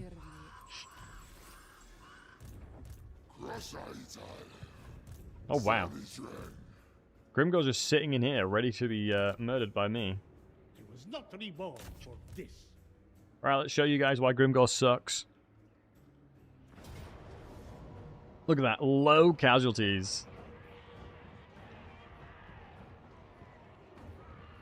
I think Boris will out Grimgor here potentially, but your next will make it so it's really unfavorable.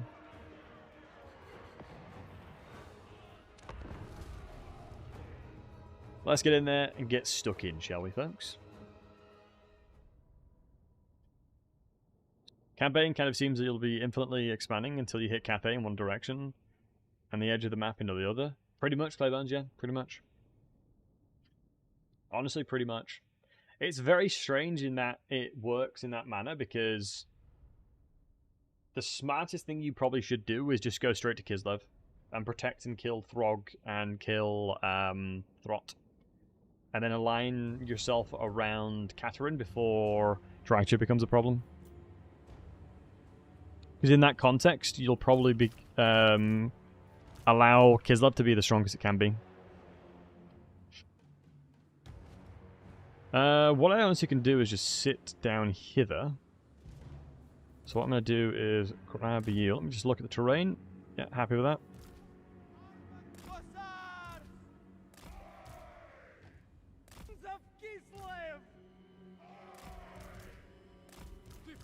And then what we're going to be doing is sending my mage and my heroes over to kill any of the troublesome units. To annoy them enough to come and attack us. That's pretty much the goal. Annoy them enough for them to come and murder us.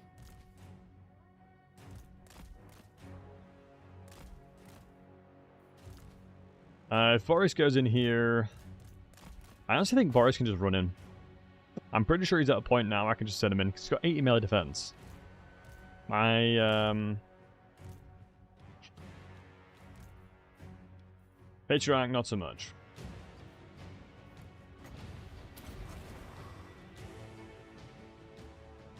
Yeah, it does feel quite underwhelming. I suppose that they're the big ones, though, at least. We could chuck down a blizzard. It's got a frostbite, which would be nice.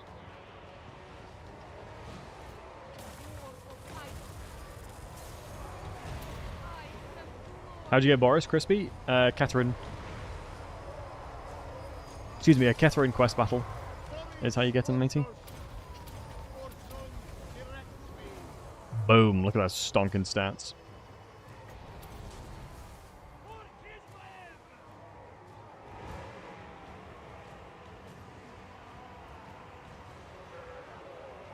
Alright.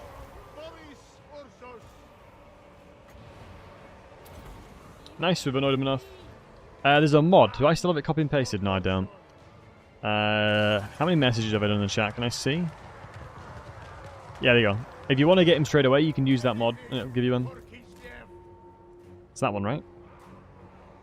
Yep, it is. It most certainly is. Nice.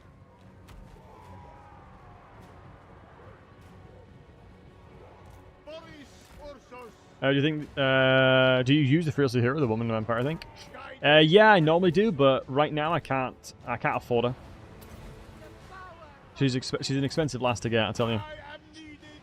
You need 16 grand in the bank to recruit her, and you need to build something that we're in the process of building, but I have money that needs to go elsewhere.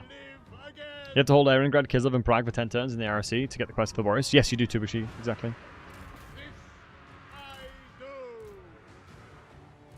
Alright, nice. We baited him out. Oh, ouch. Yeah, you need to build the tier 3 building.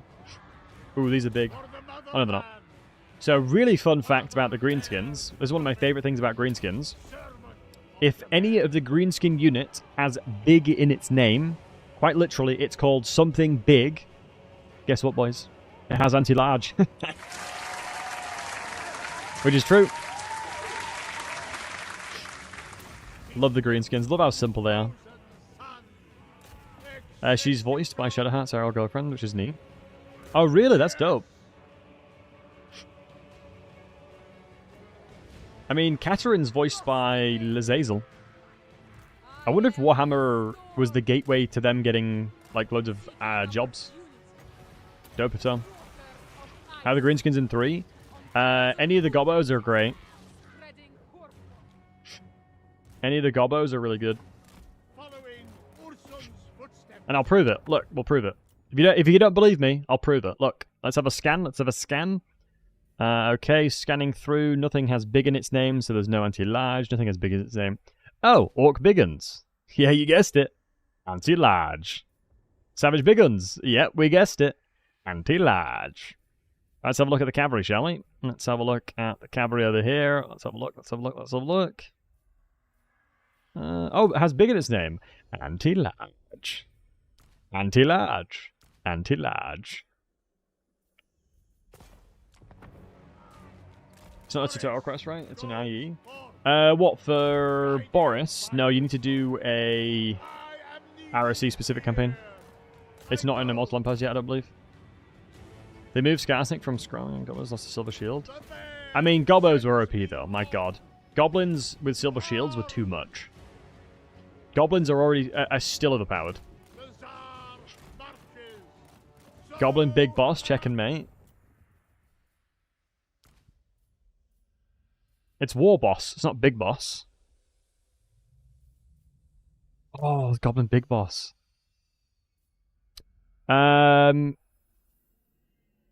They don't count. So what I'm going to do, since I'm the streamer and I control the narrative, you didn't see anything. That's the benefit of being a streamer.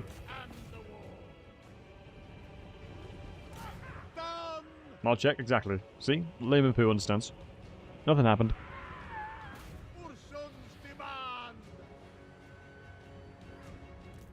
Goblin big bosses are a figment of our imagination. Okay, what I should say is anything that's orcish and has big in it is anti-large. That would be more... That would make more sense. Because then that's fully 100% true.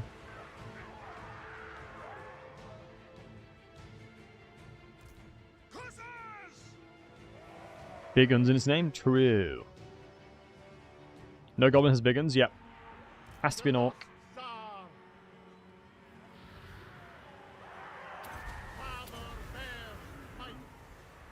I actually shouldn't have terrored there, because I'm going to get less damage off. I kind of miss Skarsnik's original start location, but I quite like where he is now. Mate, him starting south of the Empire was so good. It's like, oh, you wanted to play the game? Not today, Mr. Franz. Not today, Mr. Franz. Is the Red Gobbo in Warhammer Fantasy, or just 40k? I don't remember any Red Gobbos, so potentially just 40k, buddy.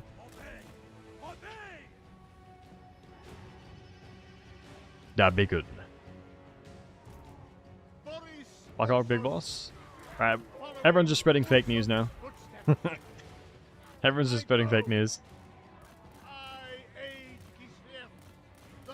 Any inventory that has big in its name is anti-large, alright? There we go. God. They were a fancy thing way back. You don't know much about 40k, nor do I. My Warhammer Fantasy knowledge is way better than 40k.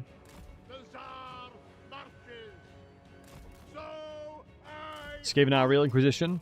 Nah, Skaven out real. As Inquisition, if you wouldn't mind having a chat with our local witch hunter, they just want to talk to you. The witch hunter just wants to have a friendly chat with you, bud. Just a nice friendly little chat with you, if that's all right. Then the goblins in 40k? No, I don't think so then.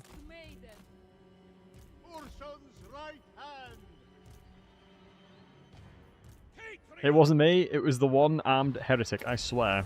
Okay, well we're gonna have to take you in for questioning anyway, if that's alright. Well no, it's not alright. You're gonna have to do it. The Empress has demanded. 40k has Inquisitions? Yeah, exactly. Every ounce of Warhammer has ways of rooting out heresy. So if you're feeling heretical, be warned.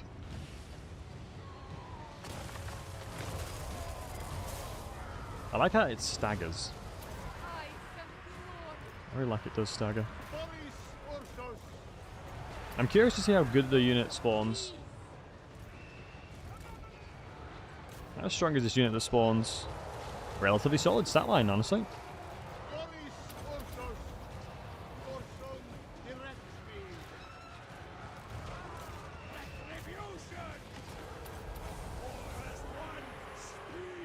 I probably should have saved up Winds of Magic for the Gust of True Flight, honestly.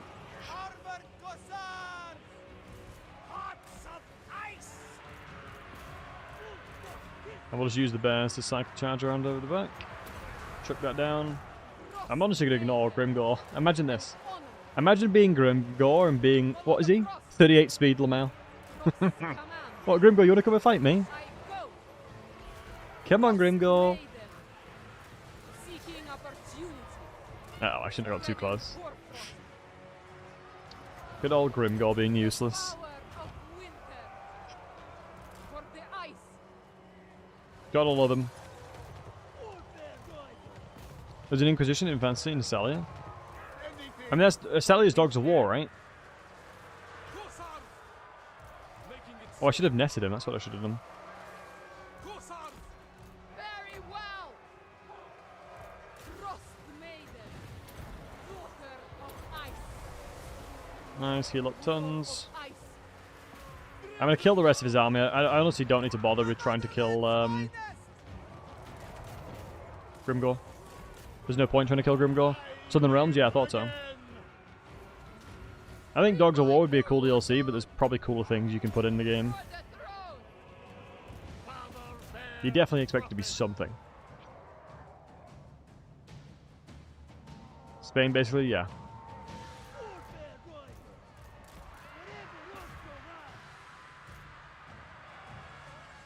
Yeah, there's honestly 0 point trying to kill Grimgor at the moment.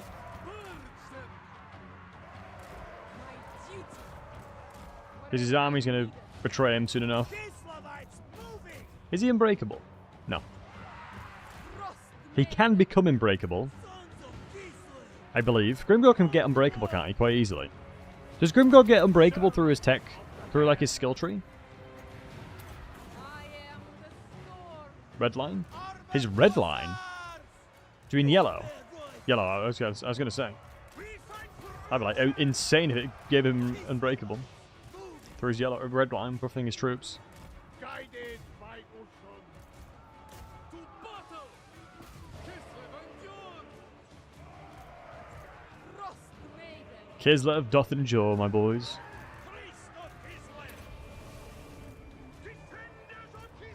There you go. How much? Let's have a look how much value Grimgor got that fight. The biggest and the baddest. 692 gold value. He just can't hit anything. He is one of the strongest duelists if he's actually hitting them. But that's the problem Grimgor has. He's so goddamn slow. It's like, give me a second, dearie. I'm just making my way over. Hold on, dearie. I'm just getting over there.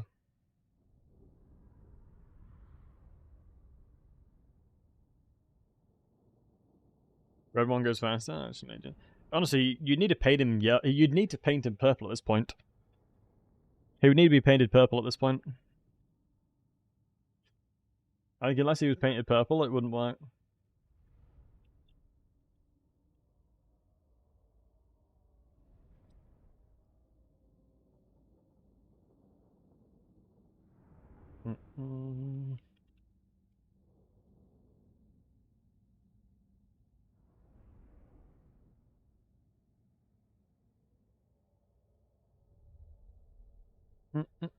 They'll give a sneak peek tomorrow, then you'll just say coming to Ages of Wonders 4. Ooh, maybe I'll play it. Depends when it comes out. I'd actually be keen. Ooh, Talisman Preservation, that's huge. From Grimgor. Big. For ursus. Love me a Talisman Preservation, baby. Absolutely bloody love me a Talisman Preservation. And we're getting really close to getting skirmish traditions. Life is good, boys. Life is bloody good. Mage is almost unbreakable as well. Just unlocked Arcane Conduit. Gotrik's Frost Mage is getting there as well. We're going to be Siege next turn. Which is unfortunate, but we should be able to beat this army. What I'm going to do is I'm going to merge these Corsairs. Do I want a regiment down in here? We could put the bears in there, but 450. I don't think we need the bears. I'm happy that we managed to beat Grimgor at least. Let me check his balance of power. So he has a very small army running around somewhere. Which is good to know. How many settlements do you have, lad? 5 left. Okay. He has 5 settlements left, so we can work with that. We can certainly work with that. I'm happy with that. I am more than happy with it. We are more than happy with it. Alright.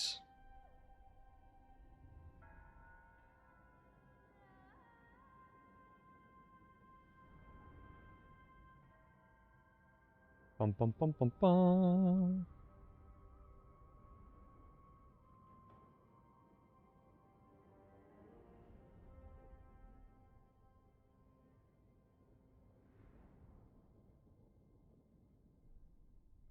Boom. Alright, so what your boy is gonna go do. Let me see.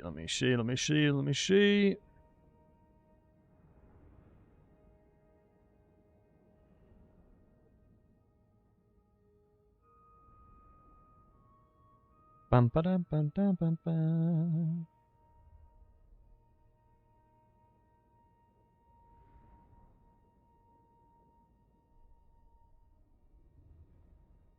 God, today's been an awesome stream. I really do appreciate all the follows today. You guys have been really awesome and insanely supportive today. So I do appreciate it. Oh, I know what to do.